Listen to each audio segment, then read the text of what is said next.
Ladies and gentlemen, I hope you're all doing well and welcome to the stream. Today we're going to be adopting TZEENTCH, who has been pretty horribly neglected as of late. TZEENTCH, for some reason, all the Chaos Gods are getting all the love. Nurgle's getting played a lot, Khorne's getting played a lot, Slaanesh very popular, and TZEENTCH has like barely any games whatsoever. And has a really bad win rate. I think they're like 30% right now, so we're going to be trying to make it work. Hey, Ninja. Super stoked to see that you're participating in a Warcraft 3 tournament. Yeah, so in case you guys didn't hear, Grubby invited me to play in one of his Warcraft 3 invitationals. So we're going to be playing in that in a couple weeks, I think. I'm not sure if he's locked down the dates yet, but yeah, we're going to play whenever. So I'm going to be playing Undead, which apparently is the worst race in Warcraft right now. I'm surprised to hear that. But yeah, we're going to be playing some Undead in that and trying to do the Total War community proud. It's tough though, for sure. There's some very strong players. He did announce all the players. I think probably the strongest player in the event is the Viper from Age of Empires. I think he's probably overall the strongest RTS player. Obviously, he comes from Age of Empires and has limited experience in Warcraft 3, but the dude was able to go to StarCraft, I believe, and become a Grand Master. Age of Empires 4. He's probably, I would say, the toughest competition of the bunch. But yeah, very excited to play. Very excited to give it a good college try and see if I can take him down. Yeah, Viper's a Terminator, right? So I think if Viper practices super hard for the next couple weeks, he's probably the favorite to win. But aside from that, I think most of the competition should be pretty equal. Yeah, Tasteless is playing. He's playing Undead. Same as me. He's my Undead homie. There's 8 people in the Invitational, and there's two people on each race. So I am on Team Undead, although we're not on teams. So that'd be kind of cool, actually, if it was like a team system. But I'm going to be Undead with Tasteless. And yeah, Loco is playing. So he's a StarCraft YouTuber. He's playing, I believe, Orc. Yeah, he's playing... Wait, is he playing Orc? No, he's Night Elf. Yeah, and Loco will definitely be very strong, too. He actually has a fair amount of experience in the game, it looks like, when I went and watched one of his videos. And he actually knows what he's doing. He's pretty good. Yeah, you got Tommy K on Human, T90 on Human, Loco on Night Elf, Lakari on Night Elf, Tasteless on Undead, myself on Undead, Red Panda, who I don't know Red Panda. So that could be an X Factor, too. And then the Viper, of course, is on Orc. But the Viper is...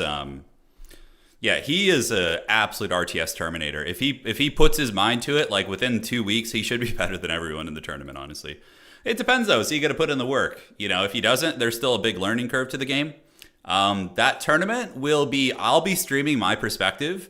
And also Grubby's going to be streaming and casting the games and doing all that stuff, too. Anyways, let me get this tournament started. A little bit late to the party. And we refresh the brackets. If you've signed up, now is your chance to... Okay, let's generate the brackets and get this event started. Yeah, TZEENTCH Trickery. So we're going to see if we can at least break even with TZEENTCH today. I'm not very good with the faction, but I really enjoy playing them. I did get a couple practice games in.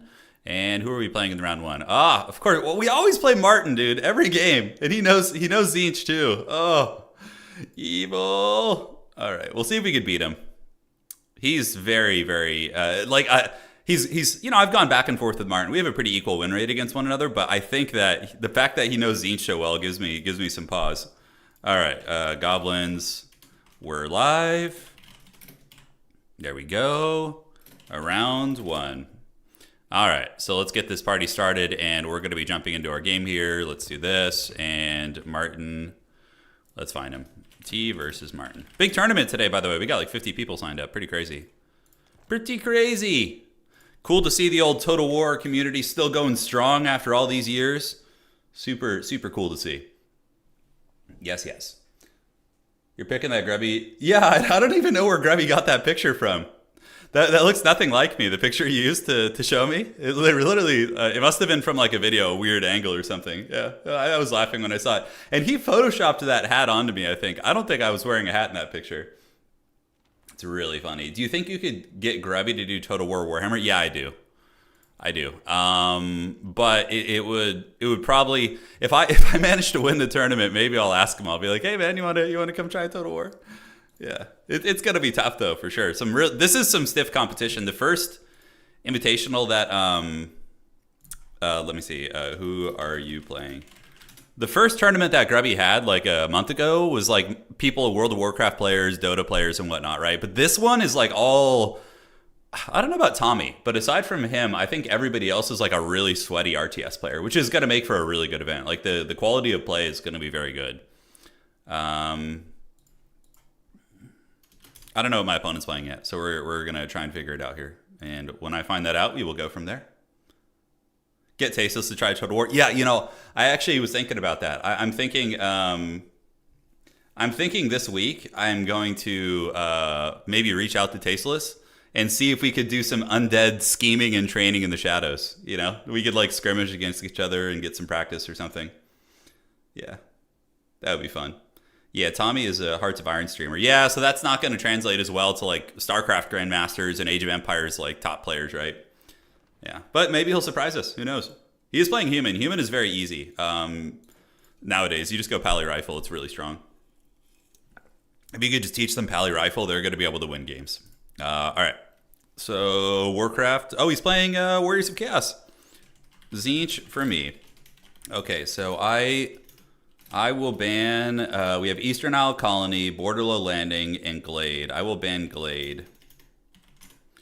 All right, so we're going to find out what we're playing here in a second. We're playing Walk.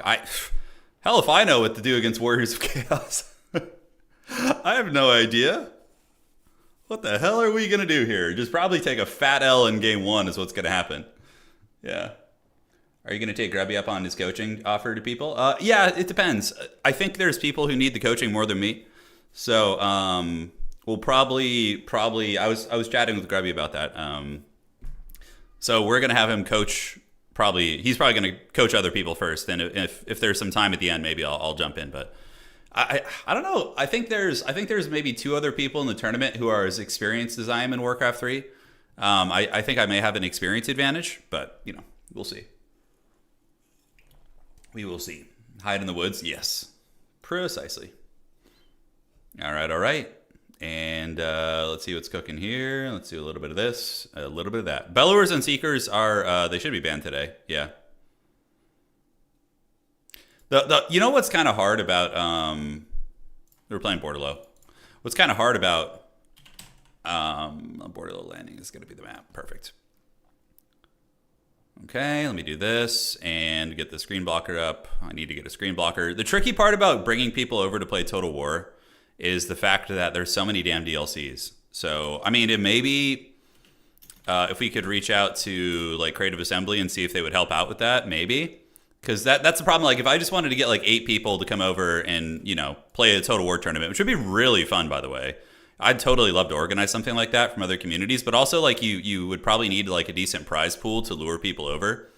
Or some sort of like, you know, the reason why a lot of people play in Grubbies is obviously, you know, there's a lot of exposure and a lot of potential for, and also a prize pool probably.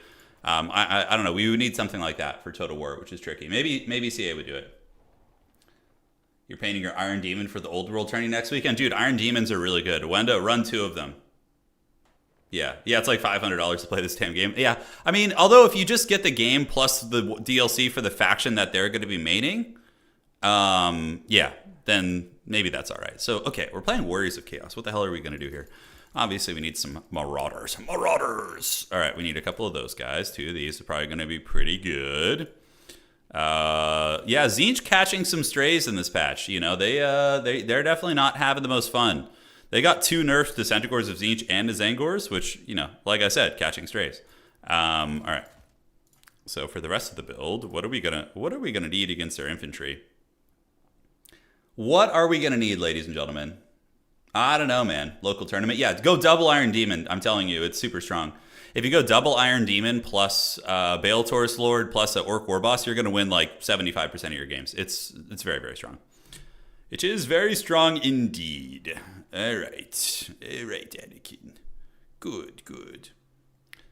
So what do we bring for our Harry Potter? Okay, so let's get you, and we're going to do a little bit of this. So I think that's going to be fine. Let's get you, bring this. This is going to be a Trixie Hobbitses. I'm not sure exactly how we win this, but I have some strange ideas. Yeah, we have to deal with blood beasts, which is something that's a little bit scary. Blood Beasts are no joke. Hellstrider spam is also something else that's going to be a little bit nasty to deal with. We don't have like a super good option against Hellstriders. I guess we have... yes, our Centaur is down trade into them.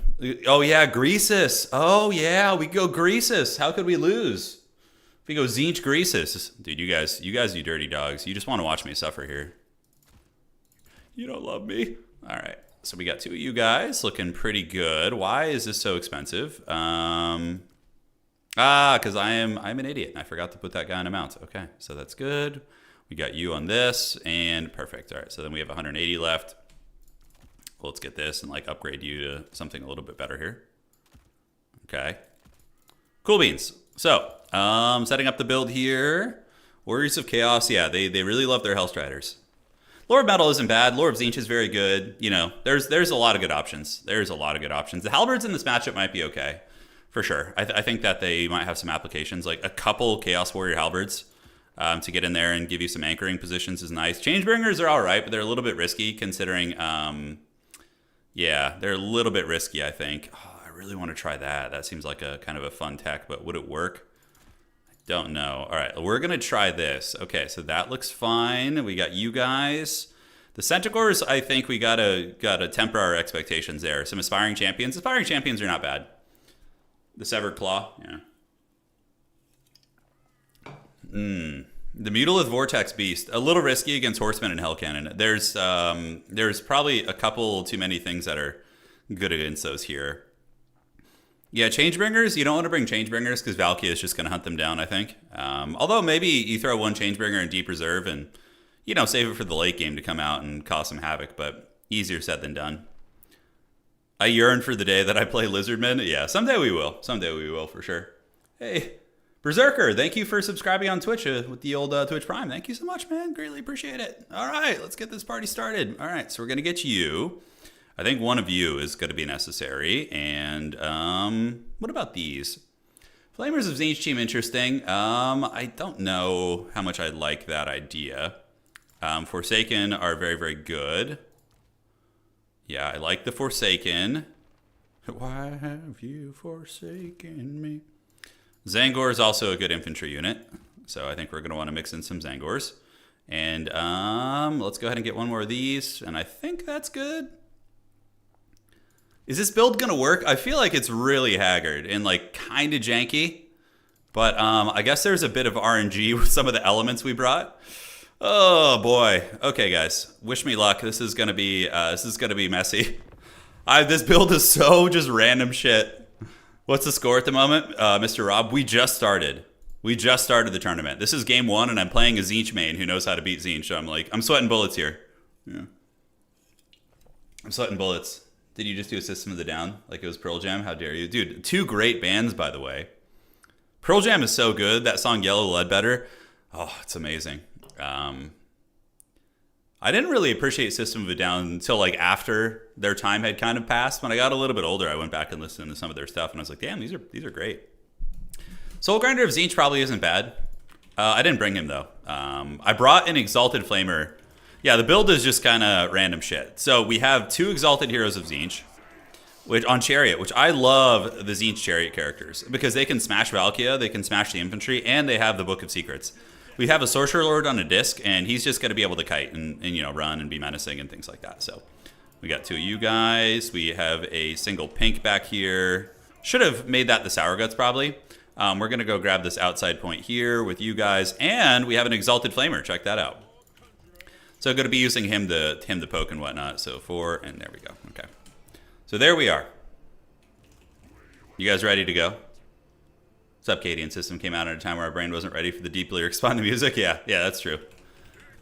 Ah, the nu metal days. Nu metal was quite a genre, quite a thing. The book of memes, dude. If I can't resist its Siren Call, what if I get 4 Fate Abunas, right? Then I just probably like have a great chance of winning the game. If he goes wide, I'm pretty much screwed. If he goes like super mega wide, he's just gonna Zerg my small build, and I'm gonna have a terrible time. All right, so let's get a Marauder Spearman, move it to the back objective here to camp that, and then we move up and move up, move up and move up. All right, so what do we got here? Holy shit, he didn't go Valkia. Oh, I could have totally got away with bringing a freaking Changebringer. You see, that's like the rock paper scissors of it, isn't it? I was like, do I bring the Changebringers? Like, I'm like, no, they're gonna have Valkia. Of course not. That's stupid. All right, how the hell am I gonna deal with these characters? By the way, he's got an Exalted Hero of TZEENTCH as well as a Chaos Sorcerer. I guess I'm just gonna have to use my Screamers to try and win that fight. All right, so we're gonna use all of our blue fires to try and snipe his characters, and in the meantime, we just kind of keep cackling over here. Let's bring you guys in. We should be able to get this. Yeah, we do get some good trading here. And right on. So we do get that. Cool beans. So let's do this. A little bit of skirmishing here, and then we pop back over. The Exalted Flamer's on his way over here.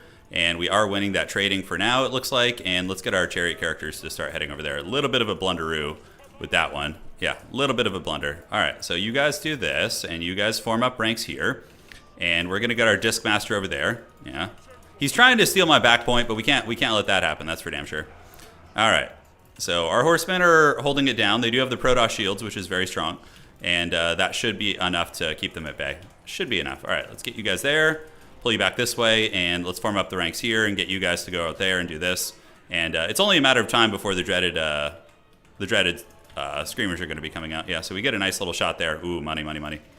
All right, so that's perfect. And yeah, we just keep trading here, looking pretty good. And get the Exalted Flamers to shoot into you. So that trade actually goes very, very well out of the gates. Let's get a Centaur of TZEENTCH out. We're going to get them rolling. And we're going to get you guys going through the ranks, you know, trying to figure out where we want to go. And let's start working on this Nurgle Sorcerer. I think working on him is going to be fine. And we do start winning this fight over here, so that's good. So Nurgle Sorcerer gets slammed by the blue fire, which is nice.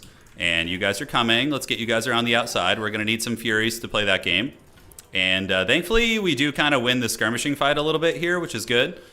We can start shooting at that Exalted Hero a little bit, and we can get our Chariot characters to go try and bully him. In the meantime, let's get these pinks back. A little bit deep set. We do get a good flamethrower right in his face. And yeah, we can move in and do our thing. All right, so Spears. Let's go fight here. You guys go fight here. And the Chariot characters, the cool thing is they have Colossal Strike, so we can use them to try and strike these guys down.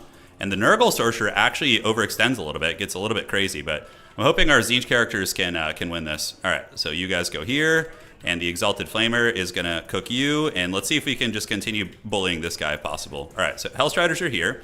Let's do this, call in some of these guys, and perfect. And what we're going to do is we're actually going to drop the Chaos Spawn Summon on top of them, and hopefully that will turn the tide of things. All right, so Horsemen are still poking away, and yeah, this fight should be pretty good for us. We're going to form up ranks here. We get the Spawn Summon, and that's going to help us win that. And our two Chariot characters have... we got his character. Okay, we got his character off the battlefield. That's really, really big. Flamer of TZEENTCH, we need to get you back. We don't want to be losing you. Let's pull these spears back here, and we need to get you away if we can. All right, so that was actually pretty big. Now we can do this. I need to keep chasing you. I need to make sure that guy stays off the battlefield because of the healing. And let's use the Book of Secrets here on you guys. Pull you back like so. Get some Furies to come out, and the Furies can go and intercept these guys. That is going to be the play. All right. So this fight's actually not going badly, all things considered. The Centaurs of TZEENTCH and company are holding.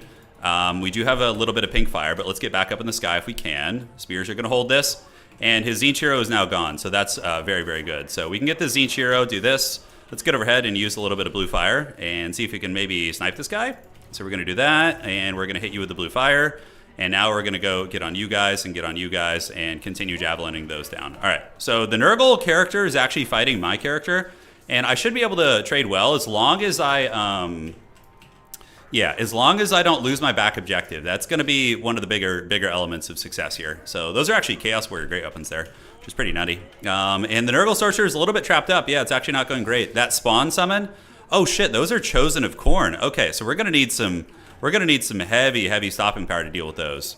But thankfully, we have these two Chariot characters, so that's going to be very nice. And we're just going to keep blue fire spamming you. So let's get the blue fire spam on that guy right there. There it goes. We do kind of make a partial contact, which is fine.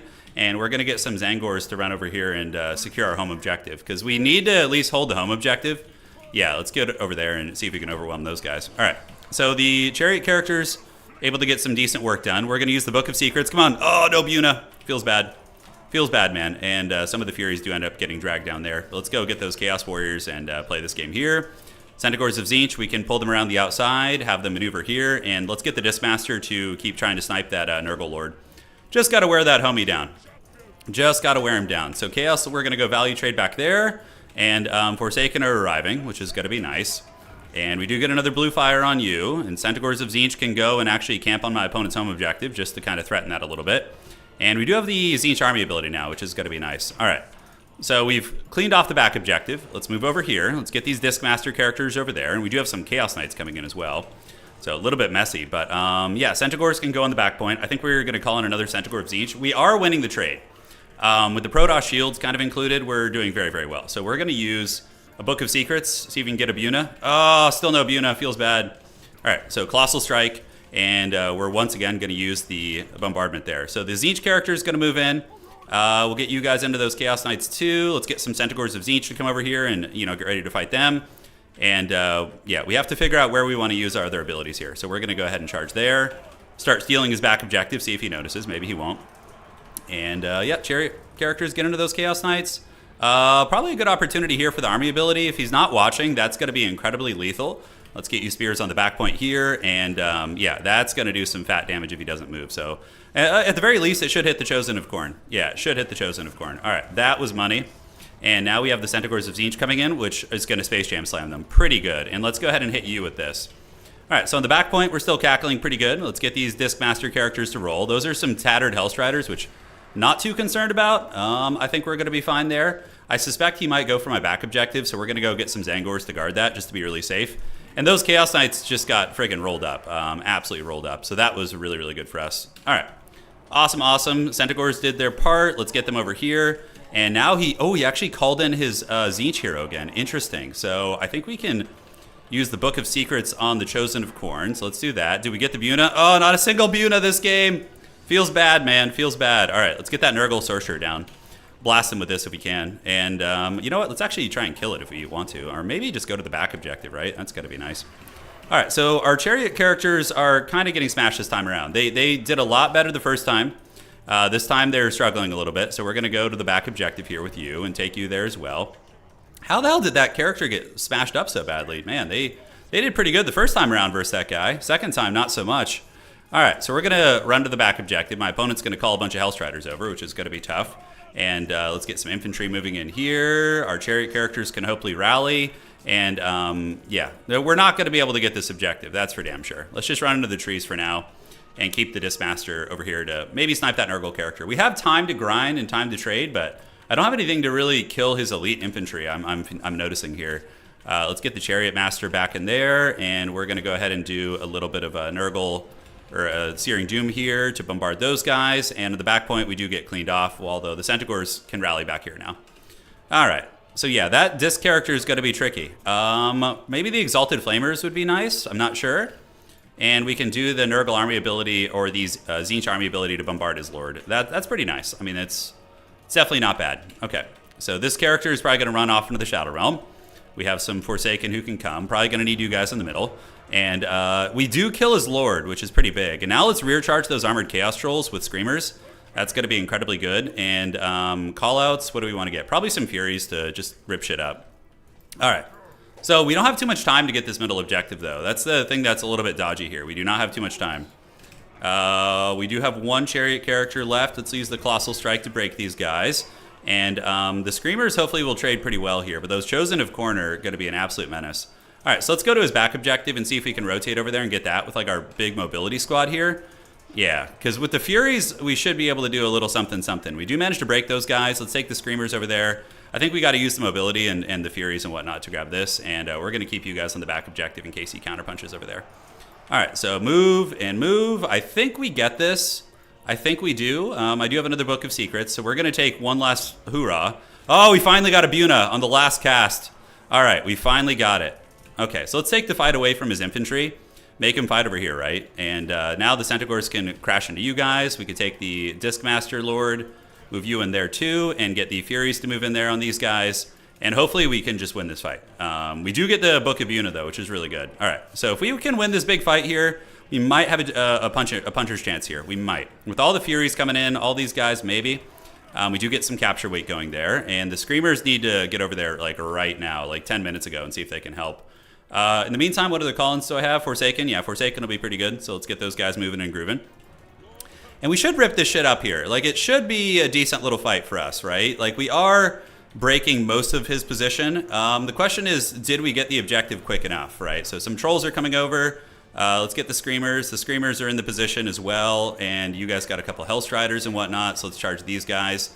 Getting through that middle, though, is going to be hard. I think we got to, like, push it with a couple units. Yeah. I mean, like we're breaking everything here. You can see everything is having a relatively bad time for my opponent. Let's get you guys to go swarm this. You Furies to jump on these guys. And my Lord does get back up in the sky. I mean, it should be going good, but it's not looking as good as you would think. All right, let's get some pinks coming over here. You guys are on the way. Those are chosen of corn. So let's get you guys on the point. And yeah, another very cost-effective fight for us. Another very, very cost-effective fight. The Chaos Knight's there. But now that the infantry have arrived, it's going to be a little bit messier. Let's use Colossal Strike. And we can take Discmaster back to the middle. Yeah, I think he's got us. I think we're going to have too much problem breaking through his lines. Although this is a pretty damn cost-effective trade, but is it going to be quick enough is the question. All right, so the middle is for sure going to flip. We're going to get that. Is it going to be fast enough, though? That is the question on everybody's minds. Okay, so what do we still have here? Yeah, his Nurgle Lord came back, which is fine. Nothing too scary. Yeah, we got the Centaurs here. We probably should have just unsummoned them. Probably would have been more cost-effective to get some like fresh ones out in the field. But we got the middle, but I don't think we went on time. You see, we get the middle, yeah. Because now we got to get the back objective from all this shit, which is going to be super tough. He's got a lot back here, you know. He's got a hell of a lot back here. Yeah, it's good learning experience, though, for sure. You know, I'm pretty new to TZEENTCH. It was a good game. It was a very, very good match. We can call on an Exalted Flamer, maybe. That's not a bad idea. I feel like, yeah, I got a little bit sloppy with the Exalted Flamer in the beginning. That felt bad. He's just going to Helm's Deep on this back objective, and we're going to have a lot of trouble getting through it. I mean, it's mostly broken up shit, but there's a lot. You know, Forsaken, Trolls, a fair amount of good units. Yeah, a fair amount of good units. How much time do we have? Let's wait for that Exalted Flamer and go for like one last Alpha Strike here. The Chosen of Khorne getting it pretty good. They're at friggin' 7 leadership wavering right now. So we can kite back with you guys, do this, and we're just gonna wait. We're gonna bide our time for a moment and see what we can do. But yeah, he's very hunkered down here, despite the fact that we killed his Lord. He was able to get it back. Maybe keep these spears in the battlefield. I think that's gonna be prudent and cool. So all of you guys, all hands on deck here. We're gonna go for like one last build-up Alpha Strike here and gather our forces. Yeah, my magic has fallen off a little bit. Obviously, I don't have any. I guess I could use this. It's better than nothing. Arcane Surge, and we're going to have to try and bunker bust all of his units off this. All right, so you guys come, and we're going to call in a Fury and a Screamer, and we should have time for one last push. One last hoorah. One last push to rule them all. All right, so you get up here, call in another Fury. Let's get the Furies behind his army. I don't think he has any ammunition left on the Horsemen. We'll have to see. Screamers will be pretty good. Probably a better choice than the Fury, I think. Yeah, probably a better choice than the Humble Fury. All right. So what do we call in? Yeah, we got you coming up. We only have a little bit of time left. Let's see if we can punch you in the face with the Exalted Boys. Okay, so we do get a nice little Flamethrower salvo on him. So let's charge, and let's charge. Use the Colossal Strike. Furies can fly overhead, and we're going to get them back there. Maybe we can get this guy off. We're going to have to see. If we can beat this Exalted Chariot character, that's going to be very, very nice, actually. I doubt it. It's going to be hard, you know. We're going to give it a good college try. Hopefully the Flamer can shoot. There we go. All right. So we do get a nice little salvo there. Hey, there we go. Pretty good. Yeah, Exalted Flamers are no joke. They're a pretty good unit. Okay, so we have a little bit of time left. And do we get the break? Oh, if we can break this guy, that's pretty big. You know, getting him off the field right now would be quite huge. All right, so let's start cooking the Forsaken. And we got the pinks coming up. He is indeed broken, and we're going to charge you guys and move everybody else in. So here we go. It's showtime. Let's get you back up in the sky. Get you guys hunting here. We're going to go ahead and do a little ability there to try and break you. Call in another Fury. And yeah, now it's go time. We're making our last push now. It's all hands on deck.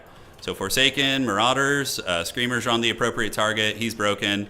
We are able to break his backfield here. Let's get around the top and see what we can do. So we don't have too much time, but a little bit of time. We're still working with something here, you know?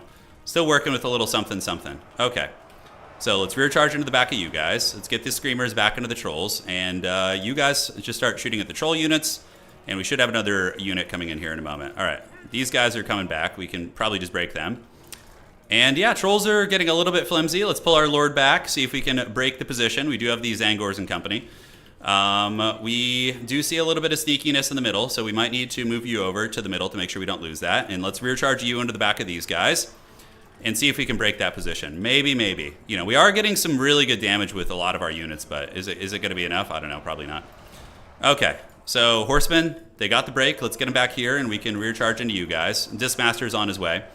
We're going to get him in. And yeah, you know, we're actually breaking. Oh, shit. We actually start to get the freaking capture weight. For reals. For real. All right. Well, hey, if this had been a little bit closer, maybe, right? Look at that. We actually started to get the capture weight back for a moment there. That was cool. Yeah, Furies wreck the Hellstriders. Yeah, nice. Nice try. That was a very good game. Like another 45 seconds, and I think we win it. You know, we're able to get this, and he's trying to maybe do something cheeky on the middle, but that was a really, really good match. Super close. Hey, so we got some new subscribers on Twitch. Thank you. Zonder King and Koof. Thank you, guys. Greatly appreciate it. Welcome to the Dukes of Haggard. We'll have all our emojis set up in the next few days. Honestly, I didn't hate the build. I think I was sloppy with the Exalted Flamer, and I lost it. That was a little bit too much. Yeah, GG. That was a really good learning experience. GG, well played. Report score, please. All right. I didn't hate that. I think if I'm a little bit less sloppy, I do think a sleeper or Changebringer in the back pocket is a game winner too. It's like, even if the threat of Valky is on the table, you should probably always have one. Because like, if I had a Changebringer late game, it's just an easy win. You know, we just like clean all that shit up. So that was a good learning lesson. So let me actually modify the build, because I'm going to be... Oh, I didn't check. The Chosen probably got like 1400 value or something like that. Nothing crazy. One sec. Let's modify the build so we can learn together. So docs, let me do this. Okay. There we go. Perfect. Oops, wrong one. One sec, guys. Just doing a little bit of adminning. So let's see if we can go 3-1. You might need to cast Blue Fire from further away. It worked pretty well, Stavier. Yeah, maybe that's true. Maybe that is true. But overall, I think the Blue Fire worked pretty well. It worked pretty well. Thank you guys for joining. Oh, the Flamer got hit with a Rancid. That's what killed it. Okay, I was wondering what did that. Yeah, I was wondering what did that. I like that build, though. I thought that build was great. It actually worked very well. Like, some of the early skirmishes were very heavily in our favor. The 2 Chariot characters were able to bully his. The Book of Secrets is a bit of a gimmick. Like, they're expensive. Like, if I cut 2 Book of Secrets, I straight up just get an extra unit. But I think it's worth it. Like, I did get 1 Buna, but unfortunately it was against a Khorne Chosen, so they have like 35% spell res. Hey, Sir Pixels and Daximus, thank you guys for subscribing on Twitch. Really appreciate it. All right. Round 2's coming up soon. That was a pretty long, sweaty game, so I suspect that the round is probably almost over. Let's see. Oh, wow, yeah, only like 1 or 2 games left. Okay, very cool. Very, very cool. The Blue Fire was shotgunning around to longer range. Makes sense. Okay, so I will try Blue Fire at longer range. Thank you, guys. Yeah, I don't play TZEENTCH. I'm just trying to... I want to add TZEENTCH to my repertoire. Yeah. I want to add it. But, you know, the Blue Fire sniping of the Nurgle Lord was pretty cost-effective. Yeah. I gotta update some admin business here. Okay, so that looks fine. We gotta go find the Ghost King over here. So our goal now is to go 3-1, which I think is very possible. I mean, Martin's a very good player, and we almost won that. So I'm very, very happy with that overall. If we can go 3-1, that will be pretty sweet. That will be pretty sweet. Okay, let's do this. I'll give you your buy round point. Yeah, Changebringer's in reserve. Yeah. That was, like, I'm so traumatized by facing Valkia in that matchup that I'm like, yeah, I was like, I'm not going to do it, but yeah. Are you going to play Orcs? I'll play some Orcs. Yeah, I'm not great at them, but I'll play them. The factions I'm like, I would say pretty damn high level at are probably Nurgle, Empire, and Chorfs. Everybody else I'm like mid-level. Like, I have enough game knowledge to play any faction into the game, but like the ones I can really beat good players with are those 3 factions. Consistently. By the way, if you guys missed it, on Twitch last night, we streamed our Nurgle guide, and I recorded it, and it's going to be getting uploaded to YouTube in the next day or 2. So it was a freaking 2-hour video. I didn't think it was going to be that long, but we spent 2 hours. So we have a Nurgle guide, including variants for maps for every single matchup. So whatever you guys are interested in, all of you aspiring Nurgle champions, we have a build now for every single matchup. Every single matchup. And we also do a roster breakdown. So in the beginning, we talk about, like, you know, what every unit is good at, are they worth bringing, all that kind of stuff. So that'll be quite a bit of fun. Okay, so let me check this. Close this, and we already have that open, so let's close that. Perfect. Yeah. What's up, Atlas Imagined? Welcome, welcome. Yeah, it was long. It was a long one. Give me the Nurgle guide. 3 people really enjoy it. That's true. Yeah, the 3 Nurgle mains out there. That's right. They'll love the hell out of that. Okay, so let me see. So Ghost King should be ready, and we'll do this. Yeah, Arin and Lahoost, and okay, Dr. Jellyfish and Bob That Builder are the last players playing, so I can't wait for the guide to tell people when they're... literally, Furuncle is not in the guide once. I mean, I talk about him in the beginning, but there's not a single build I include Furuncle. Yeah. Yeah. That's the jam. That is the jam indeed. The Nurgle Masterclass, yes. Yeah, we got those Nurgle reps, man. Have you ever figured out what the deal was with the Luminarch? No, I never did. I was so sad about the Luminarch failing me in the last stream that I've abandoned it. But I mean, it couldn't have been that map, right? So if we look at the map, and by the way, if you guys could let me know when the round's over, that would be greatly appreciated. So we were on what map? It was Crystal Lake, right? Yeah, it was Crystal Lake.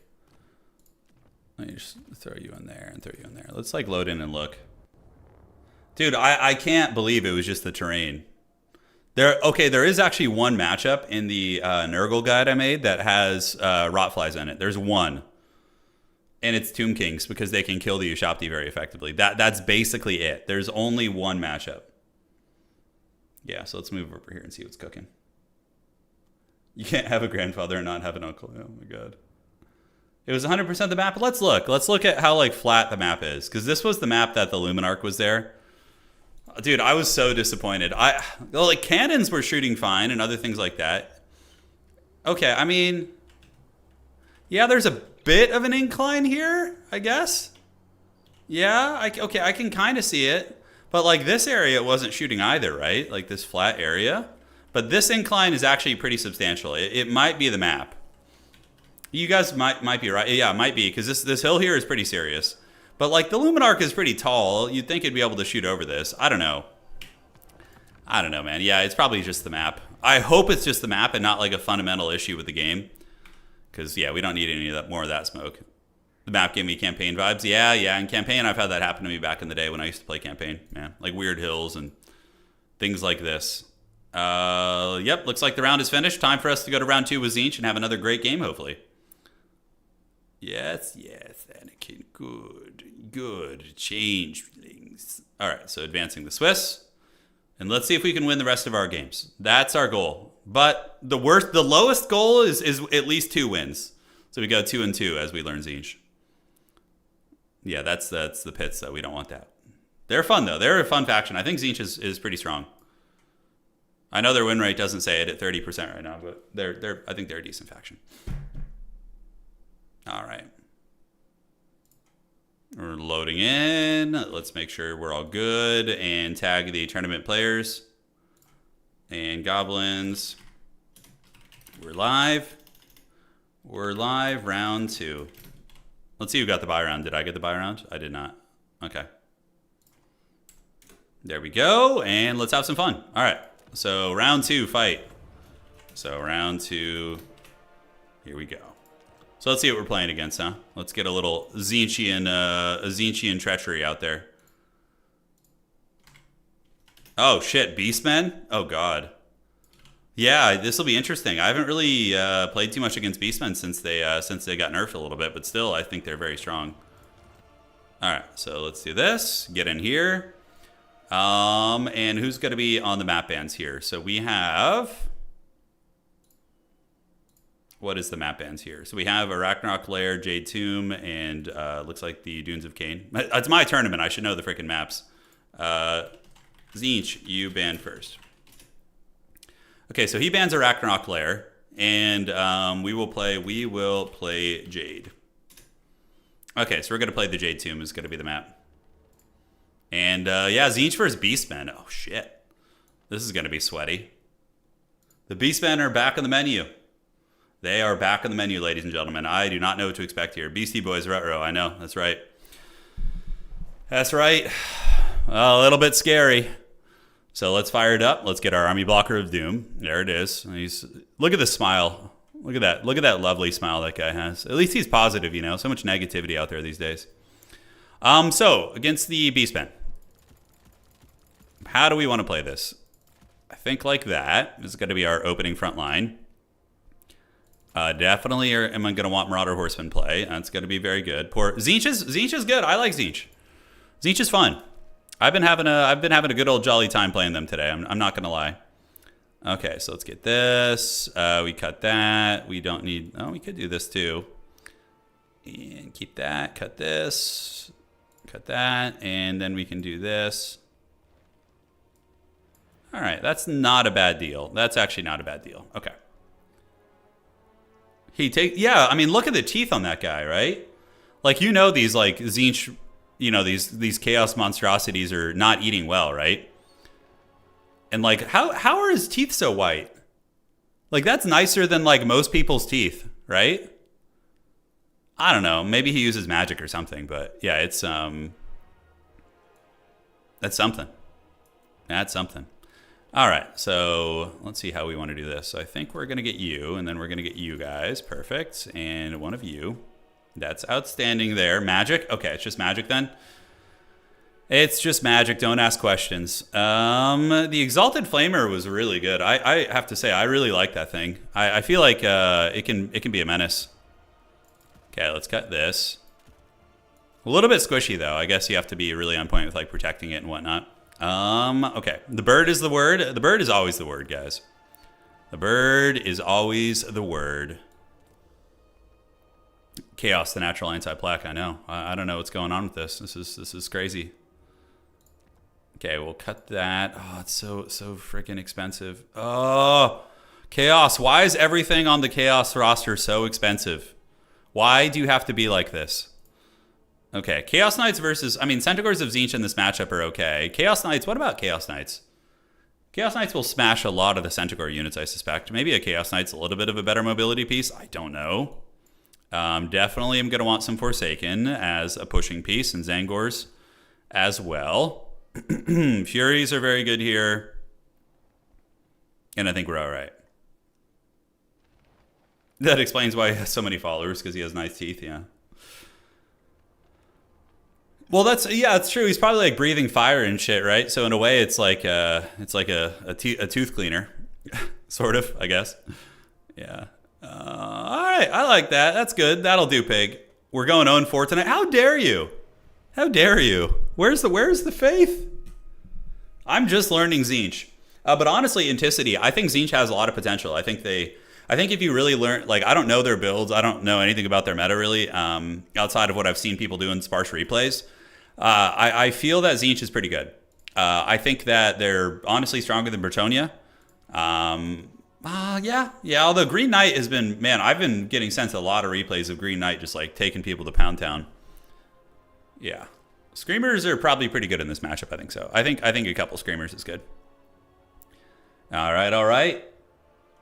So what do we got? When Warhammer 3 was announced, I thought Tzeentch would be the most... Well, Tzeentch is broken in land battle because you can cheese and just like draw kite with them. But here it's a little bit different. All right, I like this build. I think it's pretty good. We have some cool ass stuff in this old build here.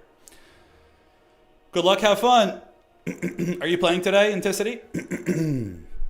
Hey, Turin, congrats on the Grubby Warcraft 3 Invitational. Dude, I'm excited. I'm very excited. I'm actually nervous because it's like it's outside of my comfort zone, you know? Like, I could play in Total War tournaments all day and just, you know, feel comfortable and confident that I can at least hold my own. But in like a Warcraft 3 tournament versus like 7 people, I have no idea about their skill sets.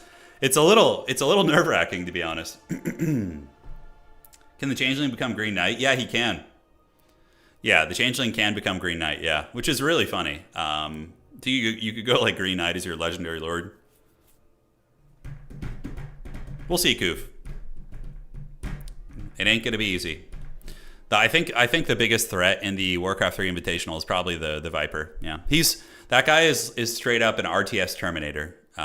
He is just super scary. I don't know if Grubby's put the dates out yet. Have you tried the Burning Chariot in Melee? The disruption is crazy. I haven't. No, I haven't tried it. No, I have not tried it.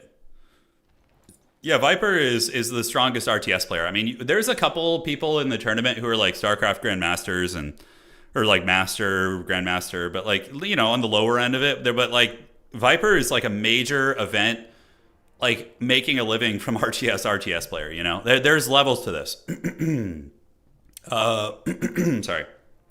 Tyler 1 is not playing in this one, no. Yeah. If you go 0-3, can you take Blue Scribe for the last game? Yes, and how dare you? It's not going to happen.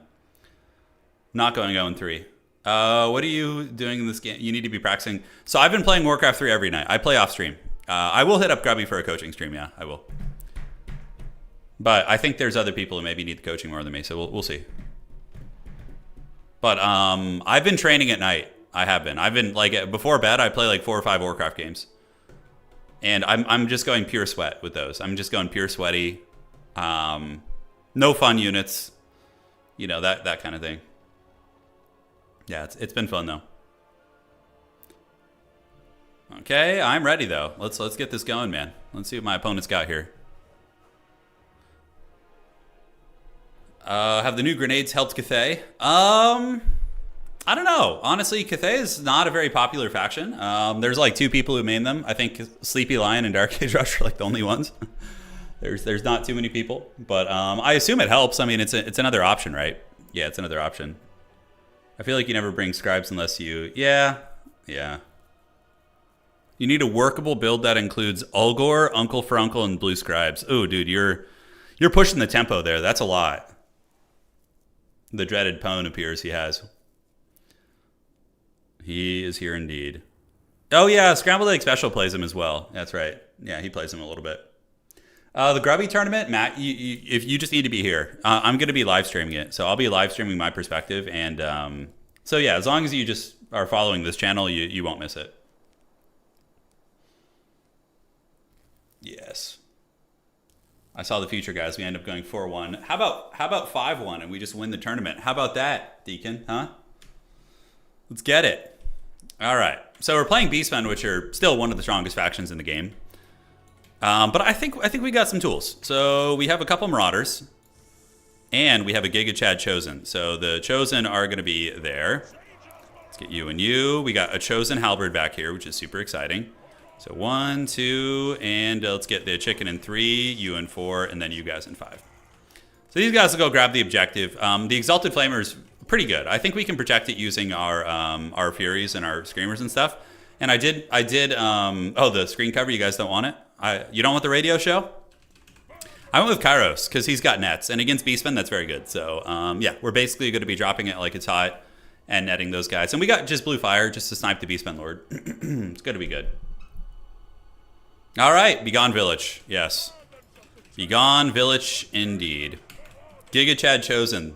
8-foot dong Chosen over here. Yeah, dude, they're so cool. Tzeentch is like, I love the chromatic armor, like that kind of like blue metallic. That's actually a pretty easy paint scheme to do. But if I were to do a Tzeentch tabletop army, I'd probably honestly just like rip this scheme. Yeah, like you got like teal accents on the armor and like that metallic blue. It looks really freaking good. How excited am I for Old World Cathay? Pretty excited. I'm not gonna I might play them myself. I have a buddy who's like super excited for Cathay. One of my high school friends who I got into playing Old World with me. I roped him in, and he's excited for Cathay. So I might help him paint a Cathay army. I'm not going to collect it myself. I already have Empire, Tomb Kings, Chaos Dwarfs, and Nurgle. I have so many armies. Pwn, they're not the coolest faction, all right? How dare you? Kairos is here. All right, yeah, so we're going to get the Gaze of Fate. So we grab this. Let's get you guys up here. Let's get you guys moving over here. Move you up, and grab this point. And what are that? Is that going to be Gorherds? He really coming for blood that early? It looks like it. All right, so we better hustle over there. We can start going after the Gorherds, and it is going to be a Great Bray Shaman who we can for sure start sniping. 100%. Wow, he's really coming like balls deep for my objective there. So what do we want to call in? Let's get some Forsaken up there to make sure we don't lose our home. And let's get the Horsemen back. All right, so the Horsemen are going to retreat. We're going to get that Blue Fire action going, and now let's start cooking some of you guys. In the meantime, Marauder's going to come over here. We'll get another Marauder going over there, and we do get a nice little snipe going down to the Bray Shaman. He shouldn't be able to dodge that. He should get tagged, yeah. So he gets hit. You guys are up on the point. Let's get our Horsemen back. And holy shit, yeah, this guy's going like full tilt. But look at the Exalted Flamer. Look how much work they do. It's pretty friggin' awesome. All right, so yeah, we'll get you guys here. And now we just kind of circle there. So if he comes a little bit too close here, we might be able to cook this guy. I think he's about to blunder the game, potentially. Yeah, so we're going to snare you down. So we're going to get a little Gaze of Fate. And oh my god, Gaze of Fated right as the Exalted Flamer is able to zero in. Oh, that's not good. All right, let's get another one of these guys and do it. Oh no, you're in danger, homie. You are in danger. All right, so we're going to pop this, get the Scroll of Tomorrow going, and his Lord is hurting pretty good there. All right, so we do get the Lord a little bit smashed up. Now we're just going to go chase him, so that was about as good as it gets, honestly. Let's get on you guys, get you guys moving in here, get these horsemen back. Chosen have engaged, and yeah, he's trying pretty hard to stuff me here, but if I can just go chase that Beastman Lord off the battlefield, we're probably going to be winning. Yeah, probably going to be winning. All right, so yep, we get that damage. Let's get you over here. And in the meantime, we can do this and have you guys shoot the chariots. You guys collapse into the archers there and call it a day. So I'm just going to chase him off the battlefield straight up and take him on a nice little vacation off to party land. But yeah, he's really trying to zerg me here like pretty freaking hard. Forsaken should uptrade pretty well. Chosen obviously will get the job done. And Kairos is going to chase that. So he got a little bit crunk nasty with that. He got a little bit excited. We're not doing a lot of damage against the chariot. So can the Zangors arrive? I think we need Chaos Knights here, honestly. Chaos Knights are going to be pretty good. And once we get that beast off the battlefield, God, Ungor Raiders are so cost effective. Look at what they're doing over here. Some pretty nasty shit, right? All right, so do we call in the Furies over here? I think we do. Let's have them go shut that shit down. We do manage to stabilize the point by parking a bunch of my horsemen on the objective. And let's get you guys to go shut that shit down right there. All right, so we do stabilize the point. Kairos has chased off the Beastman Lord. So the Beastman Lord is gone. So that's a huge step forward for us. And we're going to get the Furies to shut these guys down. Chosen are going to keep going. And yeah, that Exalted Flamer I think might be rapidly becoming one of my favorite units. All right, so let's get a Screamer. Screamer needs to come out and deal with these chariots there. And on the back objective, are we going to be able to stabilize it? Find out on today's episode of Dragon Ball Z. All right, so the Furies do arrive. Let's even get them back up in the sky. That would be nice. I don't know if we will with the charging Centaurs. And Kairos needs to make his way back to the battlefield. Screamers, go jump on that shit there. You guys keep battling it out, and you infantry can move over this way. And we do manage to get some of these guys up, so now we can actually attack into the Centaurs there and provide a little bit of support. All right, cool beans. So I think we are stable on the back objective. I think we're pretty good. Yeah, looking fine. I think most of those guys are going to be routed. Let's get the Screamers to go after the chariots here, and now we're going to move out this way and get the Exalted Flamers to start cooking here as Kairos Fate Weaver. Honestly, yeah, the Cygors have been making a bit of a comeback in the meta, which is pretty exciting. I'm a big Cygor enjoyer, so I'm happy to see that, but one of the big things is we haven't lost our back objective. That's pretty massive, right? And on the home point, we're looking pretty secure. Yeah, Screamers are doing great. We can bash you guys off this. And I think that's just GG at this point. Even though it says the value is close, it's not true at all. We have a lot of like regenerating shields and yeah, weird shit that goes with that. All right, so moving up, Kairos Fate Weaver is going to keep cackling. On the backside here, we do have our Screamers chasing down the chariots, and I probably need to reinforce my home point. So let's do a little bit of housekeeping with you. Call in a Marauder Spearman to go help hold that point.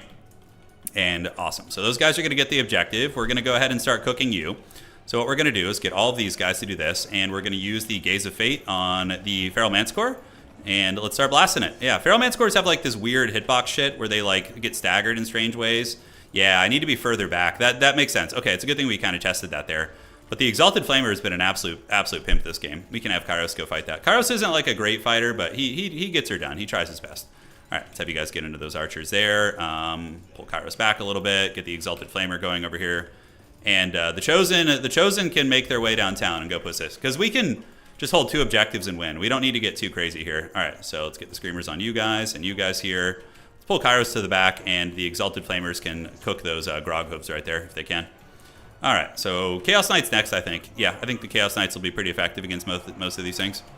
Let's call you across, get the throwing weapons there, and we're going to try the blue fire from... How far do we want to try? Look at the Exalted Flamer damage. God, those things rule, dude. All right, so we're going to rampage you. What's cool about Exalted Flamers, too, is you just like unsummon them after they use their ammo, and you know you're going to be in good shape. Fury call in here is going to be smart. We can use that to counteract these guys a little bit. Keep getting the throwing weapons here, and the Exalted Flamer did not get the unsummon order for some reason, so that feels bad. He's going to go for it, and let's get you guys do this, you guys do this, and Big Chicken can go there, and let's get you back and try and get that unsummon off. All right, I think we're sitting pretty over here. Yeah, it looks like the Manticore was routed off the battlefield. We can call in the Chaos Knights next. I think the Chaos Knights will be like a good finisher piece, and should be able to close out the game for us. All right, he really zerged me hard, though, man. If he didn't blunder his Lord, it certainly would have been a much closer game, but I still think we would have probably had it, but, you know, you never know. You never know. All right, so let's get you guys back on the objective there. Let's play it safe. We don't need to risk it. You know, it is still Beastmen. Beastmen are a very frightening foe, so we don't want to underestimate them.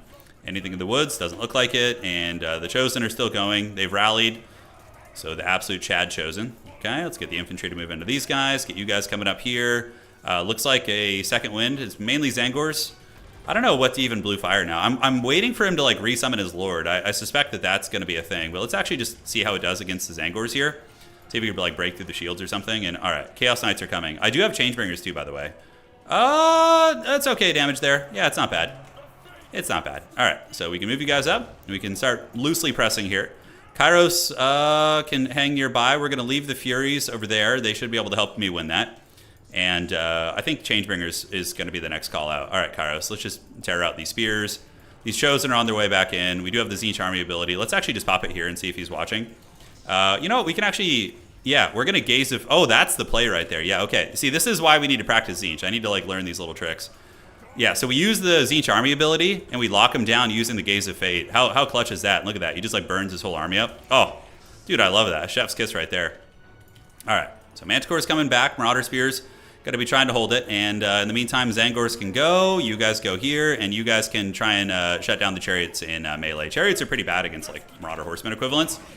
Yeah, that was a very clutch little bombard there. I think we just ignored the Cygor, honestly. We win that fight probably. Is there any threats back here? I think the Spears are going to be able to do it. We do have some Screamers on the way. Let's start running shit over with our Chaos Knights and preparing to go for the back party here. All right. So let's get you, get the Chaos Knights to party. Do we have a risk of losing this objective?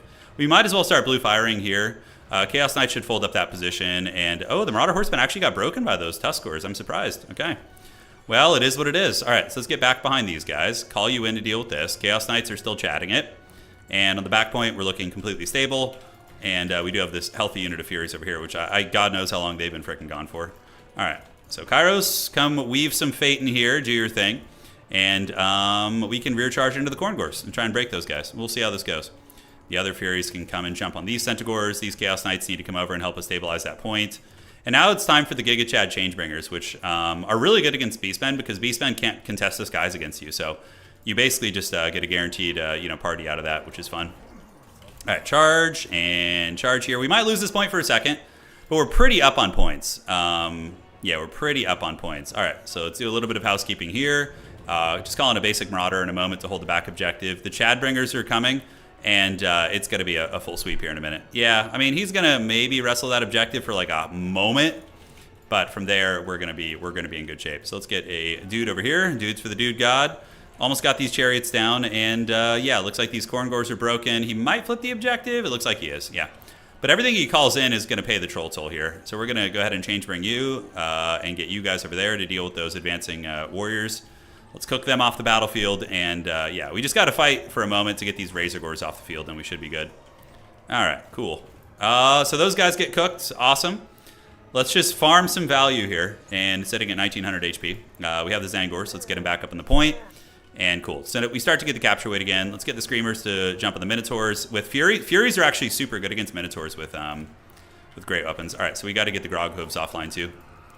Let's get you back up here, do a little blue fire from downtown, try and keep you from doing anything funny. Let's get some Forsaken over here, and great. So yeah, Minotaurs get absolutely bullied. We cook those guys. So the blue fire from downtown, able to get the job done. Let's jump on you guys and get the Chaos Knights to come over and help. You guys park on the point, and let's do a little bit of housekeeping here as well. Yeah, so it's time to roast them.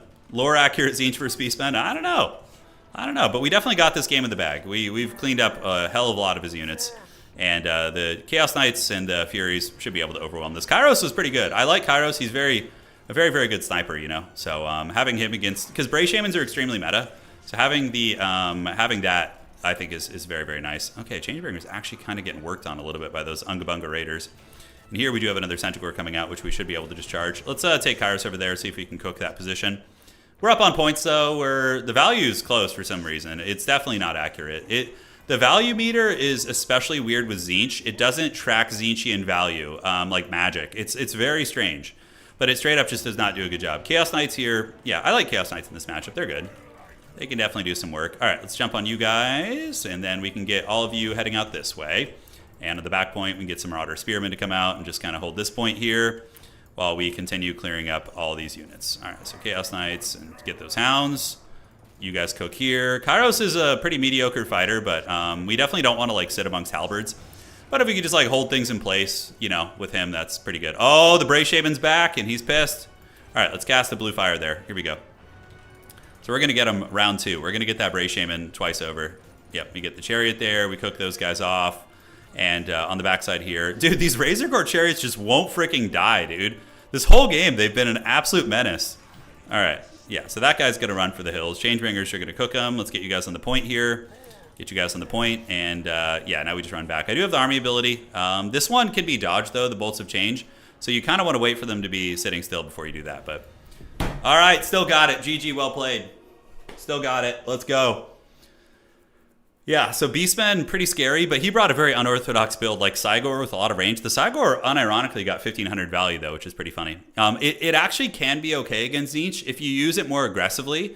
The Cygor should have been moved up. Hey, Nakamura, thanks for following. Thank you guys all for following.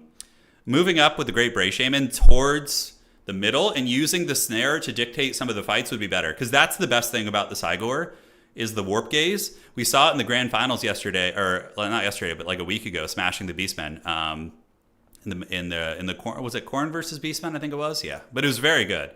Exalted Flamer, 1900 value. Chosen didn't do so well. Chosen are my power fantasy unit. You know, you gotta live a little bit. Changebringer is very good in that matchup too. So GG, well played. GG, well played, dude. All right, so let's see what's cooking here, and we're gonna refresh this and report the score. Okay, got it.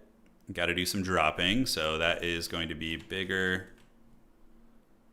Okay, so we need to drop this player here.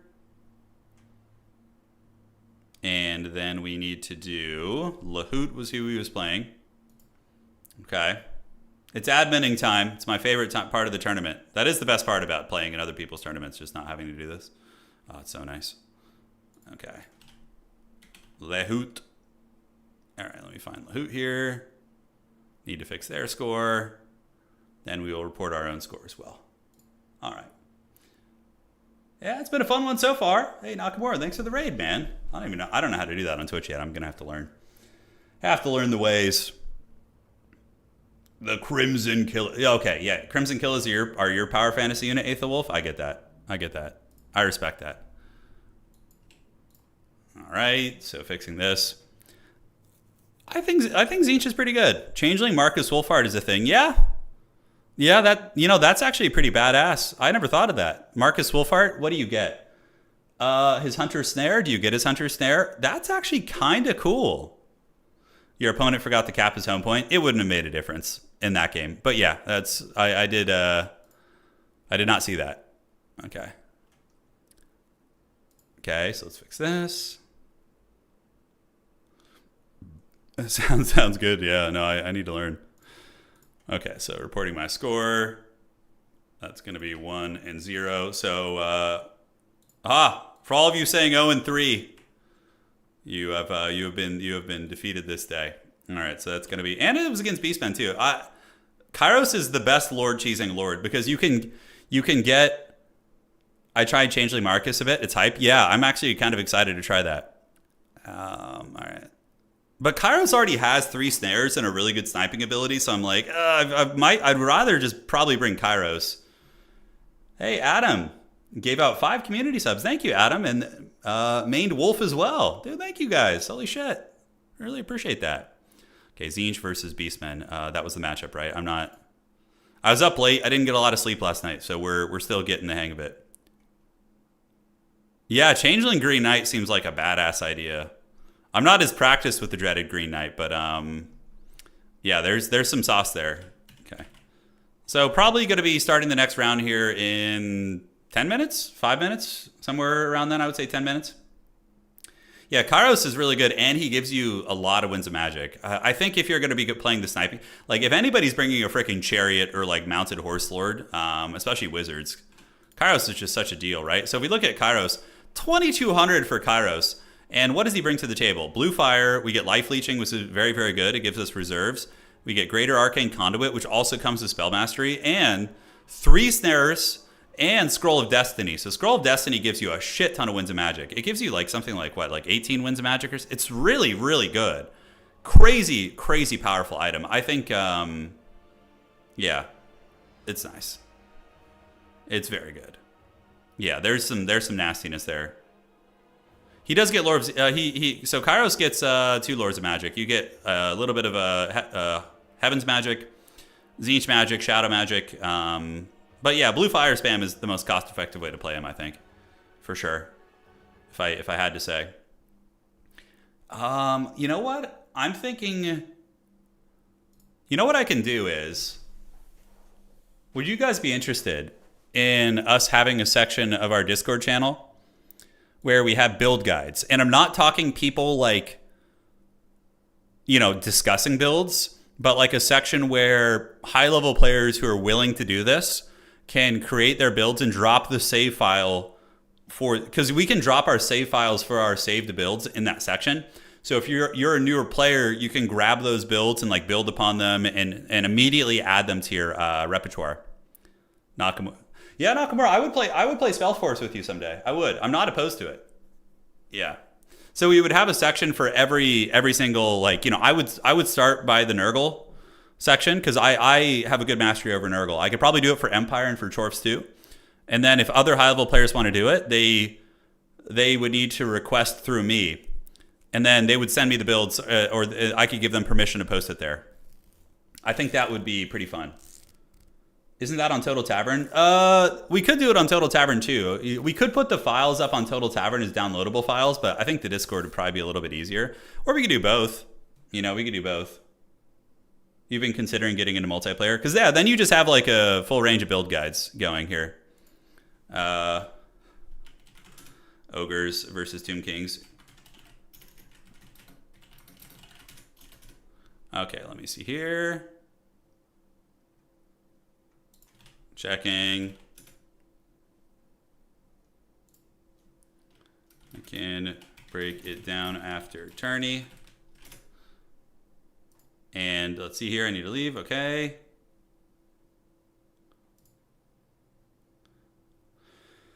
All right, so what's it gonna be here? Checking with you. When my lord is running from Kairos, I wanted to summon a Manticore, but misclicked on a Centaur because... got it. Okay, so sorry. One last admin thing, and then I'll be able to focus. So this is going to be Son of Heaven. Knock, knocking on heaven's door. All right, so let's drop you. And Maverick Sloth needs to have his points adjusted. And then we are golden. Herald of Chaos, thank you for subscribing, man. I really appreciate that. The afternoon theory crafting. We did do that last night, by the way. Do we have anyone who could drop a link to that? Although I'm going to post it as a video in the next few days. Any famous Druchii mains? There is one Dark Elf main, Chimbambu. He's very good. He's won plenty of tournaments. I don't know about how many he's won with Dark Elves specifically, but yeah, he's very good.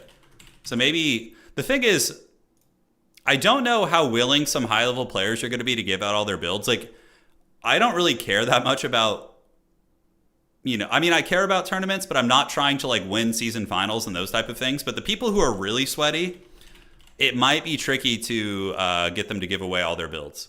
Because then people can just snipe their builds, which is rough. Yeah. Yeah, okay, so we'll do that. The Nurgle guide, though, is one like equals one new build guide. Oh, God. It took me 2 hours to do that. But, like, way more than 2 hours because I was, like, scheming a lot of the other builds off stream, too. The great prophet of Gork, Turin, bringing us some proper crumping. Rogue Idol, that would be, speaking of hard challenges. Hey. Oh, I see. Oh, Sparty rated. There it is. Oh, sorry. I'm bad at the notifications here. Sparty, thank you, man. Hope you're doing well. It's the dreaded Italian Spartacus. Do you guys remember the glory days when we used to cast together? The old Everchosens? Oh, just the magical times. Yeah, magical times indeed. Okay, let's adjust this, and we look fine. Hey, Turin, is your video talking about build fundamentals? Yeah, I could do that. I could do that. Are you calling me not an actual tournament player? How dare you? The glorious days, that's right. I don't know if Sparty's here anymore. He probably left. He might not be here anymore. Yeah. But if you are, thank you, brother. I appreciate it. All right. So going into the next round of the tournament, it is party time. And that should be fixed in a moment. And then we're off to round 3, where we're going to win, by the way. The crab costume, yeah, the crab costume is really good. You know what's kind of underrated, though, is the Italian Spartacus rat costume. So he had a rat costume once, which was really, really good. Damn, this is taking forever to load. Hopefully it's not like busted or something. Okay. Maybe somebody was like reporting the score. Okay, we have 2 games left to finish in the round, and then we are good to go. Okay, that should be fine. So let's make sure that works. Lying in bed, drifting asleep with Turns, gentle voice, keeping me, my wife, and our 5 months. Hey, well, I got you, man. I got you. We'll take care of you here. Yeah, Sparty dressed as a lobster, I think, or did he dress as a lobster? Yeah, it's the lobster. That was the Vampire Coast ever chosen. Yeah. Turn, you were great, but Pwn is the GOAT. It's true. Nobody can beat Pwn, dog. Pwn and I have been crushing it, by the way, in old Warcraft 3. We actually won some games, which is very rare for us. Okay. Website looks like it's having a little bit of trouble right now, so let me refresh this. Stop refreshing the website. Let it do its thing, guys. I think somebody might have accidentally clicked an admin button or something that wasn't supposed to. Don't do it. Oh, I think the new player tournament just started. Maybe it has some. Maybe they tried to advance the round there too. Okay. The website might have been crashed because there's 2 tournaments running at once, and I think we might have tried to do some admin actions at the same time. Just give it a minute. Just give it a minute, and we should be back in business here in just a second. All right, how are we looking here? We're looking pretty good. Looking pretty good. It'll come back. It'll come back. Yeah, no, the website's it's trying. You know, it's trying its best. It's the original design was pretty wild. You know. But it's great. You know, it's gotten the job done for years. The competitive Dom scene, you know, it's been doing work. Yeah, all of you guys, one thought and prayer to the Omnissiah right now. We need it. Pray to the Omnissiah that the website will come back. I don't know how it works. It works in mysterious ways. It does. You don't do meta builds when you play 2v2? No, I don't play meta at all in team games in Warcraft 3. No, we just do haggard shit. Okay, no refreshing, goblins. Hang tight. Just give it a minute. All right, and thank you. Let website goblins do not refresh at the moment. Okay. It's coming back. It's coming back to me right now, Precious. It is. 1 like equals 1 second uptime for total tavern. There you go. See, that's the deal right there. That is the deal. Oh, yeah, okay. So I'm just going to let it sit for a minute before I give it any actions. And then we should be good. By the way, new player tournament going on right now, too, which is pretty cool. The dreaded refresh meta? No, dude, none of that. At least it means there's people interested. That's right. Shout out to our boy Marshall. He's working on an update for the website for down the road, which is going to be super fun. For when we get Total War Warhammer 40K, we will be ready to rise, dude. If we get Total War Warhammer 40K, I'm gonna be so erect. I really hope we get that. Okay, so now we're gonna go ahead and advance the Swiss. I've clicked the button. Let us see if it will work today. Let us see if it will. Someone tripped on the power cord. Yeah, no. He's a coding genius. Hell yeah. Just played my first ever multiplayer game in your new player tournament at TZEENTCH. It was a lot of fun. Hey, Bensi, I'm glad to hear. Someday we'll see you conquering the high level brackets as well, I'm sure. Yeah, Total War competitive is really good. It's like CA has put so many haggard roadblocks into getting into multiplayer between terrible laddering and the DLC structure, but it's still going strong, you know. What is with the headshot? I didn't give Grubby that headshot. He just picked it out. It's not even what I look like. Yeah. I could send him an actual headshot. Maybe I will. Or just a regular picture. Yeah. Yes. Total War 40K would be easy. Oh, dude, I know. Anticity. I really hope so, too. Yeah. It's going to put food on the table. Hey, Captain Feels and Defiance, thanks for following, man. Thank you. Someone poured Mountain Dew. Mountain Dew is a drink I haven't had since, with the hat on as well, I know. It was really funny. Okay, it's loading slowly but surely. So I stopped drinking. This was a like a. I want to know if this is like a regional rumor. Okay, so when I was a kid in 1999 in middle school, well, I don't know what grade would I have been in 1999. I would have been 11 years old. Yeah, 11 or 12 years old. I remember going to middle school, and there was a rumor going around at school that drinking Mountain Dew would shrink your balls. So like for the rest of my life, I had that weird fear of Mountain Dew. There was a lot of people saying it. Maybe somebody started online or there was something weird, but yeah, the weirdest stuff. Yeah, dude, 1999. I was sentient. All right, let's get this going here. You were born in 99? Damn. Okay. Goblins. Round 3 is live. Okay, we're good. We've loaded. I have Kartoffel as my opponent. The host kicked. Dude, I got kicked by the host. I've been kicked out. Round 3. Okay, let's host it as a player here and get our opponent and have some fun. All right, so let's find him. I think it's the potato. What you playing? All right.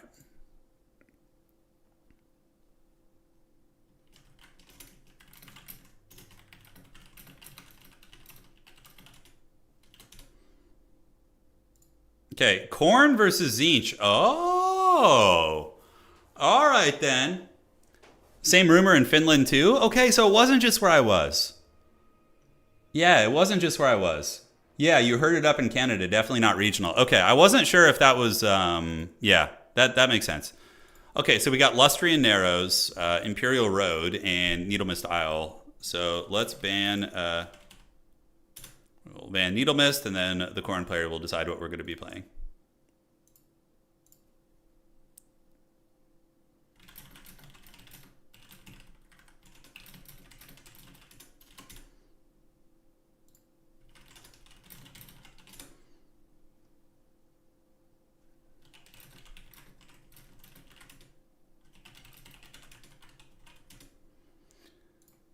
Okay, outstanding. It must be true then. That's right. That's right. The Mountain Dew rumor. Okay, I really thought that was like some weird local shit that came up in my area, but yeah, Pepsi propaganda. Yeah, it probably was some like corporate propaganda machine working.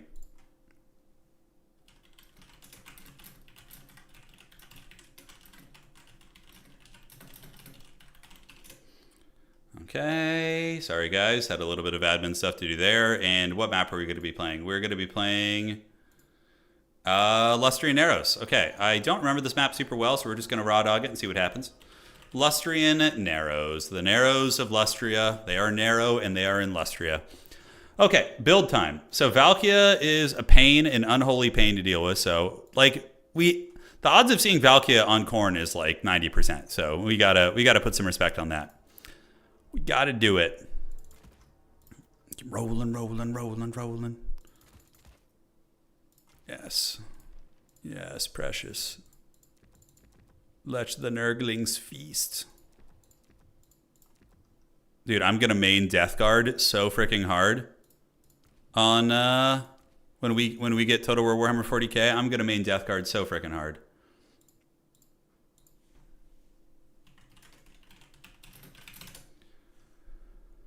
All right. Hey, Droopy, thanks for subscribing over on Twitch. Really appreciate it. Too close and no Vanguard. Yeah, I haven't played this map in a while, so I'm not sure what to expect here, but we're gonna figure it out. So I know Changebringers are gonna be a menace. We're gonna have some issues with them. Green Knight would be funny, but Khorne has a lot of damage that's good against those. He's got a lot of good stuff. Kansas loves Mountain Dew, but here was that's what it was, Captain Sparrow. That's what people are saying. I remember when a study came out saying that Mountain Dew lowered your and kids moved on. Yeah, moved at that. Okay, yeah. So there was a study that said Mountain Dew lowers your count, and kids adapted that. Okay, yeah, that makes sense. I'm gonna main Imperial Guard and CSM. Oh yeah, I'm new to multiplayer. Are Bacon Riders good? They're very good. Aether Wolf. Yeah. Yeah, no, Sisters of Twilight would not be good here, in my opinion, because Valkia can just hunt them down and just be really, really disruptive. So, I think I have to scheme here. I mean, we are playing the schemer. I won this matchup against a sweaty Khorne player. How did I do it? Oh, I remember how I did it. I remember now. It's all coming back to me, guys. It's all coming back to me. Okay. What else did I bring? I brought... Okay, I legit want to go back to my other Zine stream real quick and see what I brought. Because I had a lot of success in this matchup. Hang on a sec. All right, let's go... I'm going back to my old Zine stream. Just give me 1 minute, guys. I'm like, I had a build that was like uber effective here, but it was like a month ago, and I don't remember what it was. Okay, let me see. Is this it? Okay, where was it? Yeah.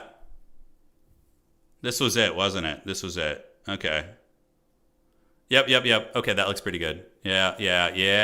That's the good shit right there. Okay. So we've got our Forbidden Tzeentch build. Our opponent is in massive danger now. They are in danger. If I started to play in tournaments, I get kicked out because I'm new to... No, you won't get kicked out. No, stop that. Anybody's welcome in our tournaments, man. We have tons of new players playing in our events. We have a whole bunch of new players. All right, so let's do you. I mean, Kairos is all right with the snares. Lord Metal is okay, but they have like so much spell resist. It's kind of like it's really hard to get your money's worth with the spell sniping. Yeah, I mean, you could go with like a Cultist of Fire, maybe. Yeah, I think we got to do this. Okay, so let's get you. We're gonna get this. Cut this. Get you on that, and then for the spells, we will do this and this. Yeah, that'll do, Pig. That'll do. All right, so what else did we bring in there? I think that was more or less it. We're going to need those guys for sure. The Book of Buna. Does it call to us? Go Changeling Valkia. That would be really funny to have like a Valkia duel in the sky. You're balding because of this game? Why? Why? What's happened? Yeah, it's getting you pretty good, is it? Getting you pretty good. Oh, that's what we had in the build that we were missing before. That's right. Yes. Sign me up. Sign me up, Captain. That's the good stuff right there. All right, so we're going to get you, and then we got 550 left here, so we're going to get one of you guys as well. Do we need Furies for any reason? I don't think so. I don't think Furies are really good in this matchup, because the Khorne Furies will probably just beat us. Are unit restrictions enforced with the mod? I was looking at multiplayer, but I was worried I'd accidentally taken a lead. No. So, Fnatic here, no. If the army restrictions are only pertinent to tournaments, really, and the only restriction you need to be aware of, really, is like Thunder Tusks being limited to 1 and like Seekers and Heartseekers being restricted. That's it. Like, Domination mode has almost no restrictions because, you know, the game mode was designed in such a way where you don't need to worry about, like, SE cheese and things like that. Is 40k actually confirmed for Total War? No, it's not. But I think it's coming. That's my tinfoil hat conspiracy theory. Yeah. It's a-coming. All right. Good luck. Have fun. Let's see what my opponent can do. People really want it. It's going to happen.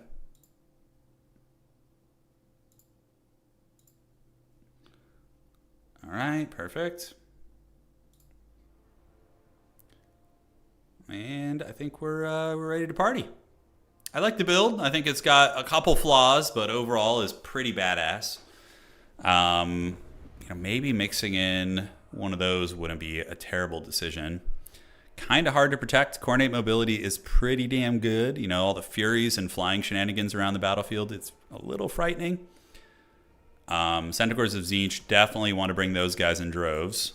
So can we afford at least one of these? Sorry, guys, you're having to get my haggard thought process here. Then maybe you guys. And God, having 350 left feels so freaking bad. Feels so freaking bad. Yeah, that'll do, Pig. All right, we made one little fancy change to our build to the last second. Tretch. Dude, there's nothing he would be able to do against Tretch. Nothing. Imagine a bunch of knobs crumping Space Marines. Oh, yeah. I was thinking about this last night. I was thinking about what factions we would be getting from Total War Warhammer 40k at launch. So I was thinking Ultramarines, Black Legion, Orcs, Eldar. So yeah, Ultramarines, Black Legion, Orcs, Eldar, and then the fifth one I'm a little bit on the fence about, but it would either be Tyranids, Necrons, or Tyranids or Necrons. I think those would probably be the ones we would see out of the gates, because Ultramarines are the poster boys for 40k. You know, Black Legion is kind of the poster boy faction for evil, right? Space Marines, Eldar, CSM, Orcs for sure. Yeah, I think so. Beyond that, I'm not sure. They're big on Tyranids at the moment. Okay, so that makes some sense. Give us Noise Marines. I mean, eventually, the crazy thing about 40k is like there's going to be a million factions for DLCs, which is what makes it a smart business decision for them. Okay, so we're on the Lustrian Narrows. I think this is a home. That objective's further back, right? Let me check on the side here. Yeah, okay, so this is their home objective. Got it. Okay, so we're gonna play it safe here. So we have Horsemen, we have a Discmaster, we have double Exalted Hero of TZEENTCH, because they do magic damage and wreck core and infantry. And then we have a Mutalith Vortex Beast. How badass is that? So Mutalith Beast is very, very good against Khorne, if it doesn't get focused by some of their shooting, right? Oh, I'm an idiot. I should have gone freaking Blue Fire to kill their Horsemen. Okay. You live and you learn. I went Lord Metal. It's not bad. I wanted Plague of Rust. I was like, oh, it'll be useful, but... All right, well, one mistake was made. Nothing too crazy, though. Nothing too crazy. All right, so let's move over there, and you guys go up here, and you guys grab this. Perfect, perfect, and Dismaster goes here. What the hell? It's not Valkia. It's going to be the Skull Taker. All right, I don't know how I'm going to do against Skull Taker, honestly. I have a little bit of a anti-large, I suppose, with the Screamers, but... Yeah, Skull Taker could be a problem, actually. You know, I'm so used to freaking Valkia that, yeah. Okay, so moving up to grab this. Yeah, you know, a lot of people have been using the Skull Taker, man. I don't know how he's going to fight against this unit. I'm going to call a Chosen out as my first call out, by the way. Chosen are pretty good against Khorne. Okay, it's Skull Taker on his motorcycle. Cool, and we got the Chariot Men grabbing the point here. Chaos Warrior of Khorne, Chaos Warrior of Khorne. Okay, so we need to grab this point. Grabbing their home point isn't gonna work out super well. I do have the Staff of Change. We're gonna hide this thing in the trees and just kind of hang tight. We can go skirmish a little bit with Skull Taker. Keep you on this outside point here, and yeah, if we could get some free damage on him, I mean, no complaints. No complaints. All right, so we get a big shot, hits him in the back, does some respectable damage, and now it's time. Come on, give me the money. God, Chosen are so expensive, dude. They're so pricey. All right, Giga Chad Chosen. Oh, yeah. Oh, yeah. All right, so let's get into the Chaos Warriors. I didn't bring the Book of Secrets here. It's a little bit too haggard, in my opinion. But yeah, these Chariots will be very good against infantry, like very, very good. All right, so we charge in. We get some nice damage, and we're going to follow up with a Searing Doom overcasted right there. This is going to be a very strong. Even though they have spell resist, it's still worth doing. Oh, yeah. Oh, talk dirty. That's so good and tasty. All right, let's focus you again. Pull back. And, yeah, you're hanging out here. Chariots are going to keep running through these infantry here where we can. We get a little bit of poke coming in. And when the Chosen arrive is when we commit to the fight. Like, we're not going to fully commit to the fight until we get the Chad Chosen, right? Yeah, until we do. All right, so you guys keep rolling. And we do have the Searing Dooms ready to blast. We're going to get you guys back, and we're going to target the Horsemen here if we can. Man, the mass on these guys is no joke. All right, so can we close the distance and actually get them? Yeah, looks like they're going to escape. All right, so let's go see. Those are the Hellforged Bellowers, which are very nasty. Definitely a little bit nervous about that. Let's get another Halberd unit coming up, so we're going to need some meat and potatoes here. We can chase the Hellforged Bellowers and pull you skirmishers back this way. So now we have the Chosen, and we have the Mutalith Beast. So those are Skull Crushers of Khorne. We're going to ambush them here. Meanwhile, keep chasing. You guys go here. We do have another Searing Doom. And yeah, the Skull Crushers should trade very, very well. Okay, so we wreck the Horsemen a little bit. Let's get a Searing Doom on them if they're not paying attention. That's going to be really brutal. Unfortunately, they looked at the last second, so it feels bad. And Chosen are on the way. We do manage to still nail the infantry down, which is good. So we are winning the skirmishing trades, I would say, for sure. And these guys are going to do some nice work. Let's focus you. And we do have the Chaos Spawn summon as well. So we're going to get ready for that. Let's call in some Screamers overhead just to help deal with the big man. We're going to attack into the Hellforged Bellowers, and those Exalted Heroes are doing great work. Mutalith Beast, quite nice, but we need to get back. We don't want to overextend here. We are getting some good chosen damage. Yeah, Hellforged Bellowers are getting taken to Pound Town a little bit. So let's come over here and see if we can shut them down. All right, Muty Beast has retreated through the ranks, and we do have Halberds and Screamers coming out, so we just need to retreat it. Let the Chosen, just with their massive dongs, continue fighting. Let's pull you down and under and continue the value trade, which I think we're winning. I think we're doing pretty good in the value trading department. All right, so Screamers can go chase the Hellforged Bellowers. We have another Halberd unit coming here, so we could turn around and actually consider fighting you if we want to. I don't know if we should, but with the Halberd support there, maybe it's going to be possible that we get the dub. You know, it's hard to say. All right, let's get these Chariot characters out of here. Not liking their position. We can drop a Searing Doom right there on those guys. Good. And the Mutalith Beast has escaped. And now let's move you back in and get you fighting infantry, right? All right, so there they go. Centaurs of Tzeentch are going to be our next call-outs. We do manage to kill some of the Marauder Horsemen. And these guys have an ability called Colossal Strike, which makes them actually reasonably good against these type of things. So we're going to use the Searing Doom as well. All right. So Muty Beast is going balls deep in this formation. The Chosen... just no shits given. They're doing a lot of work. My opponent not going for the backside point. Let's call these horsemen around, get them down and under. And yeah, we've killed the Hellforged Bellowers pretty effectively with these Tzeentch chariots. My lord here in a little bit of danger, but Hellforged Bellowers going down is really, really nice. We need to escape this position though. This is very precarious. All right, so let's get out of here. Call in the horsemen, and now we can get some Centaurs of Tzeentch coming up to support and counterpunch and whatnot. My opponent just passed us in points, so for the first time they're ahead on points. The Chosen are slowly going to grind this out. And if we just get a brick fight on the objective, I mean, that's about as good as it gets for us. That's very, very nice. All right, so Centaurs can countercharge you guys, which is going to be very nice. And we do have the Staff of Change, too. So one of my Chariot guys has gotten away. Let's go ahead and drop the Chaos Spawn Summon right there. Those guys do get hammered there, and we can charge into the Chaos Warriors. Pull you guys back, run into these guys, and we can also get some Furies to come and protect against their shenanigans. So, yeah, we should win this fight. Like, this is just going to be a value city fight for us because we have so much value here. And yeah, Furies are coming. Let's go ahead and get them to intercept. So what we can do now is we can do a little cheekiness. We're going to go ahead and do an overcasted Plague of Rust on you. And then we're going to try and focus fire you down with like all these javelins. Yeah, see, look at the damage. Yeah, look at the damage. Look at that shit working. Yeah, boy. All right, that's good. So on the point, Mutalith Beast is just going balls deep and killing everything, basically. We need to put you guys in guard mode and really make sure they rip those shots if they can. And the middle objective is going to us. On the outside, we do get some Chaos Warriors heading over there. So, yeah, not much we can do about that at the moment. But we do almost kill the big man. And on this objective, the Coronate forces are starting to fold. And if we just grab this and hold the two objectives, then we're cooking. You know, we're doing pretty good. All right, Plague of Rust in time.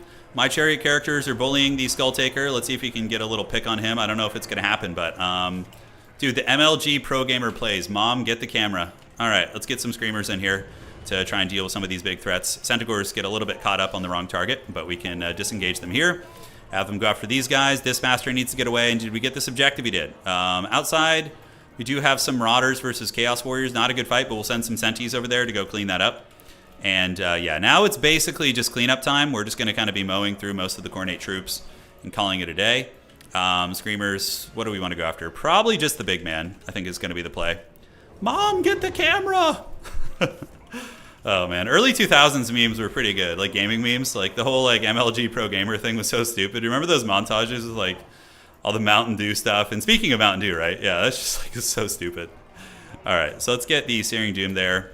Get a little bombardment, see if we can help out, move you guys up, and need to get you guys back on the objective now. So let's get you guys squared up on the point. Wrathmonger's coming out, but Mutalith Beast should hard counter that shit. I'm not too concerned about it. Yeah, still could be scary. Still could be a little bit scary. Thunderbolts and lightning, very frightening, you know, all that good stuff. Let's get another Centaur of Tzeentch coming out, move them up, and we can move you guys over here to try and contest that objective. And yeah, now we're just going to hang out. We have just massive Dongus Chosen hanging out in the middle. And also our Chariot characters will hard counter those. So we're prepared for Wrathmongers in this build, like very, very prepared, right? All right, so Centaurs of Tzeentch, let's get you behind the formation. We're going to get you in here. We're going to get the Chariot characters going over there. We're going to Plague of Rust to you guys, get the Halberds just guarding the middle.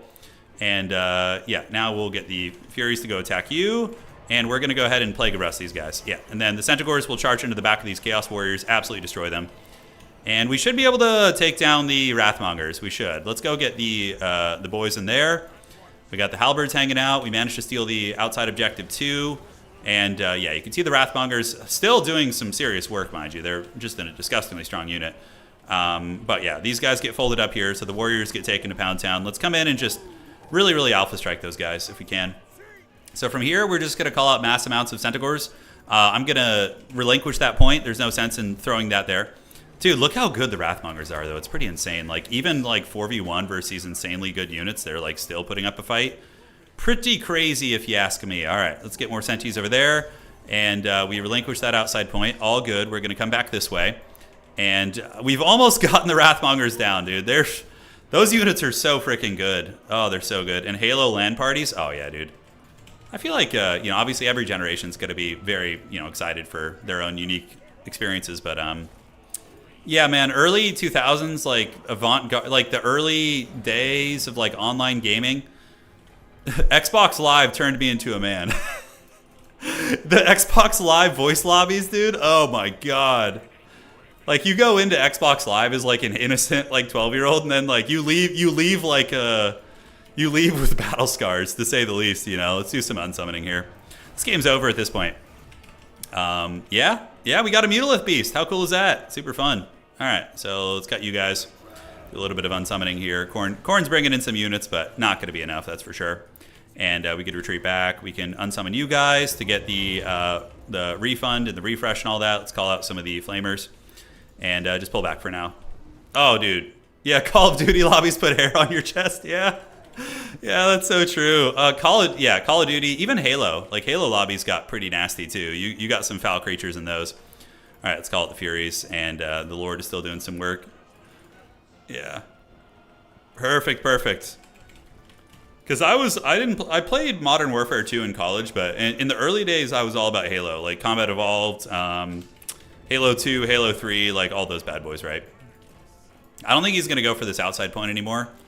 We're going to get some Flamers coming in. Let's get some Screamers to reinforce. And yeah, we just continue. We're basically just farming at this point. It's my opponent may probably just wanting to experiment with some shit, just kind of seeing what's cooking. I think the Lord Metal actually ended up being really good. Very, very solid stuff. So yeah, we get a big bombardment there. Look at the damage that's going to do. Even against Khorne, that's pretty respectable. Yeah, pretty respectable. All right, so let's get you in there. We're going to hang out here with our Chosen. We have our Centaurs on standby. The Flamers of Tzeentch are going to be here soon, too. And now the Muty Beast is going to start draining them all down, which is really nice. All right, let's do this. And save up for another Searing Doom here as well. Yeah, he's been good. Value on the Muty Beast is 1,600. Not terrible. Nothing crazy, but yeah, he's been pretty good. All right, so we need to get back here. Let's retreat you guys. Get the flamethrowers to start cooking, and we're going to call in another Centaur of Tzeentch. Yeah, at this point, it's basically just farming here. Yeah, Flamers should be able to cook quite a few of those Khornate units as they advance up. And we do have the Air Force. Let's get you guys to turn about face and get them. You guys park here. And yeah, I love any excuse to use the Flamers of Tzeentch is fun. I think against Khorne, having like one isn't necessarily a bad idea. So retreat. Flamers of Tzeentch, Muty Beast can go over there and protect, and now we have another Searing Doom. What are these? These are Chosen Halberds? Yeah, they're not going to give any shits about this at all. Oh, yeah. Oh, talk dirty. That's the stuff right there. All right, so now we take the Air Force fight. We can go get these guys to go too. And Centaurs of Tzeentch on the ground can also punch in and make sure they don't do anything. All right, so the Chosen are straight up going to win this fight. Let's actually use the Tzeentchian army ability, see if we can pop this guy in the face. Run away from you, pull the Halberds in to intercept the Khorngors, and we can get you guys to do your thing here. I think we get him here, maybe. Oh, he's at so low! 159 HP, and the man is still not broken. Pretty crazy. Is he going for my back objective? I don't think so. All right. So we're getting a nice little charge here. Let's form up. Let's get the Flamers on top of the Khorngors, get you guys around here. How is this thing not dead? Look at it. It's got 99 HP, and it's still positive leadership. God damn. That's some... Oh, Muty Beast. Come on, finish him. Finish him. Finish him. Get on the Furies here. And, oh my god, it can't. He's healing. He's healing. No. It lives. All right, we need to get the Screamers in there to help out. We could rear charge into you guys. Why not? All right, that's GG. Yeah, that Chosen was very good. The Chosen was very good. Yeah. Very, very solid. Bring it down. Bring it down. GG, well played. So this is a build I've used against Khorne once before, and I had a lot of... Whoa. Oh, I thought they had the same exact value. I haven't seen that. That's pretty nuts. Let's check here. Okay. Sounds good. Okay. And Mutabeast got 1800 value. I didn't hate that. I felt pretty good. We could actually save that build. Maybe we'll start trying to main TZEENTCH too. TZEENTCH versus Khorne. All right, I didn't hate that. That was fine. In case we run into that again later in the tournament too, that'll be helpful.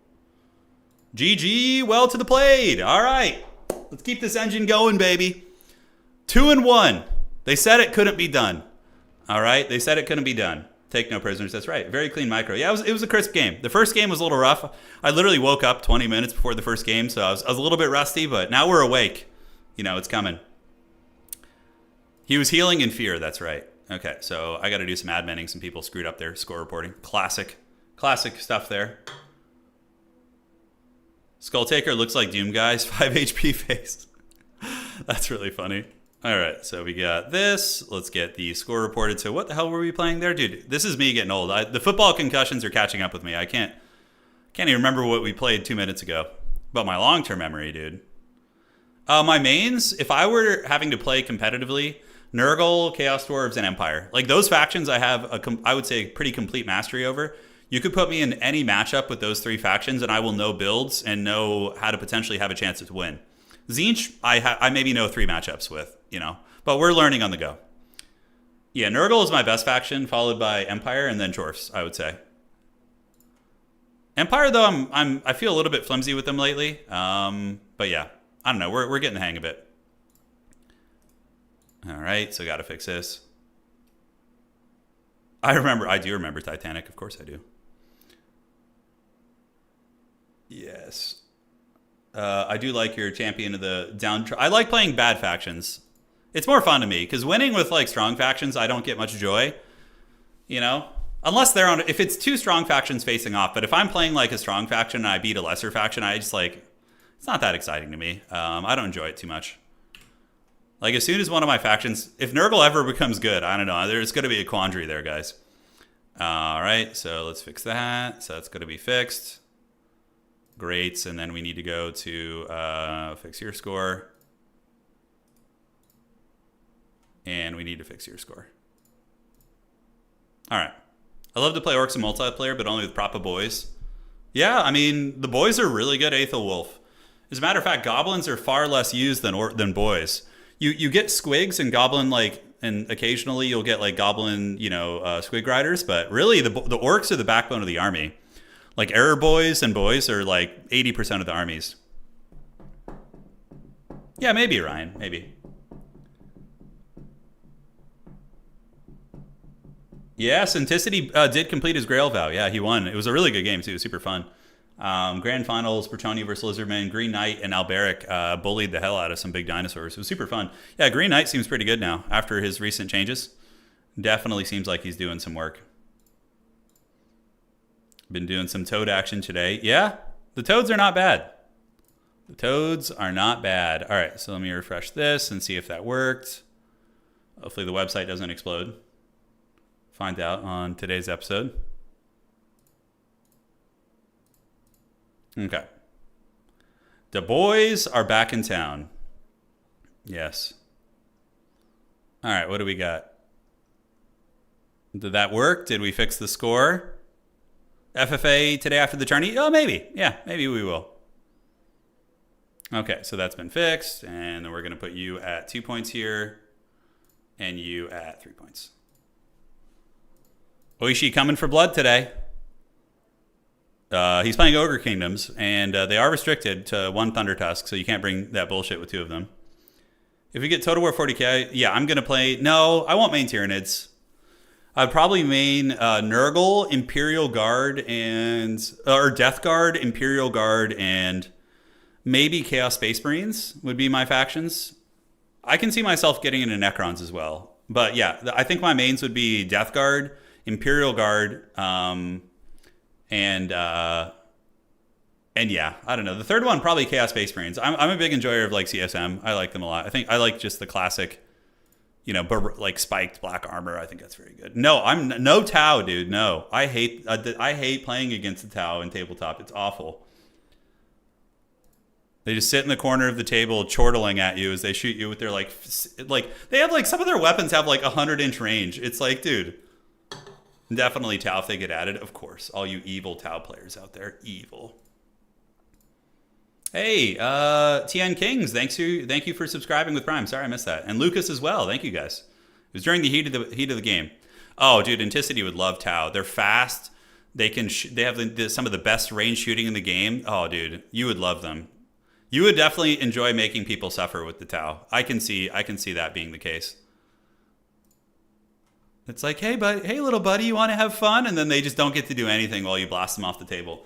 That's like the Tau experience. You have to be in tabletop. You have to be very experienced with utilizing terrains in the battlefield. Terrain in the battlefield to beat Tau. Like if you just like run at a Tau army in open field, dude, you're just done for. You're just gonna get blasted. All right. Let me check this real quick. Got some weird admin stuff. 1, 2, and who did Aaron play? Okay, so he needs a buy round point.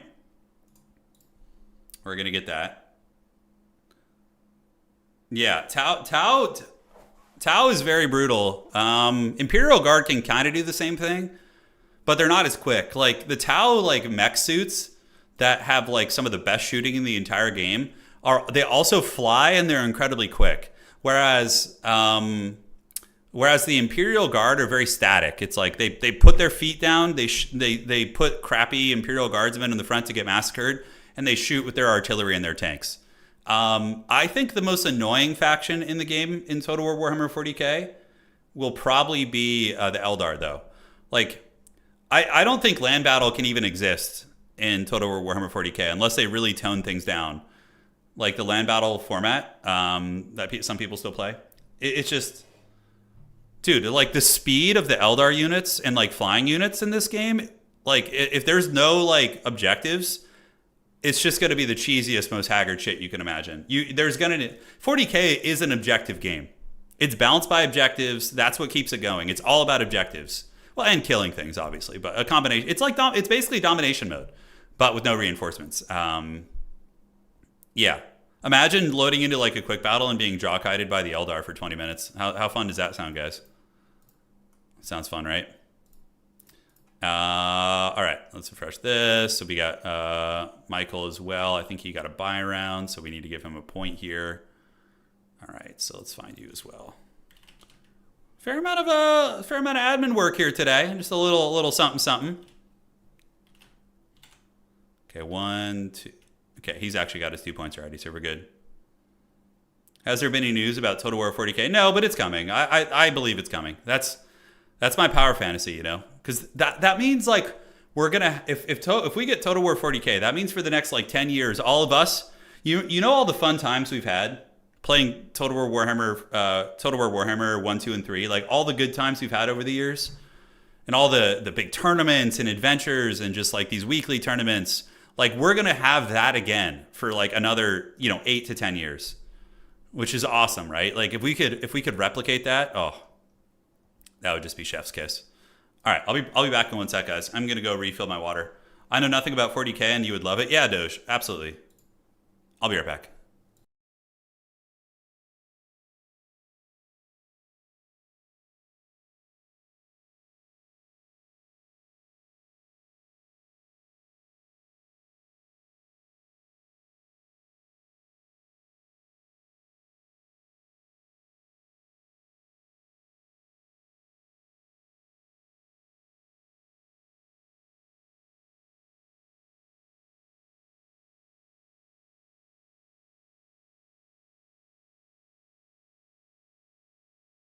All right, we're back in business. Let's see how the round's looking. We should be going into the 4th round, and then after that, top 4, and we go from there. Yeah, fun stuff today. We've had some cool TZEENTCH games. TZEENTCH is always a fun one to play. I don't know why they don't get played more, honestly. I feel like they're pretty fun. And yeah, Yashka and one game to go. So I need this guy to do well. Our tiebreakers, I swear this is just a sparkling water. Our tiebreakers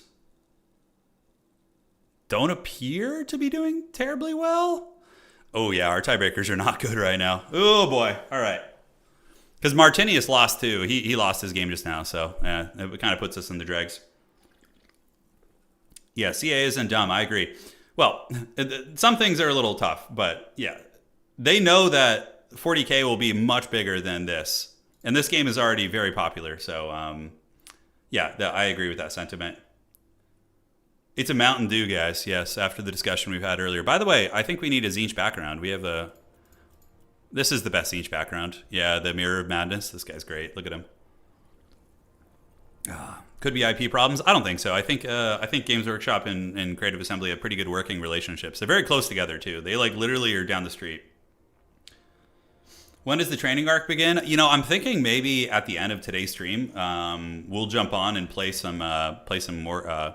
Warcraft 3. That'd be fun. That maybe we could close out with a couple training games. Dreadnoughts and a drop pod. Oh, that's badass. It is. Absolutely badass. Yeah, 40K, I mean, if they start small, if they don't like try and launch with too many factions, I think it's pretty doable. Yeah, James Workshop knows Total War was a success too. Absolutely. I mean, it literally, Total War all of us homies playing this game are what brought back Warhammer the Old World and tabletop. Like we all revived Warhammer Fantasy together as the Total War community. Pretty freaking awesome. All right, let me see if this last game. Hopefully one of my tiebreakers can get some dubs here because they're letting me down a little bit right now. They're kind of getting punched in the wiener. A couple of my old tiebreakers. Yes. Ever play Solium Infernium? I tried it. Yeah, I tried it. I didn't give it a fair shake, so maybe I will. Yeah. I mean, I can see multiplayer happening, but how the hell are they going to make campaign? Yeah, you just do it planet-based. Like, okay. It's very easy. You have a planet. You have Ultramar, and Ultramar has like 4 provinces in it, right? So if you're in like Reichland, for example, Altdorf, you know how Altdorf has like a couple small villages near it that you obviously use to build up your province? It's the same thing. A planet is just like a capital on the planet and then like a couple outside provinces. So to conquer a planet, you need to like, you know, you get the idea. You need to get all 4 districts or whatever on the planet. It's straightforward. It's easy. Yeah, you just make it like kind of space looking and you're going to be all good. Okay, what are we doing here? Yeah, we're still waiting for the last game to be played, I believe. You think they're going to do it like Gladius? Yeah, you can do it like Gladius too, where it's just like planet-based. And all right, it looks like we're good. Let's go ahead and advance the Swiss, and here we go. Let's get it going. We've advanced the round. Hopefully the website doesn't explode as we keep this going. Yeah, I feel like I would like Spellforce. I've watched Nakamura play it a couple times. He's great. Nakamura, of course, one of the godfathers of domination mode. So shout out to him for giving us this awesome game mode to keep the spirit alive here. It's been great. Yeah, it would have to be a new engine, I think. I don't think we're going to get the... I don't think... They're definitely not going to use the Warhammer 3 engine. The Warhammer 3 engine is ancient. It's like it's like almost 10 years. It's probably older than 10 years now, right? Because this game was in development. Warhammer 1, which is, I think, the skeleton for this game, was in development, what, probably 2014, 2015? Yeah. So there's that. Watch, where's Space Battles in 40K be the new Where's Nate? No, I don't even want Space Battles. Go play frickin' Battlefleet Gothic Armada, you know? Yeah, I mean, you could have, like, I don't know. Space Battles just don't call to me. Just like I didn't care for having naval battles in this, you know. I feel like it would just be, like, undercooked, and I'd rather they focus on making the actual battles and the siege battles, like, good, you know? Yeah. The engine in this game isn't, like... It's janky. It's janky, but it, yeah. It's definitely a little old. Okay, I'm getting pinged by people. I'm getting messages from players. Apparently, I'm hosting your tournaments now. Ah!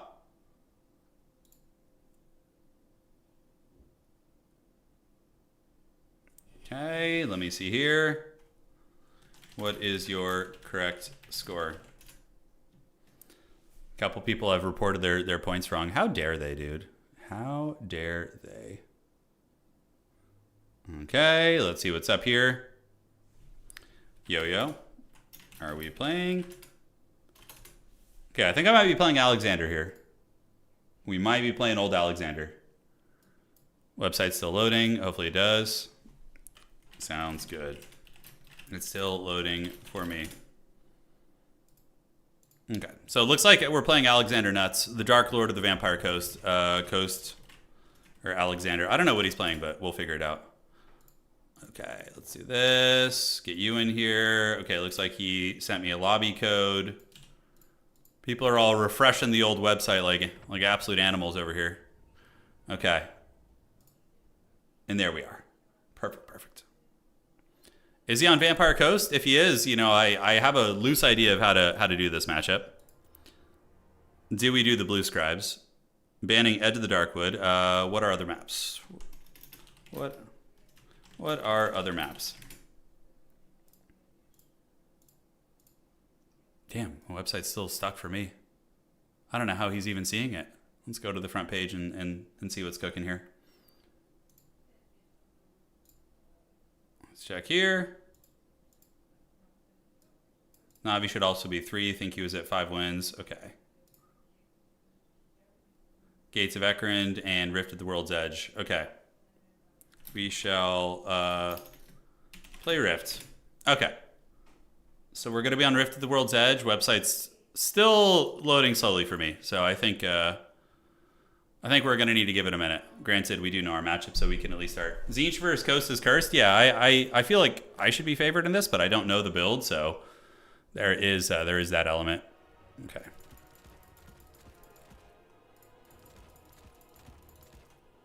Okay, perfect.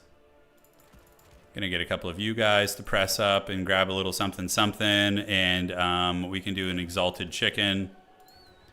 I think is good. Let's do this. We can cut that. I think that's good. All right, so now we just need to find 700 gold, basically. Outstanding. Is the website surviving? It looks like it is. 46 people signed up today. Pretty awesome. And yeah, the round is up, but man, oh man, is this website chugging along right now. I think it's because somebody else is running a tournament too at the same time, which is causing some issues. Yeah. TZEENTCH just goes 8 popcorn throwers. Yeah, that's what I suspected. Just like, you know, Vampire Coast hates arrows and, you know, archer type units, so I figured that would be the way we would go about it. Okay, we got 1,000 gold here, so let's get the Zangor, and then is there any way we can find a little bit more money? Yeah, you need the Greater Arcane Conduit. It's crazy that, like, Kairos is straight up cheaper here than the Big Chicken. Okay, so let's do maybe this. Yeah, but you don't have any other good spells here. Glean Magic is cute, but nah, I think we go with the Exalted Chicken. I wonder about, like, any, what characters we could potentially... I mean, you could go Green Knight here, actually. That'd be really funny. All right. Yeah, I think it's because there's another tourney going on right now. Goblins, round 4 is live. Okay, so Navi should also be at 3. I think he was at 5 wins. Okay, so yeah, we will fix that. Okay, let's just let the players get in their matches, and then we'll do some adminning. Huh. Tricky. Hey, Thrusting Leg, thanks for subscribing. Really appreciate that. Thank you so much, and thank you for the 30 bits as well. All right, so I think we do a little something like this. Lore of TZEENTCH, I think, is probably the way to go with Portal Glyph. That's going to be nice. And then we can get you guys in the mix. Perfect. We have a little bit of money left over. And that does decrease the cooldowns, which is cute. Yeah, you have to worry about, like, the big man. The big Krabos could be a bit of a menace. What about Changebringers? Yeah, because we have complete Air Force dominance, right? So we could maybe consider a Changebringer, but I don't know. Maybe not. Zangors seem really good here. Just like Vanguard Pressure, very cost effective. You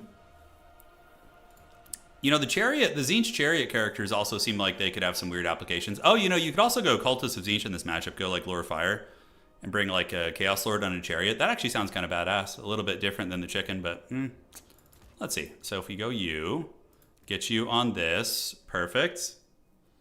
And, or on the disc. Yeah, and then we get you as well. So we're going to get you on horseback. The Tzeentch Shrine would be fine, but I think Coast has like a little bit too strong in the targeting sniping department to do that. Feels a little shady McGrady. All right, let's get you guys. Perfect. Okay, Kindle Flame is good. Flamestorm is fine. We can do a little fireball action. Always good to have a little bit of fireball action, or Flaming Sword of Ruin even. All right, and looking good. Yeah, looking fine to me. Chariot is a big target for guns, but I should have the advantage in the shooting game. You know, I should have, I would say, a little bit of an advantage there. Forsaken are probably a good reinforcing unit, although I think the Humble Zangor probably is more effective. Would be my 2 cents. We got those. Do we need any sort of anti-large here? Maybe 2 of those guys are adequate. Let's get this. And for our last Disappearing Act, what is it going to be? Halberds in this matchup, maybe, but probably not. Yeah, Morgul's and Animated Hulks. Yeah, I think that Centaurs of Tzeentch will handle a lot of those kind of threats. Get 1 spear unit. Okay, that looks pretty good. I like this build. I think it's pretty good. I think it's pretty good. Okay, let me see what admin issues there are, if there's any. And now I can start fixing some of the score. Okay. There we go. So yes, Alexander's here, and then we got to fix the score of some of these gentlemen. So Navigator, I don't know how Navigator has friggin' 5 points. So Navigator won 3 games, so it should just be at 3 right now. Okay, so we'll fix that. All right, let's party. Yeah, I like this build. Although, you know, I am playing against this man's main, and he probably has played this matchup a fair amount. So I gotta watch out.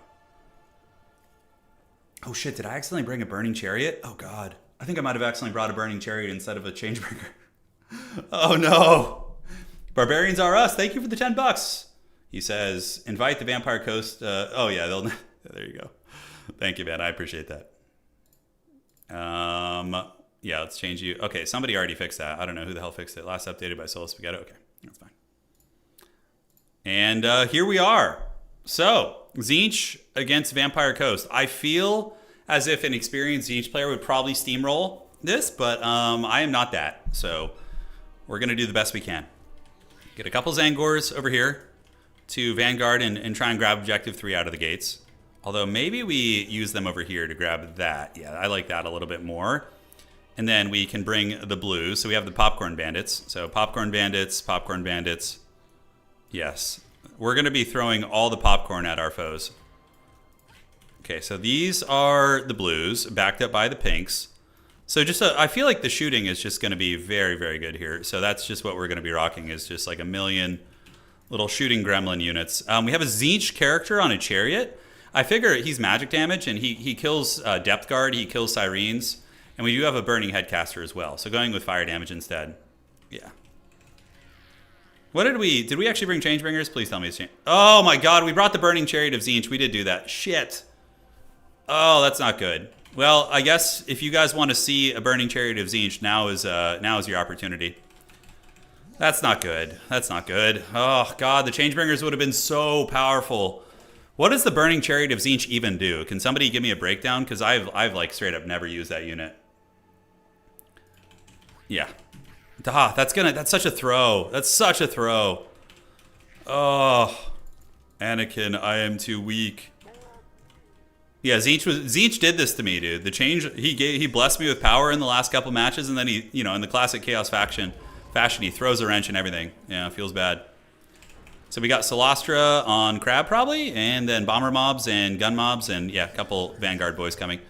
What does it do? It burns your money? Okay, great, thank you. Better at SE sniping. Okay, so we'll try the Burning Chariot against Solastra maybe, and see what we can get done there. That's gonna be pretty fun. We'll move you up this way, and we're gonna just park our wizard in the trees. Okay, and maybe he's gonna get there before us. I'm not sure. Let's move you guys up this way, and you guys can kind of go over this way, and we can play like the wide style here, right?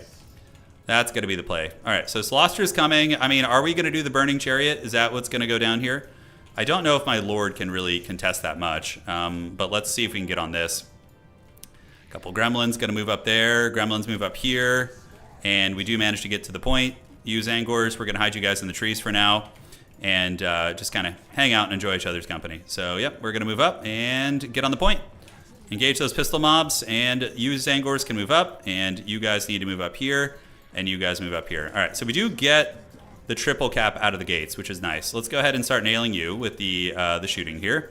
We're going to form ranks, and do we do the dreaded burning chariot, guys? Is this the play of the gods? I don't know. Maybe it is. Let's get you guys to start shooting here, and yeah, the melting will hopefully begin. So we're gonna do it. You know, I think my tiebreakers suck so bad that I can't make top 4. So we're gonna see if we can cook here. So let's get the blues. Focus you guys, focus the bomber mobs here, focus the bomber mobs, Zangors on the outside, and Zangors on the outside as well. All right, so let's get on there, do a little bit of razzle-dazzle there, and we're going to get some burning heads going as well. So we're going to do the burning head down the pipe here. So we're going to do, I think, try a timing burning head to get those bomber mobs right there, which is going to be nice, and maybe we will. So we do, okay, that actually was not great, but it does trigger the Kindle Flame synergy, which is good. And now we have the burning chariot here. Is it going to be able to do anything? I don't know, man. I do not know. All right, so you guys focus this. Let's call in some screamers to keep Celestra honest and keep our character back here. And we do get some Zangors on the outside starting to crush through some of the formations, so that's quite good. Probably should have called out a little bit of mobility here. Let's shoot you and shoot you. And we are getting attacked here and getting attacked here. So let's see if we can intercept this. I mean, the Burning Chariot is doing a little bit of damage here, which is kind of funny. You know, it's getting a little bit of work done, but yeah, we're gonna see how this all unfurls. So we'll have another Burning Head here in a moment. Probably wishing I had another Zangor, but we'll call out what we can. Let's get the pinks to start, you know, running back. Get you guys to run back. You guys to run back. I think we can abandon that outside position. We've almost got Celestra. She's actually kind of getting a little bit low-key low, which is very funny. So yeah, killing that character would be actually quite hilarious. Zangors on the backside doing their thing, and I think some Centaurs here would be very, very welcome. And now let's go ahead and do a Burning Head here, cook these guys, and just try and consolidate our units here. So we need to have the Fire at Will turned off here and consolidate our army over on this side. So Celestra is getting hunted by my Chariot character, which is nice. Let's get this on the Mournguls and start shooting them, although going after the mobs here would be a little bit better. We're going to consolidate our forces on this side and, yeah, just start fighting the good fight here. So Zangors, Spearmen, let's get these guys coming up for reinforcements. We're shooting into the guns back here, and now my Lord is getting cooked a little bit. Yeah, he's having a bit of a bad time there in that situation. So let's get you guys back. Let's get you guys around here and retreat back a little bit. So we need to kite back. We still do have some good pressure in the backfield with the Zangors, but yeah, the Mournguls coming in are a little bit frightening. And my Lord actually gets routed there, which is pretty nutty. Didn't expect that to happen. The mighty TZEENTCH Lord, I thought he would hold to the bitter end, but that was not the case. Okay, so the Burning Chariot, you know, I think Changebringers definitely would have been a little bit better. Our Lord does rally back there, which is nice, so that means we're still in this game. And this unit is getting blasted by the freaking, yeah, that's not good. So yeah, shooting is going. Let's get the Spearmen in there, and we can get both of the pinks to go after the Night Terrors here. And hopefully we can shut these guys down back here, although we do have another Burning Head too, so we'll see what we can do with that. So you guys come back here. And is my Lord going to be able to get away? He is. And Celestra actually gets trapped by all those Screamers, which is nice. So let's get the Lord back here and look for some Burning Head opportunities. All right, so we can even get in melee with these guys. I think that's going to be fine. All right, so back you go with the pinks, and these pinks need to retreat as well. God, I wish I had Changebringers right now. What I would give for a Changebringer, that would be super nice. All right, so retreat back this way. The Burning Chariot, you know, kind of funky. Let's get you over this way and charge this. Perfect. And these bombers should be taken offline here. I do have the TZEENTCH and shield regeneration, which is quite nice. A couple spears here do get tied down, but let's get onto the Mournguls right there and get these Zangors moving up into the woods. We're going to keep the keep you back here. Yeah, that Exalted Burning Chariot thing is having some issues. What do we want to get here, by the way? We could do this. That's actually a pretty good one. That's going to cook a lot of units. Centaurs of TZEENTCH, we can charge the Mournguls and try and finish them off. And let's get you on the pistol mobs there. That was a good Burning Head. That was very clutch. That was very, very good one there. And the pinks here, we can have them start poking, call this Chaos Lord over to run over some of the zombies. And let's see if we can actually finish off that position. That would be very, very nice. All right, Furies. Furies overhead. Get on top of these guys. And we do have the Burning Chariot in the bushes, so it is there. And let's do a TZEENTCH Army ability right on that face right there. I think that should get some work done. All right, so retreating. Chaos Lord's going to come back there. should finish the job. Let's clean these guys up, and yeah, we can move you up to this point, so try and grab that point. We do manage to get the army ability off, and it does some respectable damage. Centaurs can get back, and the Burning Chariot can, you know, prepare for the good times. We're going to see what we can do here. All right, so Burning Heads, we need to retreat you. I think we bring you down and under this way. I still have the 1 point, so we still have a lot of opportunity for value trading. The handgun mobs are fleeing. There are 2 of them back there, though, so we got to be very careful. Chaos Lord hopefully finishes these guys off. Let's do a little bit of charging here, and we can just run you guys this way. Yeah, let's see if we can lure Celastra a little bit deep into my lines. That would be very, very nice. All right, so the Burning Chariot is there, and there's some Haggard Pistol mobs in the woods coming up. We're going to need to hold this 1 point if we want to have a chance of winning. We definitely can't afford to relinquish that. Let's get you guys shooting here and prepare for another Burning Head, which we should have in uno momento. All right, let's get the Morngul's. Spears coming up. Furies, shut that shit down. We have the big scary dude for the late game, so we're going to see if we can get a little bit of work done with that. Depth Guard are coming, and do we have WOM left? We do. Yeah, we should have enough for a little something something. Chaos Lord's doing it, and let's retreat you back. Let's get some Centaurs of TZEENTCH to come up. So we're going to get these guys, and where are the other Centis? Yeah, they're cleaning up the Morngul's and some of these other threats, which is good. All right, so wait for the Burning Heads, and we're going to go ahead and get one right down the pipe on you guys. Hopefully that will do some damage. And these guys do get cleaned up. And now the Centaurs of TZEENTCH, we should be able to hammer those Depth Guard down pretty bad. Should be able to do it. Burning Chariot, I don't know if it's going to be able to do much of anything. Morngul's do close the distance here, so we're going to start kiting back this way. And let's pull the Burning Chariot down and under here. See if we can do a little something something. But yeah, those Depth Guards should have a bad time. And the Burning Head's got some nice work done. Let's go ahead and charge there. The Burning Chariot, can we get some cheeky shots? You know, I don't know. It's going to be tough. Let's call out the Screamers, and Screamers should counter the Morngul's here, and hopefully we can save those pinks. And I think the guns are going to zero in on me here. No, they're going after my Chaos Sword. Okay, that's good. Okay, that's going to be some sort of nastiness. I don't even know what the hell that is. All right, let's move past that shit. Yeah, let's try and dodge that if we can. All right, let's get you back into the trees. A couple Morngul's ambushing back here. I think we mostly dodged it. We're going to find out in a second. That's for damn sure. Let's get this Chaos Sword back, get you to shoot here, and then get back into these units and call it a day. All right, so how are we looking in the backfield? Will we win that fight? I don't know. I actually don't know. Celastra is kind of low, but probably not going to be around for too much longer. We do have some Morngul's in the back causing havoc. Depth Guard are close to death, but you know, taking it like champs. God, I wish I had freaking Changebringers, man. This is so painful, man. It's so painful. A lot of gun mobs coming in, and hopefully we can just kill those Morngul's off. I don't know. It's going to be hard. All right, let's get you guys shooting here. We still have the Lord fighting in the bushes a little bit. We can come in and maybe try and do some work against Celastra. Going to jump on some of the gunnery mobs right here. And we could try some mobility shenanigans on the other side. We do have Furies here, but Furies won't be that good against these units. That's for damn sure. Oh, this Chariot is so haggard. I have so much value that just is dead weight. It's like doing nothing. Celastra is just like cackling here, you know? All right, Centaurs. Let's get them in there, have them charge down those Morngul's, and we're going to prepare for another Burning Head here. All right, so yeah, we can do a little timing Burning Head here, like so, and hopefully cook a lot of units, but I think we've lost this game. I mean, not only did the Changebringer blunder hurt, because Changebringers would have been good against a lot of my opponent's army. We just, like, yeah, don't know this matchup, even though I think it's favored for us. I think TZEENTCH is favored here, believe it or not. Yeah, so the Burning Chariot, let's go ahead and poke a little bit, see what we can do. You guys fight it out. We get a Burning Head attempt there. It doesn't really do a whole lot. I can maybe push up on this side a little bit. The Chaos Lord also felt a little bit lackluster. How much value did we get on this Burning Chariot here? Let's see. 1,200. Yeah, if that was a Changebringer, Celastra would probably be dead. And I maybe just win the game. That sucks, dude. That freaking sucks. All right, so back you go into the trees. Can't believe I brought a friggin' Burning Chariot of all things. All right, so we're going to move you guys over. We're going to get you guys coming here. And we're going to try and do some split pushing on this side. I don't know if it's going to work out, but we're going to try. Burning Chariots just freaking suck, dude. Yeah, they just suck. I think the Big Chicken is better, too, because it can bully a little bit more of the roster, you know? Let's go get that gunnery mob back there, get a little cheeky, and we can move you across to the other side as well. Got some scurvy dogs coming in. I'm going to attack my dudes. We do have a Burning Head, so we're going to do that right down the pipe here, see if he wants to dodge that. A couple of you guys move in. Let's get you guys doing your thing. And yeah, this shithouse Burning Chariot. No, I was supposed to be a Changebringer. It was a mistake. It was supposed to be a Changebringer. I just accidentally, they look similar and they cost like almost the same. So I just made that mistake. I fully intended to have a Changebringer here. Yeah, the Chaos Lord and the Chariot was an ambitious idea, but I think, yeah, he didn't feel very good. He didn't feel very good. Okay, cue the theme for Chariots of Fire. God, I hope not. All right, so we do get a little bit of ground here. We do have some of these guys advancing up. Centaurs could maybe do a little flanking here. Sneak into there, a little sneaky. But yeah, I'm like pretty behind in value at this point.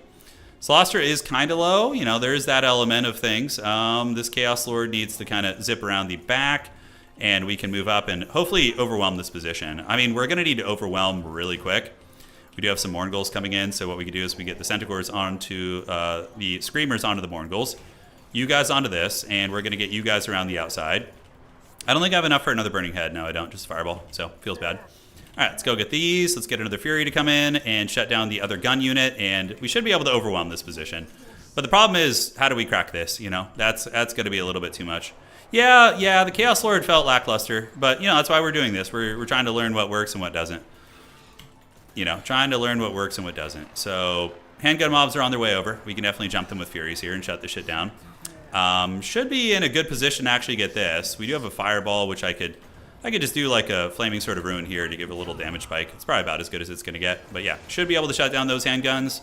And then how do we play this? Do we just get Centaurs of TZEENTCH on the outside there? Because I think we get this point, right? I think we do. We do have the TZEENTCH army ability, which is kind of cute. We're going to use it here to see if we can fold up this position. Furies do get killed by Mourngulls in the back, but we do manage to get some handguns down, which is cool.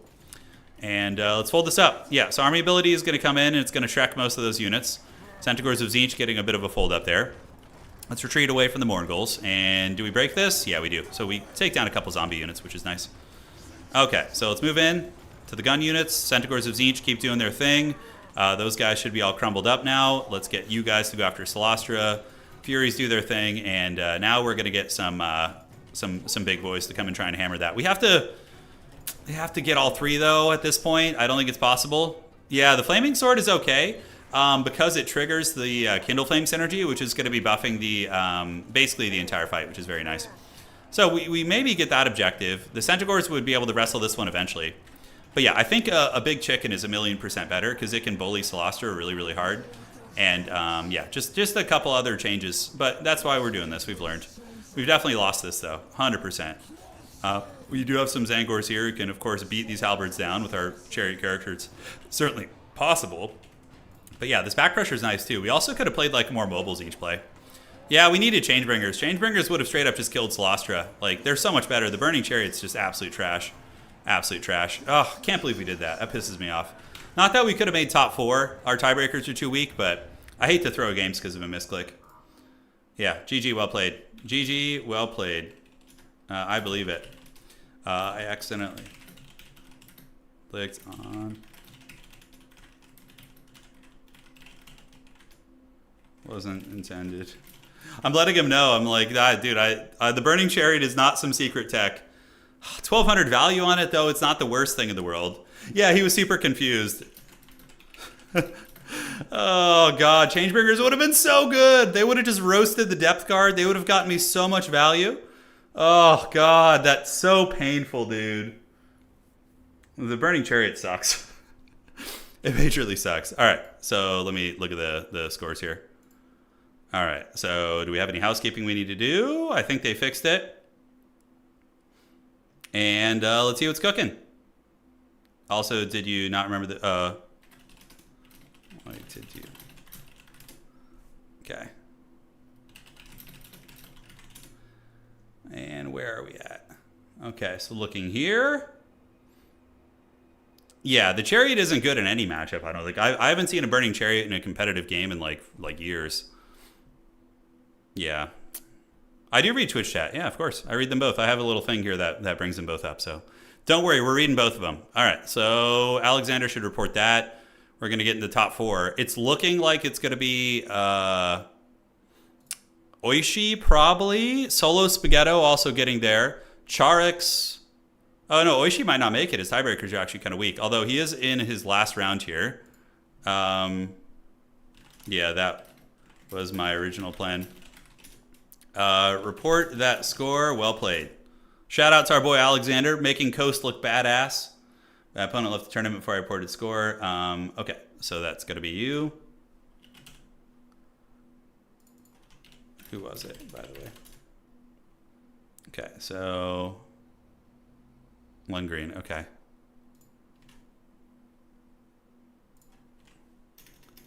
Which tourney is that in? So Michu, need to do some admin work. We're going to be casting the semifinals and the finals as well, so we will be doing all that goodness here.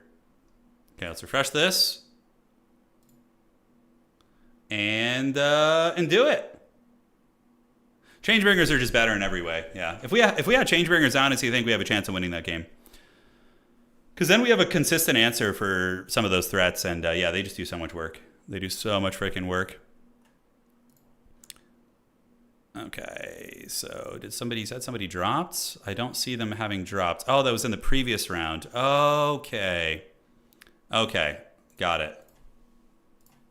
Oh, in round 3. Copy. So let me check his points, make sure they're right. So he's got 2 points here, and let's see. Should have 1. And then 1 more. Yeah, okay. You got 1. Great. And then he's going to do this.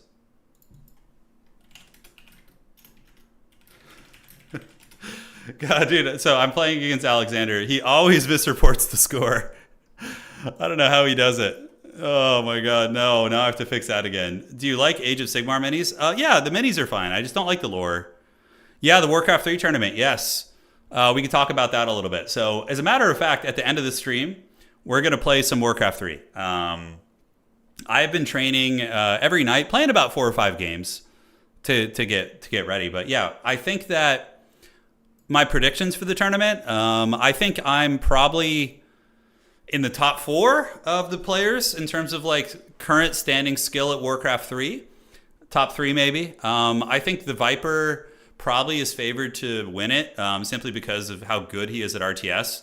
And like he is the most skilled RTS player in the event, I think. Yeah, so even if we won that game, guys, we would have had no chance.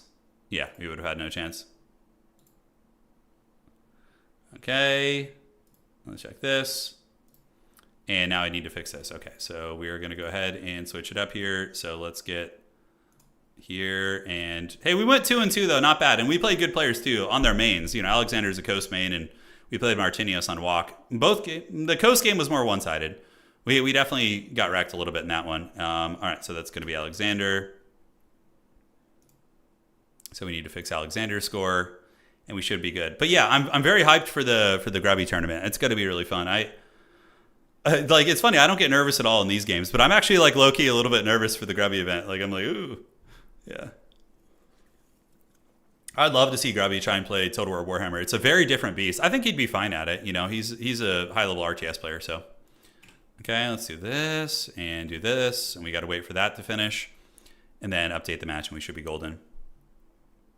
Will you get coaching? Yeah, I'm going to reach out to him and see what his schedule looks like. I'm hyped too. I hope you have a great time as well. Yeah, I'm very excited, Dalen. I'm very excited. It's going to be mega fun. It's going to be mega fun. Okay, so where are we at? The scores get fixed. Yep, loading in. And top 4 is going to be coming in. We'll be casting Oishi undefeated, Solo Spaghetto, Charix, and maybe actually Alexander. He might make it with Coast after having beaten us. He might make it. Okay, looks fun. My favorite race in Warcraft 3 is Undead. Yeah, I'm an Undead man. I've been playing Undead.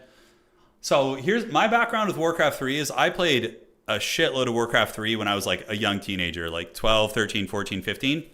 Then I basically didn't play at all until I got to like, you know, my 30s again. And then I started playing maybe like a game a week, like 1 game a week maybe.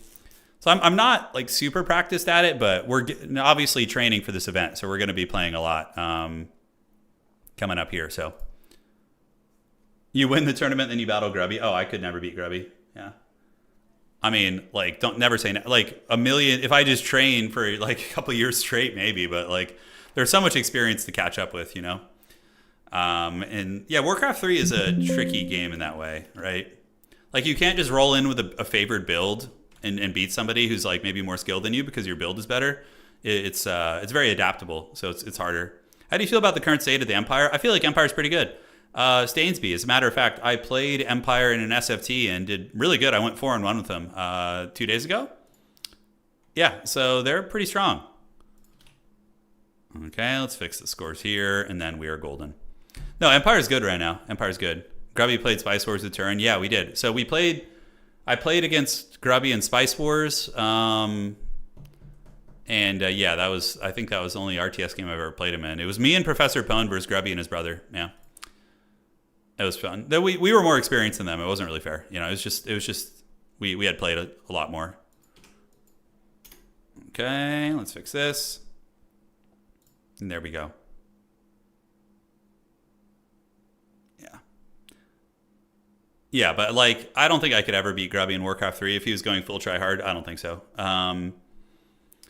It would take years and years of practice to catch up to his skill level. He's crazy good. Yeah, we played him in Dune. Yeah, fights in Warcraft 3 are definitely longer. They are. Than like StarCraft. That's the interesting thing, right? Like seeing Age of Empires and StarCraft players come over, and you know, in StarCraft and Age of Empires, your units can just explode in like 2 seconds. You can lose your whole army in like literally 10 seconds in a StarCraft game. It's yeah, very different. All right, so I think I fixed all the admin stuff. We should be good. Which game mode is best to play when trying to get back into Warhammer 3 multiplayer? Oh, for sure, Domination mode. Yeah, Domination mode was designed for competitive like multiplayer play. Yeah. Land battle's fun for sure. If you're you just prefer like just an army showing up and fighting another army, then land battle's probably, you know, for you. But I personally think domination is superior, but that's just me. Okay. Almost ready. Still a handful of games to be played. Top 4 is being developed. We have Navigator. Mihal, does that make sense? Mihal. Did he win 4 games? Let me see here. Okay, no, he lost. He has 1 too many points. Okay, so he should just have 3 points. Okay, I got to fix his score too. Sneaky, sneaky. What do you think about Rabute Gilliman as an epic unit? Oh, for sure. I mean, I think in Total War 40k, they'll for sure add like Gilliman and Angron and Mortarion and all these characters. I managed to tank the Tzeentch ratio even more. We kept it even at least. We didn't tank it here, but Tzeentch has a bit of a learning curve. They're not as easy as the other. I think Nurgle is probably the hardest faction to play competitively of the Chaos Gods, followed by Tzeentch. And then the easiest to play is probably Slaanesh and then Khorne. Khorne and Slaanesh are the easiest ones to play. They're just so mouth-breathing and so strong. Yeah. Sneaky, sneaky. Gazkul Thraka with the Power Claw. He's coming. He is. He is on the way. All right, so checking in on the players. Give me Perturabo. Well, we don't even have Perturabo in tabletop. So, you know, I think there's going to be a strong correlation between 40k Total War and you know, what we're getting in tabletop. Because Games Workshop wants to promote, you know, their tabletop game as well. They want to get their bang for their buck. Top 4 is looking pretty well developed. We have Charix, Navigator, Oishi, and Solo Spaghetto. Very strong set of players. And yeah, we just have Orange Pest and B6 playing it out in their last game.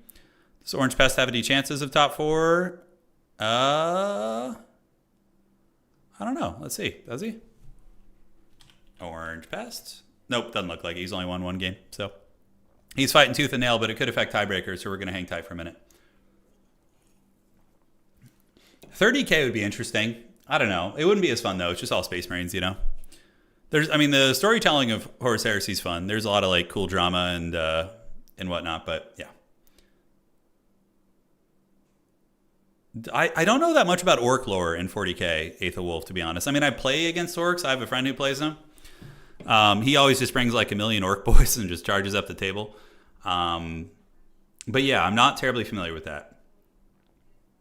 If Total War 40k releases without Imperial Guard, I'll riot. I think they will. I don't think Imperial Guard will be a starting army, actually. I think Imperial Guard will be like one of the very first DLCs. Like within like 1 to 2 months of launch, I think we're going to get like Imperial Guard. If I had to guess. If I was a wagering man. The Shrooms lore, yes, of course. Of course. Of course. All right, let's refresh this. How we looking? Oh, those guys are having a duel of fates over there. A fight of fights. Yes. So top 4 factions. I don't know what Charix is playing. Let's actually look. Oishi is on Ogre Kingdoms. Oishi is really good at ogres. I bet you Solo's on Khorne. Navigator, maybe Chaos Dwarves. Yeah, GW is famous for weird business decisions. They are. It's true. Orc is basically just orcs in space. Yeah. I mean, you get orcs in space. They're mushrooms. They their combined beliefs like manifest things. That's kind of like how their magic works. So when they paint shit a certain color, they believe it makes it faster. So I don't know if that's like still how it is, but yeah, it's funky. Okay, let's refresh this. Orange Pest and B6 having the ultimate duel of fates in the grand finals of the not grand finals but top 4. They're happy mushrooms. That's right. The more they fight, the bigger they get. Is that true? Okay, that's kind of cool. Hey, it's not unrealistic, right? Like, if you're smaller and you get fit and work your muscles, you're going to put on muscle mass and size. And Imperial Titans. I think Imperial Knights will be added as not as their own faction. I think Imperial Knights will be a supplement that you can bring with some of the Imperial forces. So if you're playing like Space Marines or Guard, I bet you're going to be able to bring in like a couple Knights or something. I wouldn't like having them as their own faction doesn't make sense unless like CA gets a little bit, maybe gives Imperial Knights their own infantry, like support infantry, auxiliaries or something. I don't know. I think that Knights would be a supplement unit. I don't think they would be their own goodness there. So. Sisters of Battle would rule too. I really like Sisters of Battle. They're a cool faction. I mean, they literally have a tank that has like a church organ on top that shoots rockets out of it. I mean, come on, you don't get much cooler than that. Yeah, Sisters of Battle are badass. They still playing? Okay, let me refresh this, and let me know when you're done. Let me know when done. We're waiting on the old last game, which is I believe Tomb Kings vs. Skaven there. Hey, Chicken Nugget. Thank you, Chicken. Not just Chicken Nugget. You are Chicken Nugget 69. Hell yeah, dude. Thanks for subscribing. I really appreciate it, boss. Thank you. And I promise you guys this time, before the next stream, we will have some emojis. So we're going to set those up tonight. We're going to get all the emojis and all the notifications set up and everything. I'm just we've been doing tax stuff in real life. So like I get off and then we work on taxes and adult bullshit. Not fun, but almost done. It's a nightmare. Yeah. Going through an entire year's worth of bank statements to like look for write-offs and just, no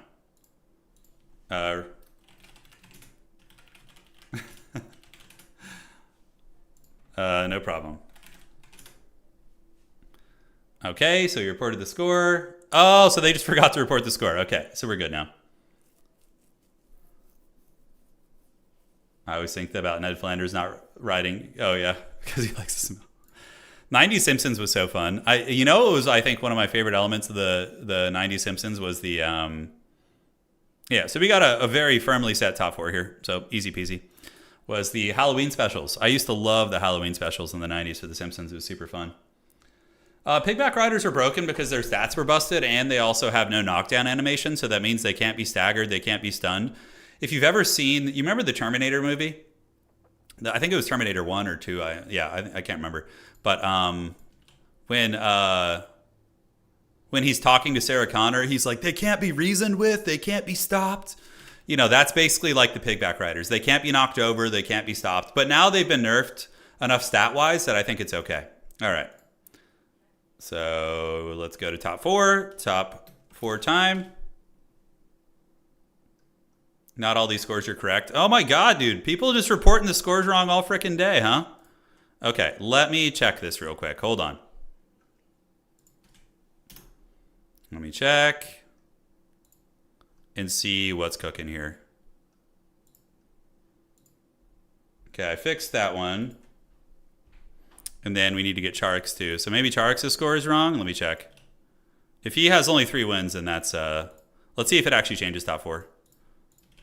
How are they getting this wrong? 1, 2, 3. Charix's score is right. He's got 4 wins. Yeah, it's golden. All right.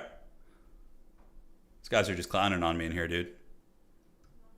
Okay, let me see. No other admin issues, and we should be ready for top 4 now. Okay. Excellent. So you just give me 1 sec, guys, and I'll be back with you in chat in just a moment. Give it to me, precious. Give it to me. All right, so on the brackets, we have Solo Spaghetto versus Charix and Oishi versus Navigator. Now, what matchup do we want to watch is the question. What are we feeling here today? Are we going to feel the so Solo? Let me see what they're playing. I'm going to go look and we'll decide on which matchup we want to cast. So SFT declaration. Okay, so what do we have? Oh god, there's 2 tournaments running. It's super hard to see what everybody wants to play. Charix. How does he spell his name? CZARIX? I think is how he spells it. Okay, so Ogre Kingdoms versus Chaos Dwarves could be an interesting one. I kind of want to see Ogre Kingdoms without the double Thunder Tusk. So I'm going to hit up Navigator. Yo-yo, lobby, code. Is this Navigator? Oh no, that is somebody else. Yo-yo, lobby, code, please. All right, so we're going to get into our semifinals match. It looks like it's going to be Chorfs versus Ogre Kingdoms. It is probably our best Chorf player right now in Navigator, playing against our best Ogre Kingdoms player. On the top side, we're going to do it. Charix is going to play against Solo, and we should be golden. Goblins, thank you for playing. Top 4 time. Oishi and Navigator. Send me lobby code. All right, so tagging those homies. And it should be go time. It's really the Chorfs that I want to see. It's true. You caught me, you dirty dogs. You caught me for the last time. All right, I found their lobby. They thought they could hide from me. It's not my first rodeo. There it is. All right, so we got Oishi versus Navigator. He might not be on Chorfs. He is on Chorfs. Okay, cool. So we got Chorfs versus Chungus Kingdoms. So what the Ogres do in this matchup is they just spam like 5 million Noblars and mitigate the effectiveness of your like Fire Glaives and different units like that. So that's going to be that. I'm in. So Oishi is, I believe, the #1 ranked player on the leaderboard right now. Looking pretty scary. Looking pretty scary. Navi, aka Navigator, is let's actually look. We can peek at the leaderboard right now, see what it looks like. All right, so we're gonna do this, and we're gonna switch on over here to the desktop capture. There we go. So no, Charix is #1. Holy shit, the pride of Poland. All right, Charix with an 81% win rate. Oh, so guys, today we could be in for a friggin' treat. We might actually get potentially the #1 player in the world versus the #2 player in the world right now. That's super hype. And Chad Anticity here at #3, attack speed. Navigator is #5 in the world right now. And Navigator is, yeah, and then who else do we have there? We have, I think, was it Maverick Sloth or, yeah, we'll check. I think it was, I'm still here, still lurking at #15. Dude, look at me and out of reach into the dregs down here, huh? Yeah, hanging in there, just barely. Navi playing Chorfs. Yeah, I'm excited for it. It's going to be fun. By the way, this is Total Tavern. If you guys are new, we don't really, the guides, unfortunately, yeah, never really, I haven't gotten the Steam to do that, but we do have some blogs about like basic engagements and sign-up instructions. The Hall of Fame is really what it's all about. And bounties, I need to update the bounties. I'm probably going to delete the existing ones, and we're gonna fix that up. But yeah, lots of good resources on here if you guys are getting into competitive. Really, it's mainly about the tournament, so. These stream numbers aren't, yeah, no. Oh, I figured out what it is. I think the stream thing. And you guys are going to notice, like what we have today is like natural stream numbers. We're sitting at 2,000 on YouTube and 148 on Twitch, which is awesome. You're going to see after 4 p.m., if we keep streaming for another 45 minutes to an hour and a half, you're going to start seeing the stream numbers just like start climbing for no reason. I've noticed that in other people's streams too. When I've seen some people do like long 7-8 hour streams, and when that time threshold crosses, the numbers start falsely inflating. I don't know what it is. It's some weird shit on YouTube. It's very, very strange. It's very, very strange. Yeah. It is weird indeed. Minor settlement tournament. Is that what you guys want to do? The minor settlements? Oh, let's go. Have some heated fights in there. But yeah, it's usually between 4 and 5 p.m. is when the numbers start to like falsely inflate. Yeah. I don't know what the hell is going on with that shit. I really don't like it. Like, it's hard to gauge where you're at. Hey, Chris P, thank you for subscribing on Twitch. Thank you so much. Is it not just people getting home from work? I don't think so. No, I don't think so. Yeah. I do not think so. Yeah, see, Anticity saying the same thing happened to him. You got to one. So what do you usually, what are your like, on a stream, you might get like 300-400 people or something like that. And then you jumped up to 1K when it got late. Yep. It's the dreaded late night YouTube. I don't know what it is, but it's maybe they're sending it to people who are sleeping to help them go to bed. I have no idea. It's very, very strange. And I've been seeing it happening to more and more people too. It's not just me anymore. For me, I looked around and I wasn't seeing it happening to me, as many people. And then I made the connection. It was only happening when I was streaming late at night. Are you allowed to mix old world and AOS models? Absolutely. And anybody who tells you differently is an neckbeard. So don't listen to them. Like when I go to old world tournaments, the biggest thing is as long as it's like it fits, it's on the right base size, and it's more or less an accurate representation of the mini, then treat yourself. Yeah. All right. Yep, that's right, Anticity. That's right. It's some witchcraft. Ladies and gentlemen, welcome to the grand finals of today's, no, semifinals. Close enough. Still very hype. Welcome to the semifinals of today's tournament. It is going to be our Giga Chad Chorf main here in the community. And it is going to be Navi, a.k.a. the Navigator. And he's going to be coming in here with the Sorcerer Prophet. And I don't know why we're looking at that bull's butt right now, but we're going to switch angles. So he's using a small bull, actually going for a Great Taurus instead of a Bale Taurus, and using the Flames of Asgore? What the hell is going on with that shit? Okay, this is some seriously forbidden sauce. The Lore of Hashut? Like almost nobody uses that. Okay, so Hobgoblins here. We do have the double Pain Train, I think. Yeah, Iron Demon, very, very meta. Very good at clearing out Noblars, and their shooting is good against the bigger ogres. And then we have the recently cost-reduced Bull Centaur Renders. So they got 50 gold off, so definitely more cost-effective and pretty good against the Bulls. So I'm really curious to see if this build's going to work, but overall, very, very cool. So on the other side, ladies and gentlemen, we do have probably the strongest Ogre Kingdoms player in the world. It is going to be Oishi. And I believe I think he's the only active, there's a couple high-level Korean players, but I think he's the only active one right now. So always really cool to see different kind of cultures meet up and see the different styles and whatnot. But he is going to be here with Leadbelchers. So I really love the Leadbelcher play, right? Like 2 Leadbelchers taking those trains to Pound Town is going to be uber cost-effective. We have a Slaughtermaster of the Great Maw. We do also have a Thunder Tusk, Pigback Riders, and basic Noblars mixed in. Looks like actually just basic Noblars with a couple Pigback Riders on the outside, and the Pigback Knights, and then some Ogre Bulls. So really the epicenter of this army is going to be the Leadbelchers. Can the Leadbelchers carry? I think so. If I were to look at the 2 builds and just kind of evaluate overall, if I was a wagering man, I would say that probably the Ogre build would be favored a little bit. We do, of course, have a Thunder Tusk also. Now, Chorfs have plenty of good answers against Thunder Tusk between their shooting, the Fire Glaives, Deathstreak Rocket Launchers, Bale Tauruses. They're not like bullied super hard by Thunder Tusks, but they're still problematic and hard to deal with because of the Meat Feast, which is just one of the most broken healing abilities in the game. And now we get Steven Seagal being called in. So the Bullshido Mall Cop is here. He's going to get his plastic nunchucks he got off eBay, and he's going to cause some havoc. So yeah, he's really good because of the Mark for Eating. So this ability, it lowers speed, armor, and melee defense of any target. So you drop this on like one of the trains, and then you can just like shoot it to pieces. And he's also a great fighter as well. So that is that. So we do get the Iron Demons moving in. Just like in Tabletop, Iron Demons. Oh, the Eshin Wee Beater. That's right. Yeah, he's coming for your anime DVDs, dude. He wants it. Leadbelcher shooting, and we do see good dodging here from Navi. So Navi dodging back and forth, getting a little bit of work done there. Oh, look at this. We even have a Bull Centaur Taruk. So the Taruk is pretty cool because he is an anti-large fighter that can go fisticuffs with if he wants to fight the Thunder Tusk, he can probably go fisticuffs with it. More Bull Centaur Renders being called out on the other side as well. So here they come. Great weapons. They will get wrecked by Pigback Riders. Not going to be a good trade. Piggybacks with their anti-large bonus will be able to stand and trade with them very cost effectively. So I don't know about this. There's a little bit of a funky play here, sending the Bull Centaurs out that way. What the Chorfs need is some artillery. They probably need like Deathstreakers. A Hell Cannon would be very good here because you could start picking off the Leadbelchers.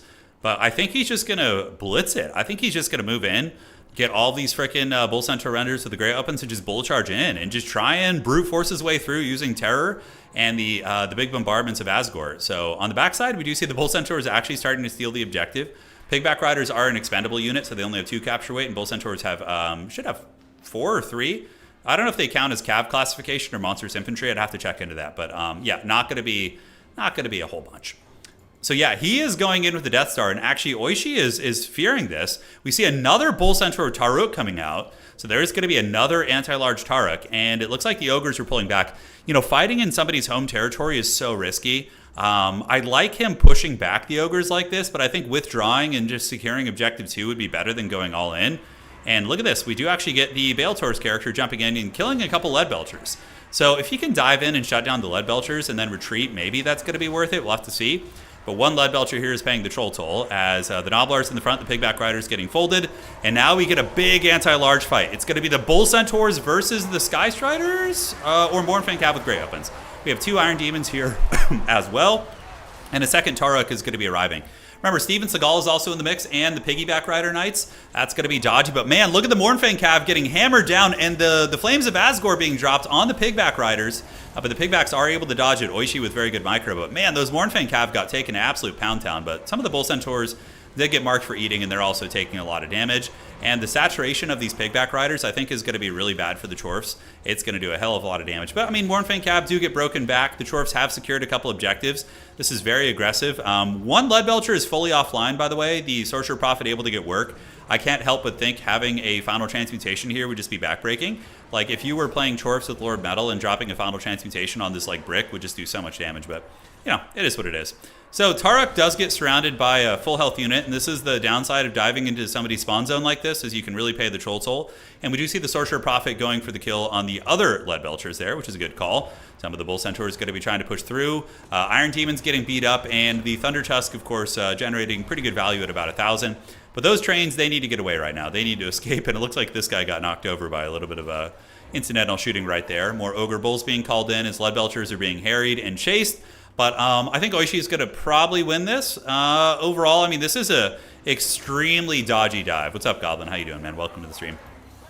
You know, diving into your opponent's spear line and, like, into the Thunder Tusk, I understand you want to shut down the Lead Belchers and whatnot, but this just feels so shady McGrady. So, yeah, if the trains can escape and maybe, like, a Taruk can get away as well, I think that it might be possible for Na'vi to salvage this because he at least punished some of the Lead Belchers. But yeah, it's going to be really tricky. So yeah, he needs a retreat right now. One Taruk is going to get away. The other one is going to get away as well. And during all that, the Chorfs have gotten a triple cap. You know, they were able to grab the objectives 3 and 2, and they are probably going to be able to get objective 1 for that triple cap that I was talking about. So Pain Train's getting away. And, you know, Na'vi actually with a decent salvage there. He is able to escape with most of the important elements. I think both Taruks did get away. Both Iron Demons also escaped, but one of them is a little bit trapped up and low here and potentially could die to the Mournfang Cav. So they could get hunted down and harried here and have a relatively bad time. So pulling back are the Pain Trains. Objective 1 is going to be going to the Chorfs probably, just with the Hobgoblins. And the Hashid Stark Ravagers are going to rip apart these Noblars. They're actually a pretty excellent unit. I like the Hashid Stark Ravagers a lot. They can do well against big targets because of how good their stats are. They have throwing weapons, which are relevant against like things like Thunder Tusk.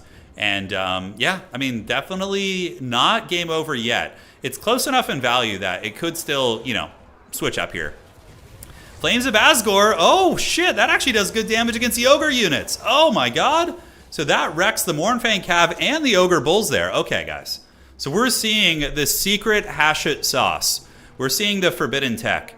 So pulling back here, we do have the Sorcerer Prophet dropping a little bit of a fat one right there. Looking at objectives 3 and 2, currently under the control of the Chaos Dwarves as the Hashid Stark Ravagers run through the fire and the flames like 1980s action heroes. They are being focused by some of the Lead Belchers, so some of the Ogre shooting down here is dropping some fat shots. They weren't fully shut down. They still have 8 models out of 16, so at 50%, you know, combat efficiency here. And Chorf's now calling in Infernal Guard Fireglaves and Chaos Dwarf Warriors. They do manage to get the outside point. And maybe Na'vi is going to be able to work some magic here, dude. He is a true disciple of Hashut. So if anybody's going to be able to figure it out, it's going to be him. And the Hashut Stark Ravagers actually will fight against the Thunder Tusk with reasonable effectiveness now that the Pigbacks are gone and they're not saturated into that position. Ogre's moving up. One of the Iron Demons does escape with 300 HP. Certainly is not happy. And where is the Bale Taur's character? So the Bale Taur's character is in the back, and it looks like he effectively shut down some Blood Vultures, and now is going to be moving back in, probably to try and shut down the other shooting here. And Hashut Stark Ravagers are a very strong unit, but they're about to be outmatched. We have Steven Seagal coming in. We do have the Slaughtermaster, Thunder Tusk, and some Mornfang Cav with Great Weapon. So as good of a unit as this is like 5,000 gold worth of Ogres versus, 1,900 of Hashut here. So not going to be super good. So moving in is the Sorcerer Prophet. Pain Trains are clearing off the Noblars. We do have the guns online as well. Infernal Guard Fireglaves are very good in this matchup. As long as Lead Belchers are offline, they're very, very strong. And in the backfield, we do get some Blood Vultures attacking into the Sorcerer Prophet. He should be able to finish the job and at least get a rout on these guys. And the Hashut Stark Ravagers get overwhelmed. I mean, look, that's literally 5,000 gold versus like 1,900, something like that. So yeah, you never know, ladies and gentlemen. You never know. On the backside, the Chaos Dwarves do have a triple cap, though. So the points are in their favor. And the Fireglaves and Chowie Warriors are not going to be easy to uproot. Iron Demon here sitting at 16 leadership. I mean, I'm sure they're mad they can't eat this train, but they're at least going to try. And down goes the Iron Demon. It reminds me of a tournament I played in recently where somebody knocked my Iron Demon off the table and shattered it into a million pieces. Thankfully, my super talented hot wife was able to fix it. But yes, it reminds me of that moment. So here we have the Chaos Dwarf Warriors moving up to the point. Massive pressure coming in from the Ogre Bulls and Steven Seagal and the Slaughtermaster and the Blood Vultures. Not going to be a good fight here for the Infernal Guard if they get caught. In the backfield, we do see these guys going. And Ogre Whelmed. Oh, that's good. Yeah, you nailed it right there. Good stuff. Good stuff indeed. But moving in is the Sorcerer Prophet using Flames of Asgore on the Lead Belchers. And he's been pretty effective this game, honestly. 3,200 value on this Hashut caster. And yeah, he's kept the Lead Belchers in check, which has kind of allowed the Chorfs to kind of scrap in this game. But I can't help but think this fighting's going to be bad. We do have some Chorf Warriors here. Fireglaves will fight okay against these big targets, but with Blood Vulture saturated in, probably not going to be great. And on this side, we do see Oishi starting to take over the game as the Thunder Tusk has accrued 2,400 value, so very, very strong, and is going to continue generating values. We do see the Iron Demon being hunted. I mean, yeah, there's definitely some big size differences. This is the guy she tells you not to worry about, and this is you here. So the Iron Demon does have 100 HP, and down it goes. Iron Demon trounced by the Ogre monsters. We got Gorgers coming in. What forbidden 2022 tech is this shit? All right, so we got Gorgers on the way in. I love their running animations for sure.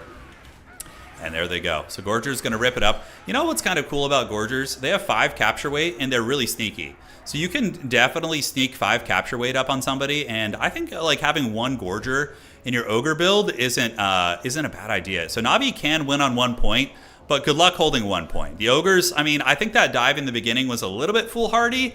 It was just a little bit too aggro. Like, I actually liked the Chorf build. I think it was very unique and worked reasonably well at keeping the value despite diving in enemy territory. But I would have liked to have seen a little bit more fighting in the middle, right? Just right here towards Objective 2. Yeah, Gorgers have some great animations. Look at this shit. Look at these guys. These are the gamers when they're denied their chicken nuggets and Mountain Dew. They're coming for it. So they're moving across, and that's going to be Oishi in the finals. Well played. I mean, honestly, I don't feel the Ogres look fine. Chaos Dwarves look fine. I just think the diving was a little bit too aggressive there. And Thunder Tusk, of course, did good. Lead Belchers were heavily kept in check. I thought that was pretty badass. But yeah, the Iron Demons against Ogres is interesting. Because Noblars are a thing, but I don't know. Ogres have such good mass. I can't help but feel the trains are going to suffer. Yeah, the dive was a little too balls deep for me. A little too balls deep. GG, well played. Yeah, Oishi is extremely good. It's easy to be like, oh, Ogres, but no. I think Ogres' win rate isn't even that high right now. It's they're still an S-tier faction in my opinion, but I think that's Oishi just making good decision-making with his builds. 100%. Well played to our Hashut champion, though. I like the build. It was fun. And we're about to get a very, very sweaty finals, ladies and gentlemen. So fasten your seatbelts and get ready to party. And once again, thank you all for joining. It has been a super fun stream today. And at the end of the stream, we're going to close it out with a little Warcraft 3. We gotta keep our blades sharp for the old grubby tournament that's coming up. So we will do that. Yeah. The Thunder Tusk is a little overtuned. I agree. I think Thunder Tusk needs to cost. Thunder Tusks need to cost maybe 300 gold more, maybe closer to 3,000 gold. They should cost a similar amount to the Dread Saurian, in my opinion. Steven Seagal put those Chowie under siege. Oh, I love it. That's so good. Why does no one play Cathay? Cathay is very hard to play and a little bit on the weaker side. I mean, Cathay's win rate right now is 39%. You know? Yeah. Turin, I just rewatched the streams of the first battle against Martinius. You battle casted Blue Fire 2 separate times in 2 seconds. With the Staff of Tomorrow. So if you look at Kairos Fateweaver, he has an item that resets your cooldowns basically. So you can double Blue Fire with him. Yeah. You need to get Grubby to play Total War. I'll try. Like, look, if I can do well enough in the Warcraft 3 tournament, I'll ask him for sure. Because I think Grubby would have a lot of fun. Like, getting an RTS game. Like, Total War Warhammer is a sleeper, really good competitive RTS. And there's 25 factions. That's so fun to explore. For somebody with like a tactical mind like his, just getting this massive template of 25 factions in front of you and being like, holy shit. Like that, I think that would be... He's played campaign, but campaign is whatever. You know, campaign's cool, but like he's a multiplayer guy. You know what I'm saying? Yeah. Then I have no idea.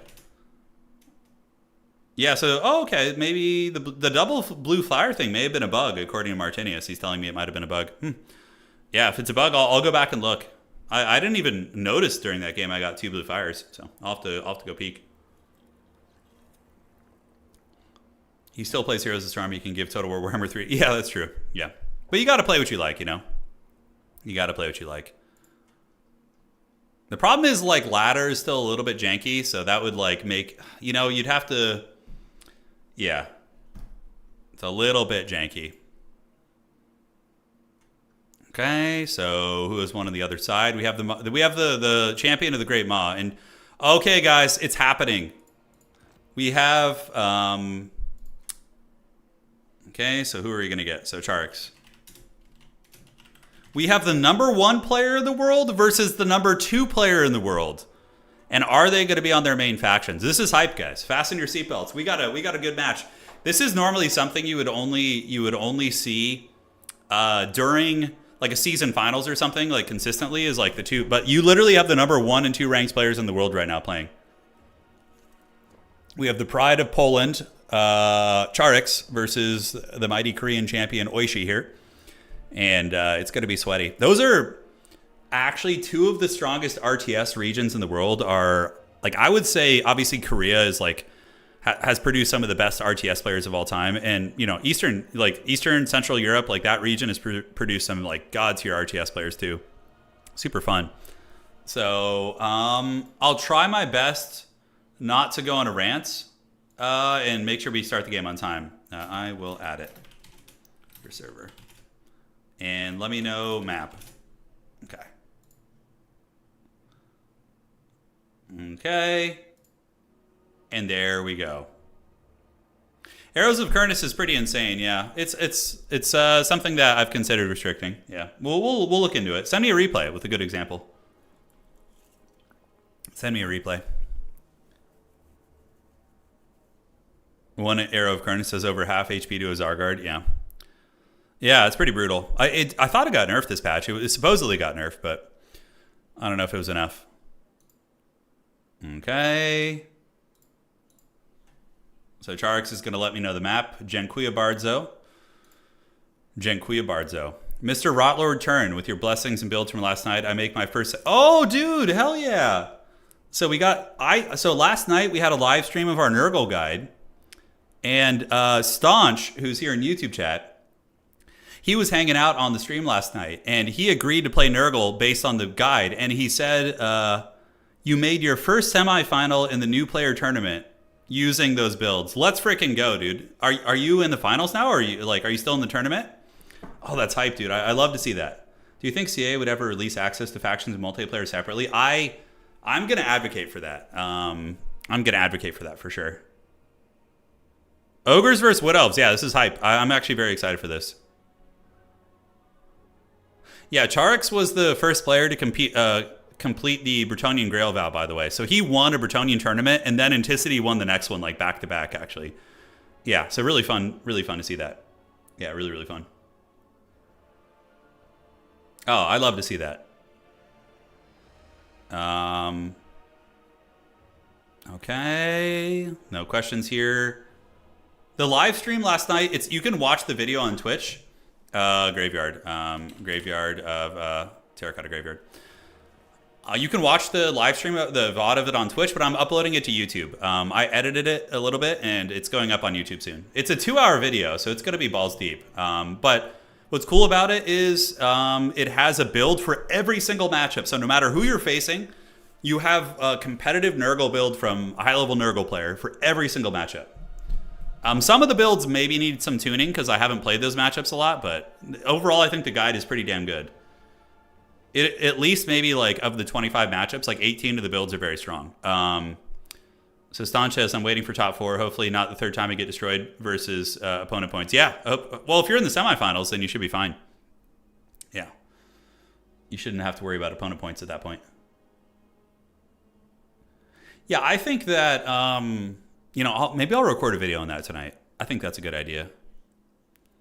Yeah, okay. I'm going to do that tonight. My voice is feeling better. The Nurgle plague is like almost gone. I'm not coughing that much anymore. It's great. God, that shit was rough, dude. Did anybody else get that? Whatever's going around, just like a friggin' 3-week. So I had the Nurgle fever on the 12th of this month, and it's just now going away. Not the fever, but the lingering effects.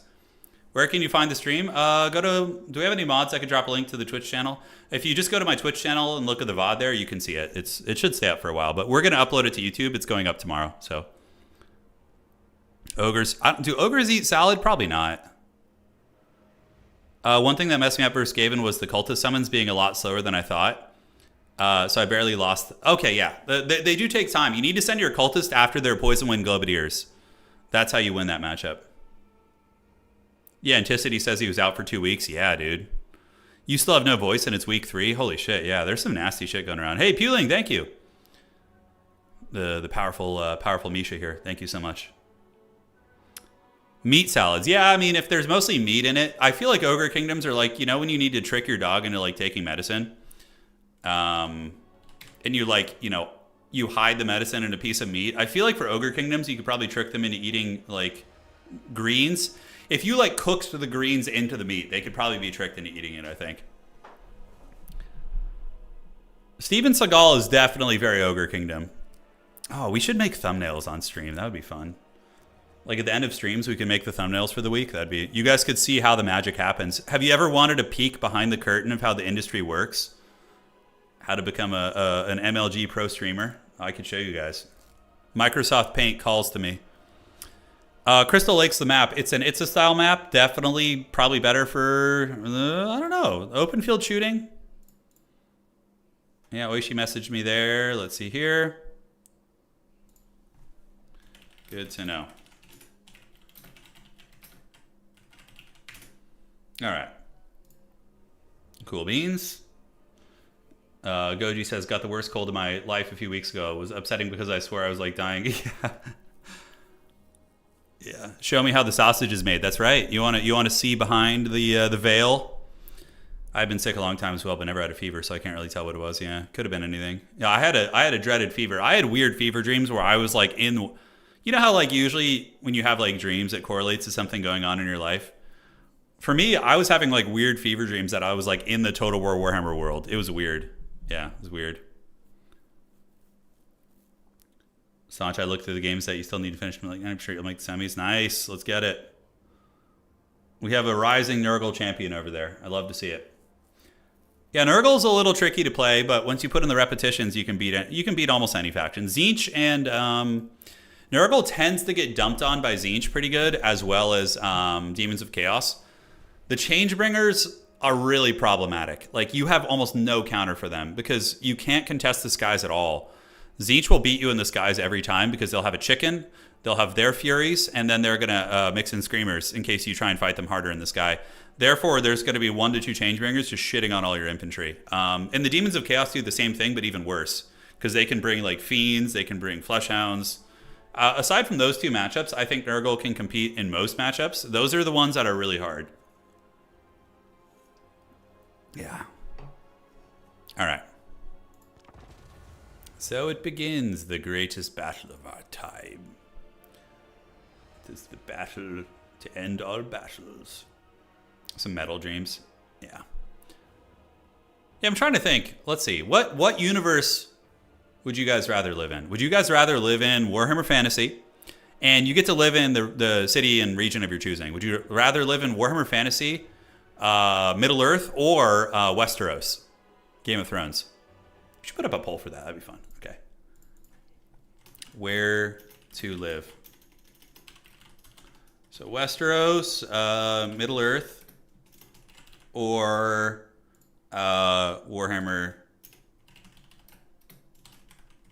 So yeah, we got a poll going. If we have anyone on Twitch that could help us set up a poll there, I'd be curious to see that as well.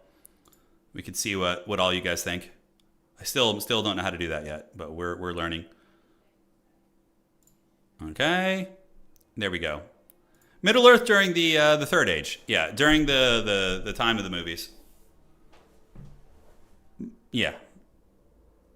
Okay. Middle Earth, yeah, fair play. No, so you would be plopped in Middle Earth during the Third Age.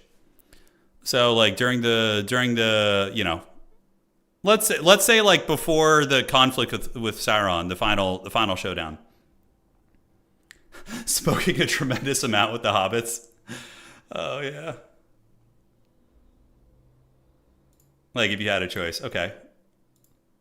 There are some really cool elements about living in Warhammer Fantasy. Like if you can literally get in like flying machines. But yeah, living in Warhammer Fantasy would be rough. There's vampires. There's like tons of malevolent beings. And screw being in a universe with the Chaos Gods. Okay. Anticity. I'll give that a try. Let's see here. I'm gonna try and learn here real quick. It's probably gonna play a sound here for a moment, so bear with me real quick. Okay, did we get a poll yet? Hang on a sec. I'm gonna drop it here. Poll, and then Westeros, Middle Earth. Okay, so open a setup menu to create a poll. Okay. Oh, you already made one? Thank you. Okay, thank you, Frost. Appreciate that, boss. So on you, yeah, it seems like Middle Earth is where everybody wants to live on YouTube, which makes sense. Middle Earth is like, if you can choose where you want to live, who doesn't want to live in the freaking Shire? You know what I'm saying? The Shire freaking rules. I agree with that. I would live in the Shire 1,000,000%. And also, you know, if you want to be part of the human civilization, you can just go hang out at you can go over to the Prancing Pony. You know, you can go to Bree, some of the nearby villages, right? Yeah, Westeros sucks. Westeros sucks pretty bad. I would choose to live in Warhammer Fantasy over Westeros. Because Westeros has that like classic kind of you know, I guess just like literally the worst system for like the average person, right? Like you're just like some shit. If you're not like part of one of the great houses and, you know, a retainer of theirs or like involved in some way, you're just some peasant who's constantly getting massacred and sacrificed and like, yeah. I'm 6'6". I don't fit in the places in normal Earth. You're not surviving in the Shire? Yeah, Tyler might struggle being 6'6" in the Shire. And here's the thing, guys. Living in Warhammer Fantasy, if you live in like Ulthuan, or if you want to live in like, let's say, Altdorf, for example, you're going to be pretty safe. And Altdorf probably has got some great beer. Yeah, like living in Altdorf, where like there's a lot of witch hunters, there's a lot of warrior priests, a lot of military presence. Karl Franz is there. Westeros would be the worst. Yeah, so Middle Earth, I agree with that. I think Middle Earth would be the best, followed by Warhammer Fantasy and then Westeros. Yeah. Living in Heroes 3, but then the Inferno will get you in the Necropolis. Yeah, you could live in Rampart. The Heroes, is it Arathia? Yeah, that would be fun. That would be really good too. Anna's suggesting living in Heroes 3, which I think is a good idea as well. Also, Altdorf has a massive Skaven Undercity. That is true. Okay. Oh, we're in the game. Shit. I wasn't paying attention. I was having so much fun. See, you guys needed to warn me. We just going on rants, forgetting what we're actually doing. Shit. I would not want to live in Kislev. Literally on the border of the Chaos Wastes, in like a frozen landscape where it's probably hard to grow food. I'm also not a big fan of like spirits.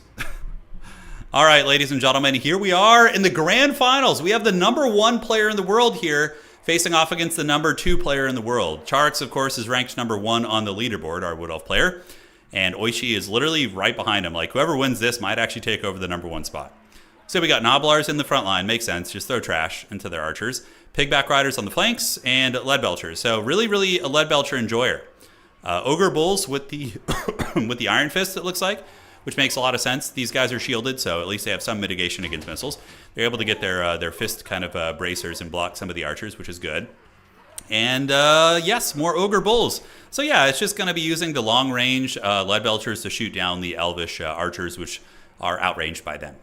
Now for the armies of Charix, the Pride of Poland here, he's going to be using Deepwood Scouts with these Swift Shiver Shards. These things pack a serious punch. Really good against Ogre models. They shoot basically 2 arrows, so they can really, not mitigate the effectiveness of the shields, but do some work against them for sure. But it is going to be Deepwood Scouts. Excuse me. Man, someone got caught in there. As well as more Deepwood Scouts. Now we got Dryads on the outside and the Wardens of Sithrol. And then there's going to be a Spellsinger of Life in the backside as well. Oh, Glade Lord with the Prey of Anathrema on the dragon. Okay, we do have the dreaded dragon character.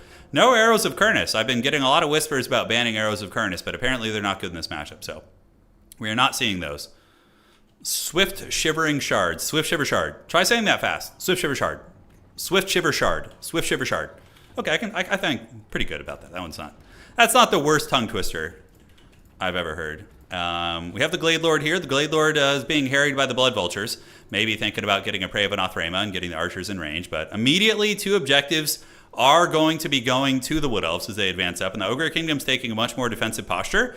But now we might just see Leadbelcher shooting opening up here on the Glade Lord. Glade Lord actually attempting to snipe the Firebelly. And of course, there is a Arrow of Kurnus here. So Arrow of Kurnus could do some pretty considerable damage against like the Firebelly or any of those characters as well.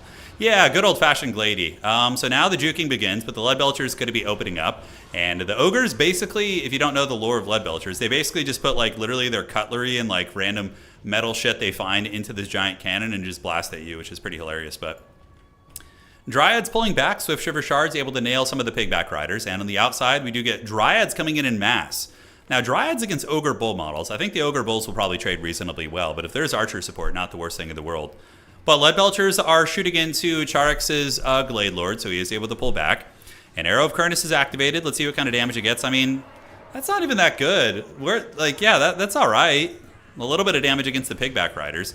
It's like, yeah, I don't know. I need to see some replays of that thing being really overpowered for sure, but that did not look too bad. There's a Life Caster hiding in the bushes in the back. I don't know why Charix is hiding it back here. Definitely would be better to move it up and have it ready to heal when you really need it. But Dryads, yeah, thinking about pushing this point, which I think would be a mistake.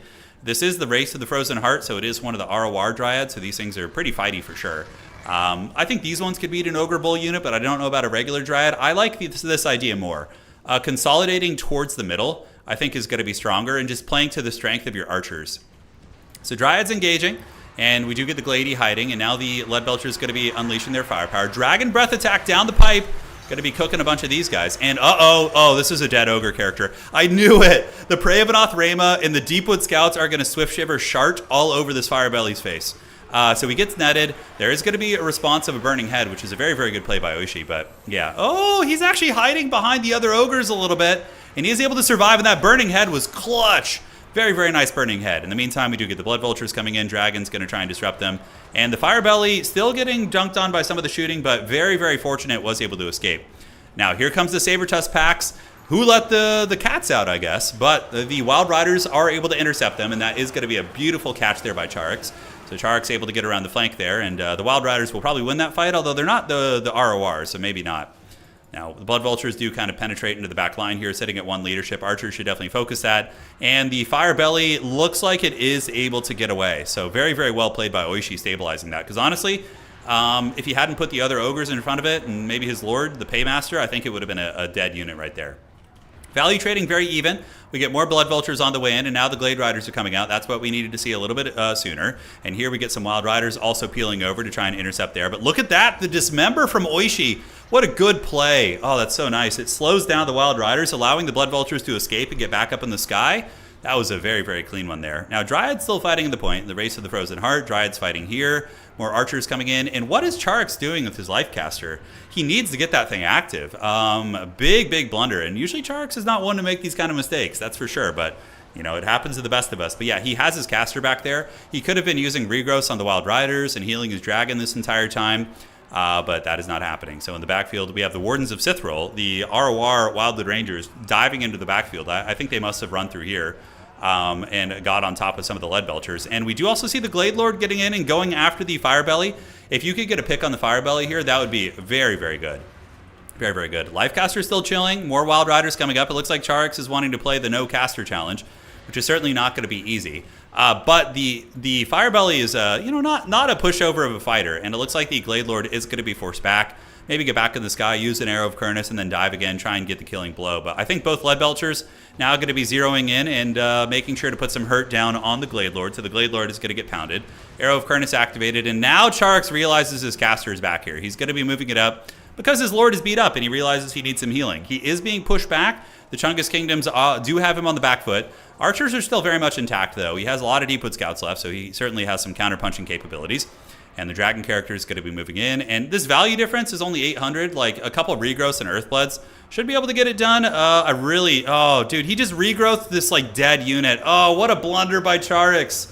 That's not good. Yeah, he literally just used an overcasted regrowth, if I'm not mistaken, on that Wild Rider that was literally on death's bed. A misclick, probably. Had that been on the Glade Lord or something, absolute game changer. But that's a big, big micro mistake there that potentially could cost Charix the game, to be honest with you. In a close game like this, for sure. Wardens of Sithril coming back in, and we do see the Ogre Kingdoms taking a little bit of ground as they are able to get Objective 2. But Charix has pulled the value back. Currently, we do see 6.3 against 5.9, and there has been some functional healing, like the dragon did get healed, and you need to kill that Firebelly, though. If you get hit by another bad Burning Head, okay, Firebelly gets snared, but right away he responds to the Burning Head. I love the counterplay there.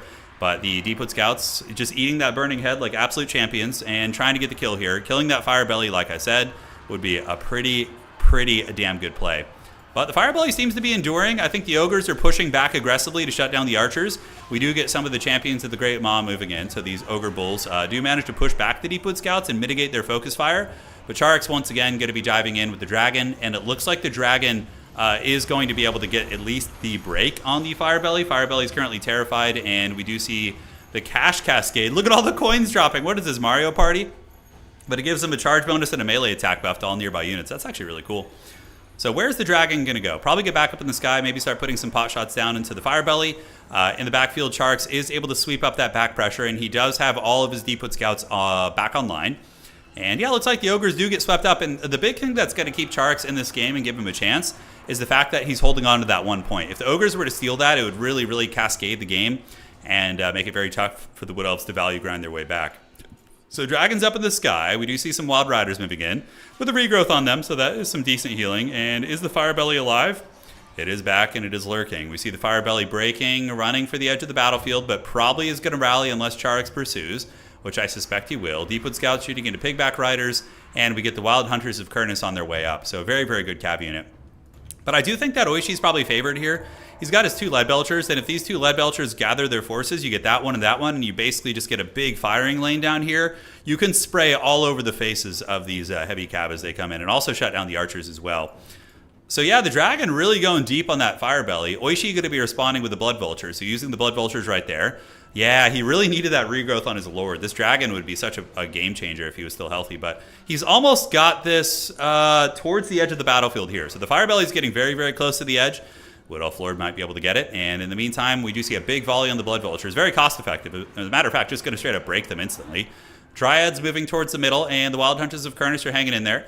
And on the backside, we do see the old Dragon getting it done. So finally, Charix completes his mission of destroying the Firebelly after like 4 attempts. Look at this cheeky little capture using the Spellsinger to threaten a capture here. Obviously, Ogres are going to come down and shut this down, but you guys know you wanted that tactical dong. Let's not pretend and act like you didn't like that, all right?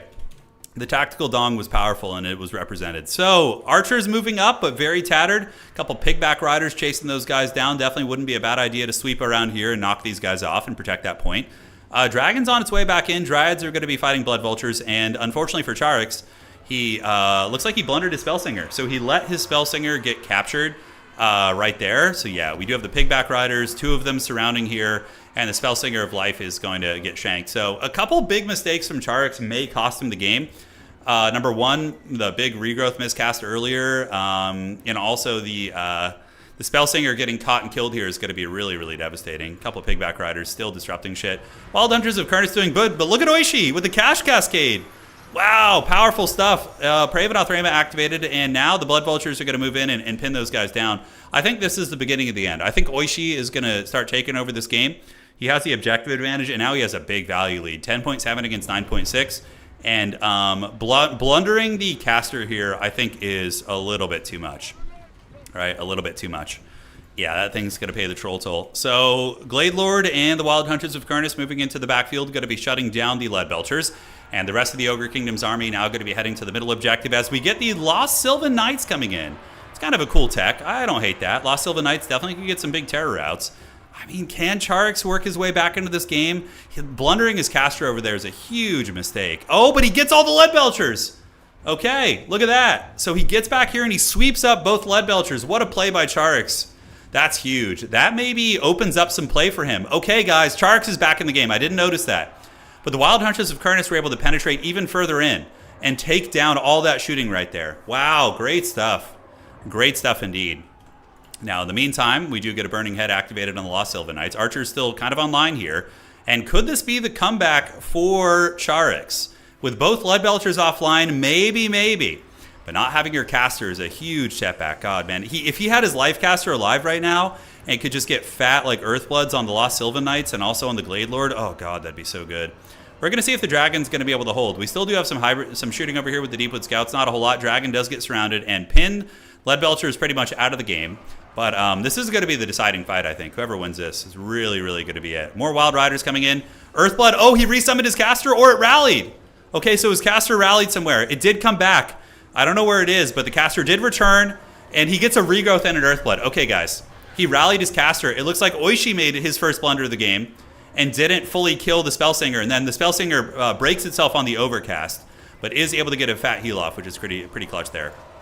So the Wild Hunters of Kurnoss, or the Lost Sylvan Knights, are broken, but we do see Lead Belcher fire back online. Healing activated. The Glade Lord is going to break, and I think that is going to be the end of the game. What an epic last stand there, but a couple mistakes cost old Charix the game, I think. But nonetheless, very, very even match. Very good duel between these players. This was a very, very good tournament final, and I think was a good showcase of what high-level factions and high-level players can do. But we all make mistakes. We all make mistakes here. But that's going to be the end of the road as the Ogres are going to triple cap and GG. Well to the plate, guys. Awesome match. Good stuff. Firebelly was badass, and Paymaster, no Thunder Tusk in sight. Just old school Ogres, which are, I think, totally fine. I think really the only problematic unit on the Ogres is the Thunder Tusk now. Aside from that, everything else is like strong, but you know, yeah, does its thing. The Burning Heads were god tier. 2,200 value on the Burning Heads. Super, super good. And the Paymaster was kind of cool, too, with his buffs. Granted, he didn't do a lot, but he's got a cool haircut and a cool beard, so that's nice. Lead Belcher is very threatening. Oh, man, 900 and 1,900 value here.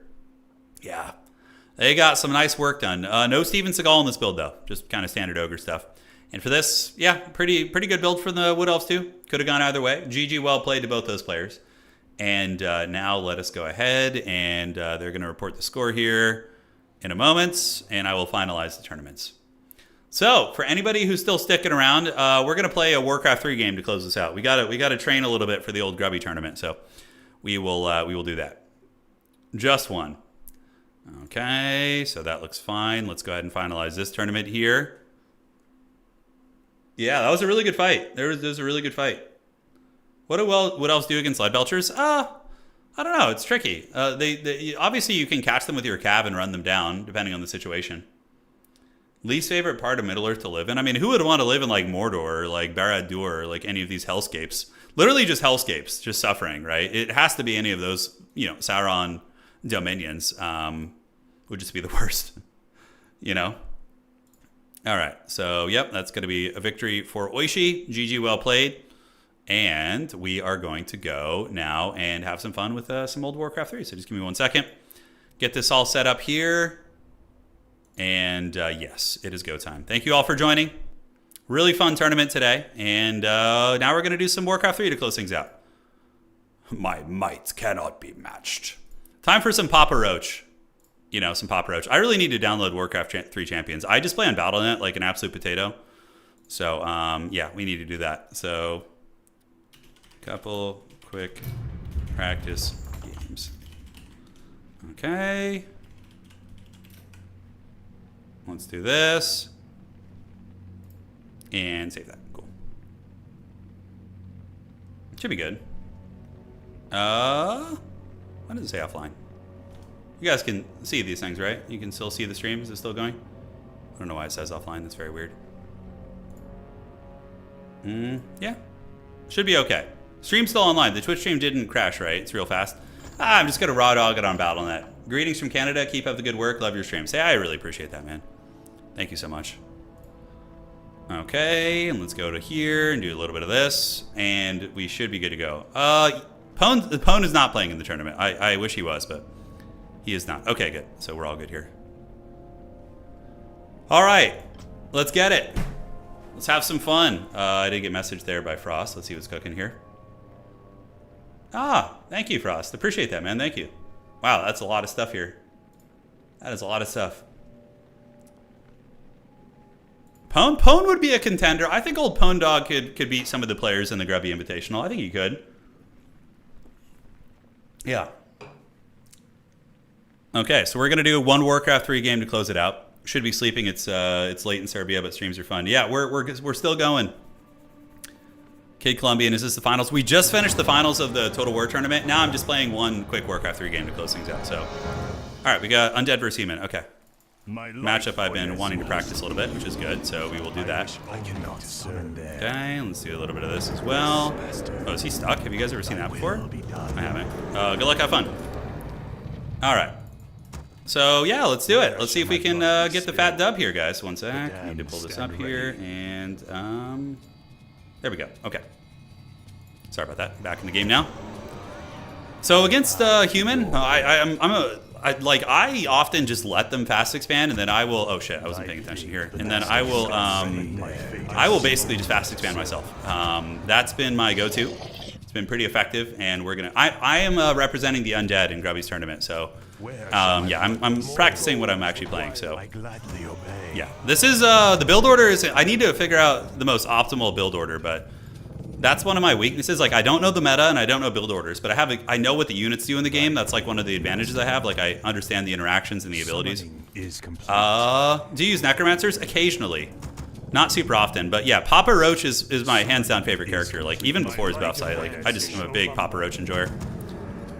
We might get trapped there. If my Lord gets trapped back here, I'm straight up just gonna leave and reload. I need to be better about that. Yeah. Because, you know, the rating on BattleNet doesn't matter too much. I think with this build, I was a little bit, like, late on the crypts. Although, as long as I can get 2 ghouls out, you know, that'd be good. Turin, Tyler. Tyler one is the, he's the, League streamer, right? He had, like, the saga of, like, of Redemption or Reformed. I remember him in the early days of League, like, in streaming and whatnot. Yeah, I don't think Tyler is playing in this tournament, though, to my knowledge. He's not in the list of players that we've seen. All right, so Papa Roach is going to go get this. Hopefully I don't get harassed. If we get 2 ghouls out by the time we have Papa Roach out, then I'm more or less happy with the build.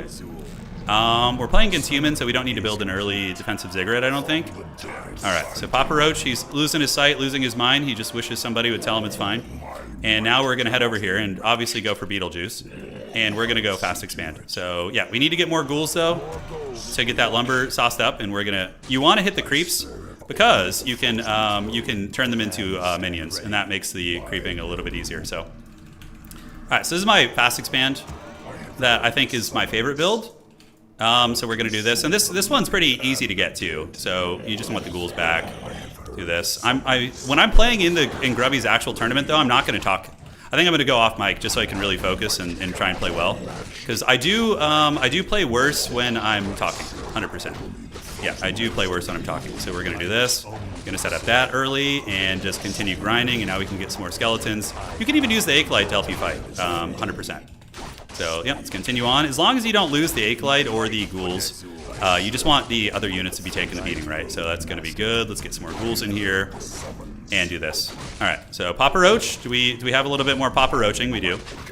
Great, and still taking some damage there. Wow, I need to learn how to like change aggro. That's something I've seen like good players doing that I need to be a little bit better at, but losing my sight, losing my mind.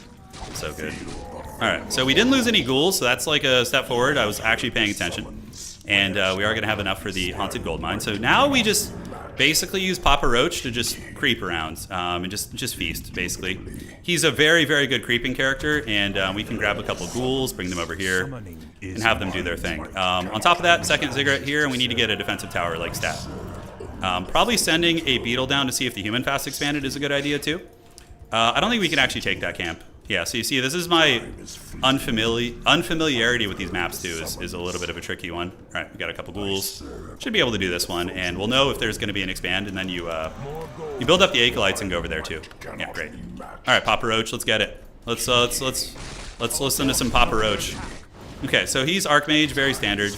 Nothing out of the box there. Although Paladin Rifle is like all the hotness these days. It has been Paladin Rifle. It's so hot right now. Yeah. So we got that injured ghoul back. Send you back to the base there. Let's use Papa Roach to creep here, and we need to get the kill on this unit. I think that's a Wand of Illusion. Yep, it's a Wand of Illusion. It's not actually my opponent.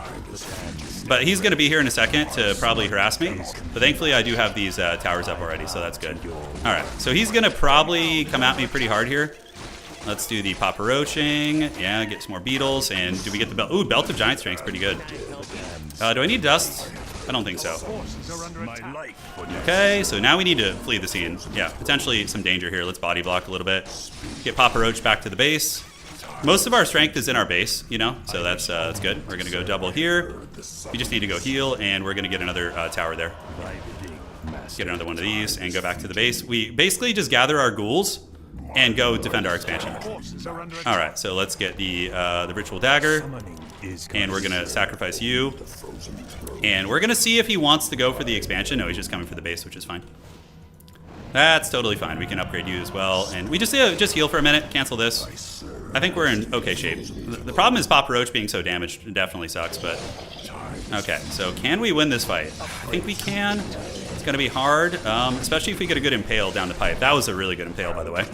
Very, very nice. But Papa Roach is still going, and let's get you guys. Yeah, he's going to get one of the ghouls. Let's get you guys to focus here. We can do a little bit of this, some summons and whatnot, and just, you know, bash down these elementals for experience. That's going to be good. And the footies, let's get another one down the pipe. Oh, God, those impales have been so freaking good. All right, so you guys attack here, focus these guys, and we're getting a lot of experience, which is good. And remember, we have an expansion. So I would imagine he does too. Let's get that injured ghoul back. Okay, do this, and now we can start making fiends. Does he really want to keep fighting here? I think he does. All right, so we need to get Impale level 2. He's going full sweat here. Really, really going for it. If he's targeting Papa Roach, that's fine. We could just kind of micro him back a little bit. Yeah, he's going to have to run with that unit. And can we get us around? Not with 3 units. Yeah, not going to happen there. This guy is good micro, though. He's not, like, losing shit, but neither am I. I'm really not losing too much. And like I said, I have the expansion. Okay. Oh, look at the surround, dude. Yes. All right, still got it. All right, he's going to get that ghoul, though. Trading 1 for 1 with footies and stuff is fine. All right. Ah, almost got him. All right, let's get that ghoul back. I'm starting to lose some shit now. Let's get the fiends. Fiends will be very good with the micro here. We can poke a little bit better, and now we can go tier 2. All right, so let's go for this. Get some Skelly summons out, and do we get the kill on that guy? We do not. Okay, let's get you over there. Surround and surround. Get back to the base in the back corner, and if he chases, we should be fine. All right, Papa Roach is getting some solid experience. And now we have the expansion. I don't think it's fully operational, though, is a problem. Oh, almost got him. I don't think I had enough units for that. All right, back to the base we go. There's no sense in fighting here. We can just pull back and use our healing stave, and we're chilling. Tier 2 is on the way, although arguably maybe I shouldn't have gone tier 2. I do have the call there, so he's going after the injured ghoul. Is he going to get it?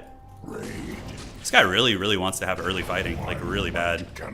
We're going to be able to overload him with fiends, though, soon. 100%. Okay, let's do this. Pull you around. A little bit of that going. Let's get the ghouls back, and we can drop the Hammer of Justice here. So let's let the fiends continue shooting. You can try and get both those guys. Nice. So we knock them down there a little bit. And just, yeah, kill that for experience, really. It's going to be the play. Yeah, we got that expansion money coming in, right? So that's very good. I think he's going to pull back at this point. He does have an expansion too, though, so it's not like I'm just like, you know, the solo Dark Lord of that. But yeah, good micro for my opponent. This is a very good player. Very, very good player. Yep. All right, let's grab that goodness and go start creeping again. Papa Roach is in good shape, and how many do we have here? Yeah, unfortunately I was not fully equipped on that expansion. Slight blunder there, little mistakes. Did he actually kill one of my acolytes? It looks like he did, so yeah. We're not like fully efficient right now, but yeah, feels bad. All right, so let's go see. Yeah, he's got his expansion here. We need to just take advantage of our creeping power. Like, we have very, very good creeping. We need to, let's see, how do we want to do this? Papa Roach is kind of damaged, so probably just kite them back a little bit. Yeah, do this. Get a summon on these guys, and we're fighting our fellow beetle people. So let's use staffs. Okay, we're going to lose a ghoul because I wasn't watching. Feels bad. Okay, back you go. Let's focus on these guys, and now we have this. And we're about to hit tier 2, which is going to be great. He's not going to be able to do much about the expansion. Yeah, did we get the Ring of Protection? We need to throw this on the ground and take that Ring of Protection, which is going to be great. And finish clearing this. That's got to be a fake one. That's got to be a fake one. So Death Knight is a good second hero for Papa Roach. We're going to destroy this in case he rolls up. We don't want him to get that. And we do get a replenishment potion, which is nice. Okay, let's do this, and grab that, and now we can start fighting. All right, so let's get you, get the beetles. He's got defend, which is pretty doable to micro around. I think that's fine. Yeah, we do get a pick there. Oh, the fat and pale. Papa Roach is losing his sight, losing his mind. Wishes somebody would tell him it's fine. All right, let's micro these units away here. Just let Papa Roach just keep farming these footies. You know, that's going to be the play. And we can TP if we need to, but like, we're value trading pretty well here. You know, we're killing quite a bit. If we could just, you know, keep trading here, that'd be good. Maybe gonna lose a fiend. Yeah, we gotta start microing you guys around this way, because he's got defend, which is a little bit scary. So let's just make a run for it. We don't even need to use the TP. You know, I actually have a hero level advantage on him, so yeah, we're good, and we get away without losing too much. Uh-oh, he's got a Mountain King there. If he hammers me, I could be in some danger. Okay, he can't touch that expansion. It's too strong. All right, so gathering and gathering and gathering. And we need to get the goodness there now. I mean, is he going to try for that for reals? All right, so we need to get the Death Knight, and we're going to do this. Coil Papa Roach. And, yeah, let's move up and fight. Oop, keep zooming out there. Ugh, my hotkeys are going crazy. Ah, stupid camera. Okay, there we go. Let's get you guys to come. And, yeah, we just kind of keep poking him. He's not looking great here. Yeah, we just took down a couple units there. Pull back here, coil that if we can save it. I don't know if we're going to be able to, but we'll try. He's going to hammer. He wants to get Papa Roach. He for sure wants to kill Papa Roach, which makes sense. But he's losing a lot of units here, and we do have that expansion too. So hopefully we'll just outscale him. I don't know what units he's going to go for, but yeah, it's going to be something scary. Okay, so we hold that, which is good. And he's going to go creep now, thinking we're maybe a little bit too afraid to move out, but that's not the case. So let's get this, get you back there. And yeah, the ghouls are still going. We need some statues. And there he is. All right. So we found him, and let's get Burrow. We need to get the dreaded Burrow. Really? Gonna give me a footy for free? All right, I'll take it. I will take it. Can't let him get away there. Oh, okay, we didn't have to waste a coil. Okay, so let's get this. Let's get webs just to be safe in case he tries like griffins or some shit. We need to have webs. We have gotten this, and we have a lot of money. So let's go ahead on you and get this and this. And anything else we need to get on a new rack? I don't think so. All right, so let's go up here and get the red camps and stuff. Let's go creep around there. Yeah, gonna be fine. A lot of spiders, and let's get this, and prepare to go tier 3, basically, is gonna be what's up. Yeah, Nubrak's pretty good. He's getting good levels. I'm excited for the Grubby tournament too. I'm actually nervous, a little nervous about it, but I'm excited too. So it's a good feeling to have, you know. Competing is always fun and something you're not familiar with, you know, like the experience of diving in and exploring. It's very fun. Talisman of Evasion probably would be better on a Nubarak. The Nubarak has freaking double. He's sauced, man. He's got a lot of good items, actually. Save that, and now it's perfect. So let's get the hell out of here. Buy a shredder, and let's get the shredder going there. All right, cool. So now we need to go tier 3. Let's get a couple more ghouls. Keep messing with the camera settings. We have Unholy Aura too. All right, so gathering up there, and let's move in. The training arc begins, exactly. Yeah, it does. All right. So yeah, this camp's a little tricky, but with the coil, we should be able to kind of keep things alive there. Let's pull you guys back. And now we have Burrow. Burrow's really nice for microing. It's keeping shit alive. It's very, very good. I'm actually thinking of getting greedy and doing another expansion. So So we're still on tier 2, which is a bit of a newbie thing. I feel like I should be going tier 3 by now. But yeah, I don't know. We'll see. So we do get a statue. And once I get a little bit of wood, we'll age up. I'm at 70 supply. So we have a fat army on the field, right? A fat army.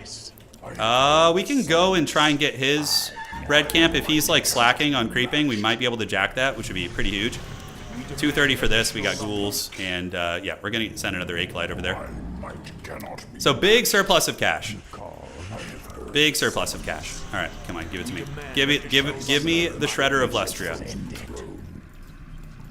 Okay, Black Citadel's on the way, so he knows I'm going tier 3. He's probably going to have a bunch of knights and shit. Okay, here he is. So, yeah, we could actually take this fight. I think it's fine. He's got way too many footies. So I think we can maybe have some success there. We'll have to see how Beetlejuice does. If he tries to snipe Beetlejuice, I think we're in good shape. All right, so yeah, that defend is tricky. I don't have a lot of great answers against it, but these freaking impales are brutal. Let's go ahead and use the Scroll of Healing. Keep this guy alive, burrow you, if we can, and yeah, just keep the skeleton summons coming. We're not losing much, right? We're not losing much, and we are grinding him down. And oh, it's big Papa Roachin time, guys. It's big Papa Roachin time. I don't have another heal here, so it's a little bit dodgy. He might be able to get a snipe off. Yeah, it's hard to say. Okay, Papa Roach is going to make him listen to some new metal music right now. We do get level 3, and I'll have another coil in a second. So as long as I don't blunder and lose a hero, I think I win this fight. Okay, so we do get Papa Roach healed up. Let's get this knight down if we can. He's methodically working his way across these units, but we're going to get this knight, which is huge. And now we just go start sniping his priests, and yeah, he doesn't have a dust. So the Burrow Micro is actually killing him. It's really good. Nice, nice, nice, nice. And now what we can do, I'm what we call like a crusty old, like, God, if we could just play like this, if we don't make too many mistakes. Yeah, like I feel like we're playing really well right now. This guy's good, you know, he's not a slouch. I mean, we are making some mistakes, but nothing too serious. And we are going to get another one of these, I think, to go A-bomb. Like, get an A-bomb front line, I think is going to be nice. Okay, so we need to get frickin' the good items here. So let's get this. And Papa Roach, he used the Rod of Necromancy.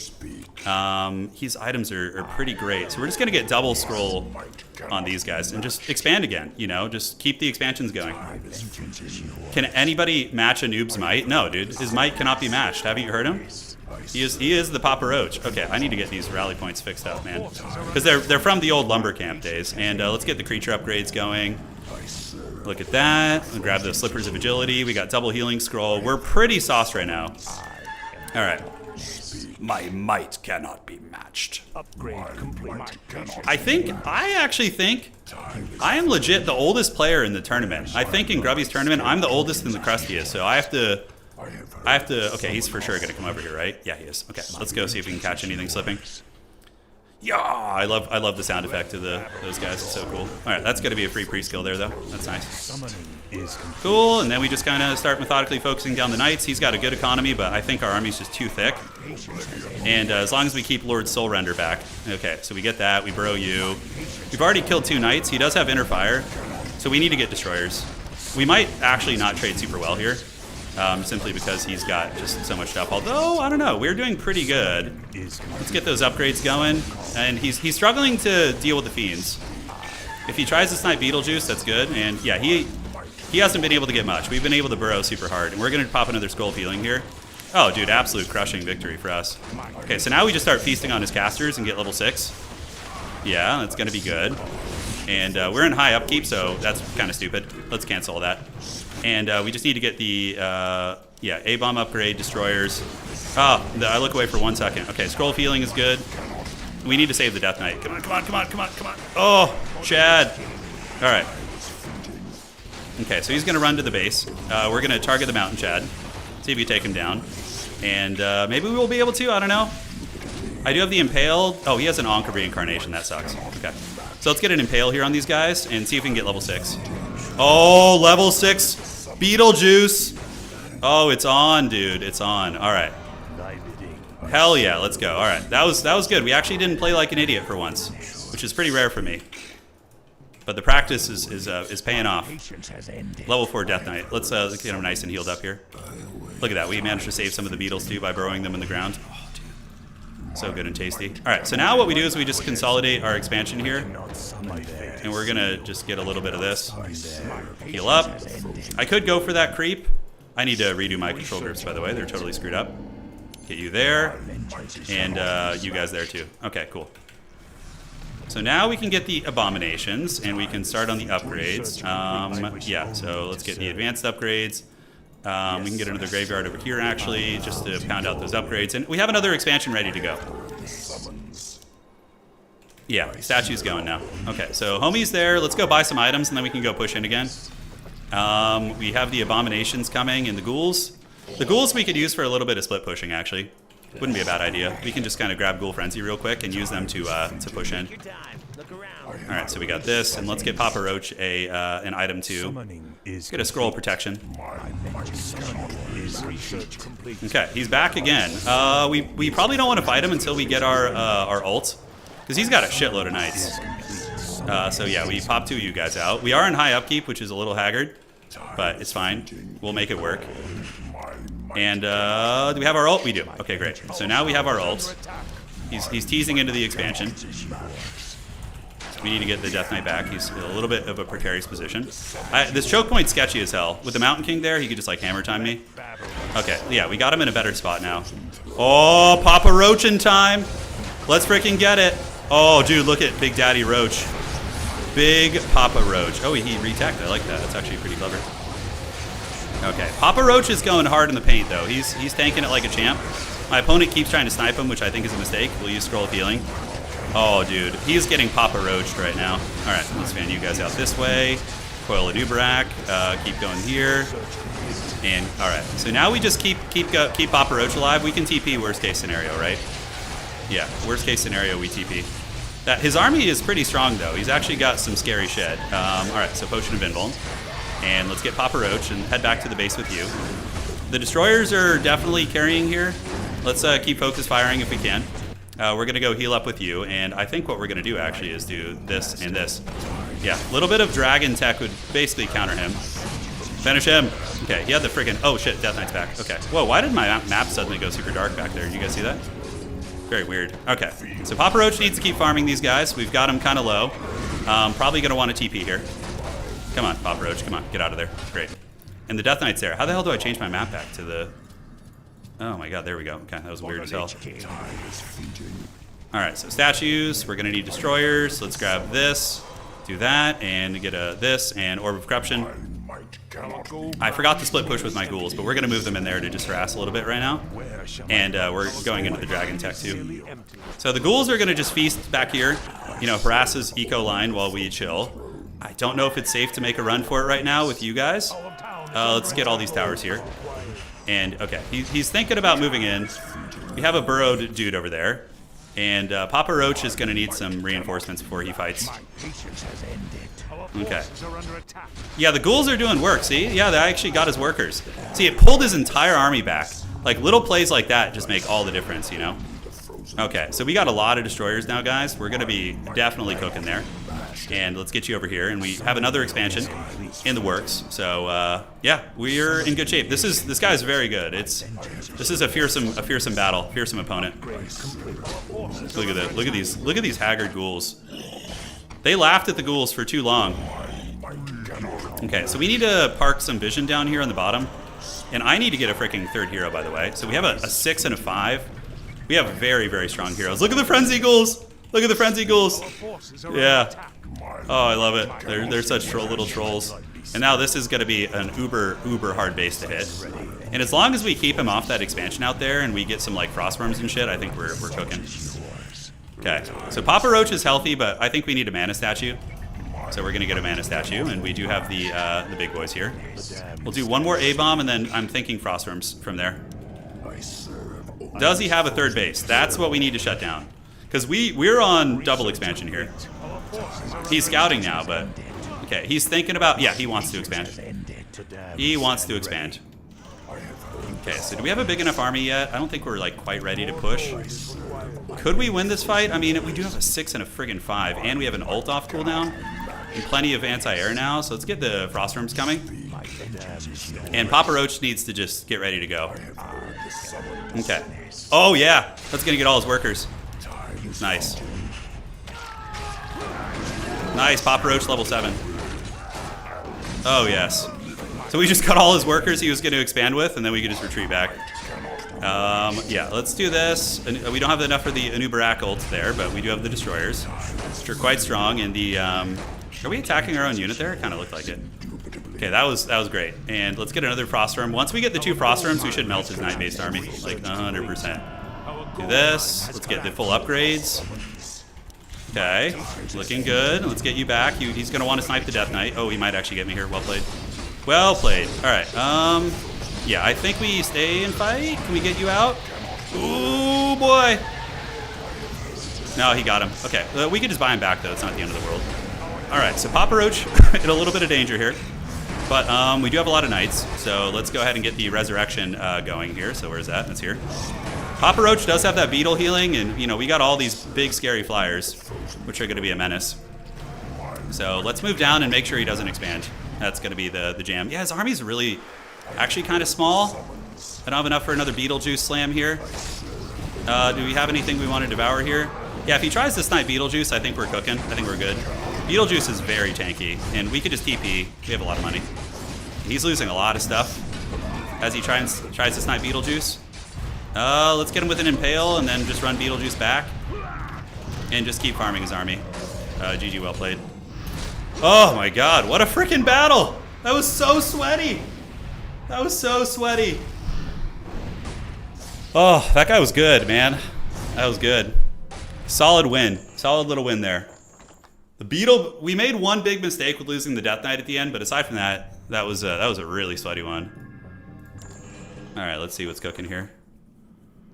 Yeah, that guy has a new account. He's a Smurf, probably. Yeah, not a Smurf, but it looks like he's on a new account. He probably plays War 3 Champions and just messes around about on that too. That guy was way better than his score indicated. Yeah, that was a good game. Yeah, here's our we've been crushing it with Undead pretty good lately. You can see we're on a 4 or 5 game win streak right now. So we'll see if we can get trained up for the tournament. Certainly not going to be easy. Certainly not going to be easy. All right, so let me look. We will do a dedicated Warcraft 3 training stream sometime in the next few days. I think the grubby coaching soda popping videos, especially for stuff like build order. Yeah, that's the only thing I'm really lacking at is the build order and placements. Although with Undead, I more or less get it. But yeah. Why am I not surprised? The Undead player. I love the Undead. Yeah, they're my favorite. I just love using Papa Roach. The Impales we got this game were so good. Can anybody match a Noob's Might? Nobody can. I've told you this already. John Batch, I don't know. I think that the Viper, if he trains and takes it seriously for the next couple weeks, will be a huge problem. And also, Loco seems pretty good too. I was watching him play Night Elf a little bit, and he seems pretty good. So I think Viper and Loco will be definitely pretty threatening. I don't know everyone. Tasteless, of course, is a great RTS player, but I don't know how much he's practicing. Yeah, that's going to be the question. Like, who puts in the work, who practices, that sort of thing, right? All right. You got to practice? Yes, Earth Extell. Viper's going to be nuts day 1 already. Yeah. Exactly. That's what I'm thinking, too. Man, I should rest my hands are hurting a little bit, so I need to rest them. I have, for anybody who just joining the channel doesn't know me, I have really bad hand problems, so I usually can only like stream for 4 or 5 hours and then I gotta chill. But yeah, that's gonna be it. You guys drop a like on the way out if you enjoyed the stream. Thank you to everyone for joining on YouTube and on Twitch. It was super fun today. I will be streaming again tomorrow. I think tomorrow we're gonna do like an explicit Warcraft 3 training stream sometime soon. Yeah, we'll see. There will be something, but we're going to keep practicing to do you guys proud. All right, take care of yourselves. That's going to be it for you all. Hopefully you enjoyed the stream and the Warcraft 3 ending, which I think is we could also just do Warcraft 3 towards the end of our streams, which is fun. And yes, that is it for tonight. You guys take care of yourselves, and thank you all for watching, as always. Cheers.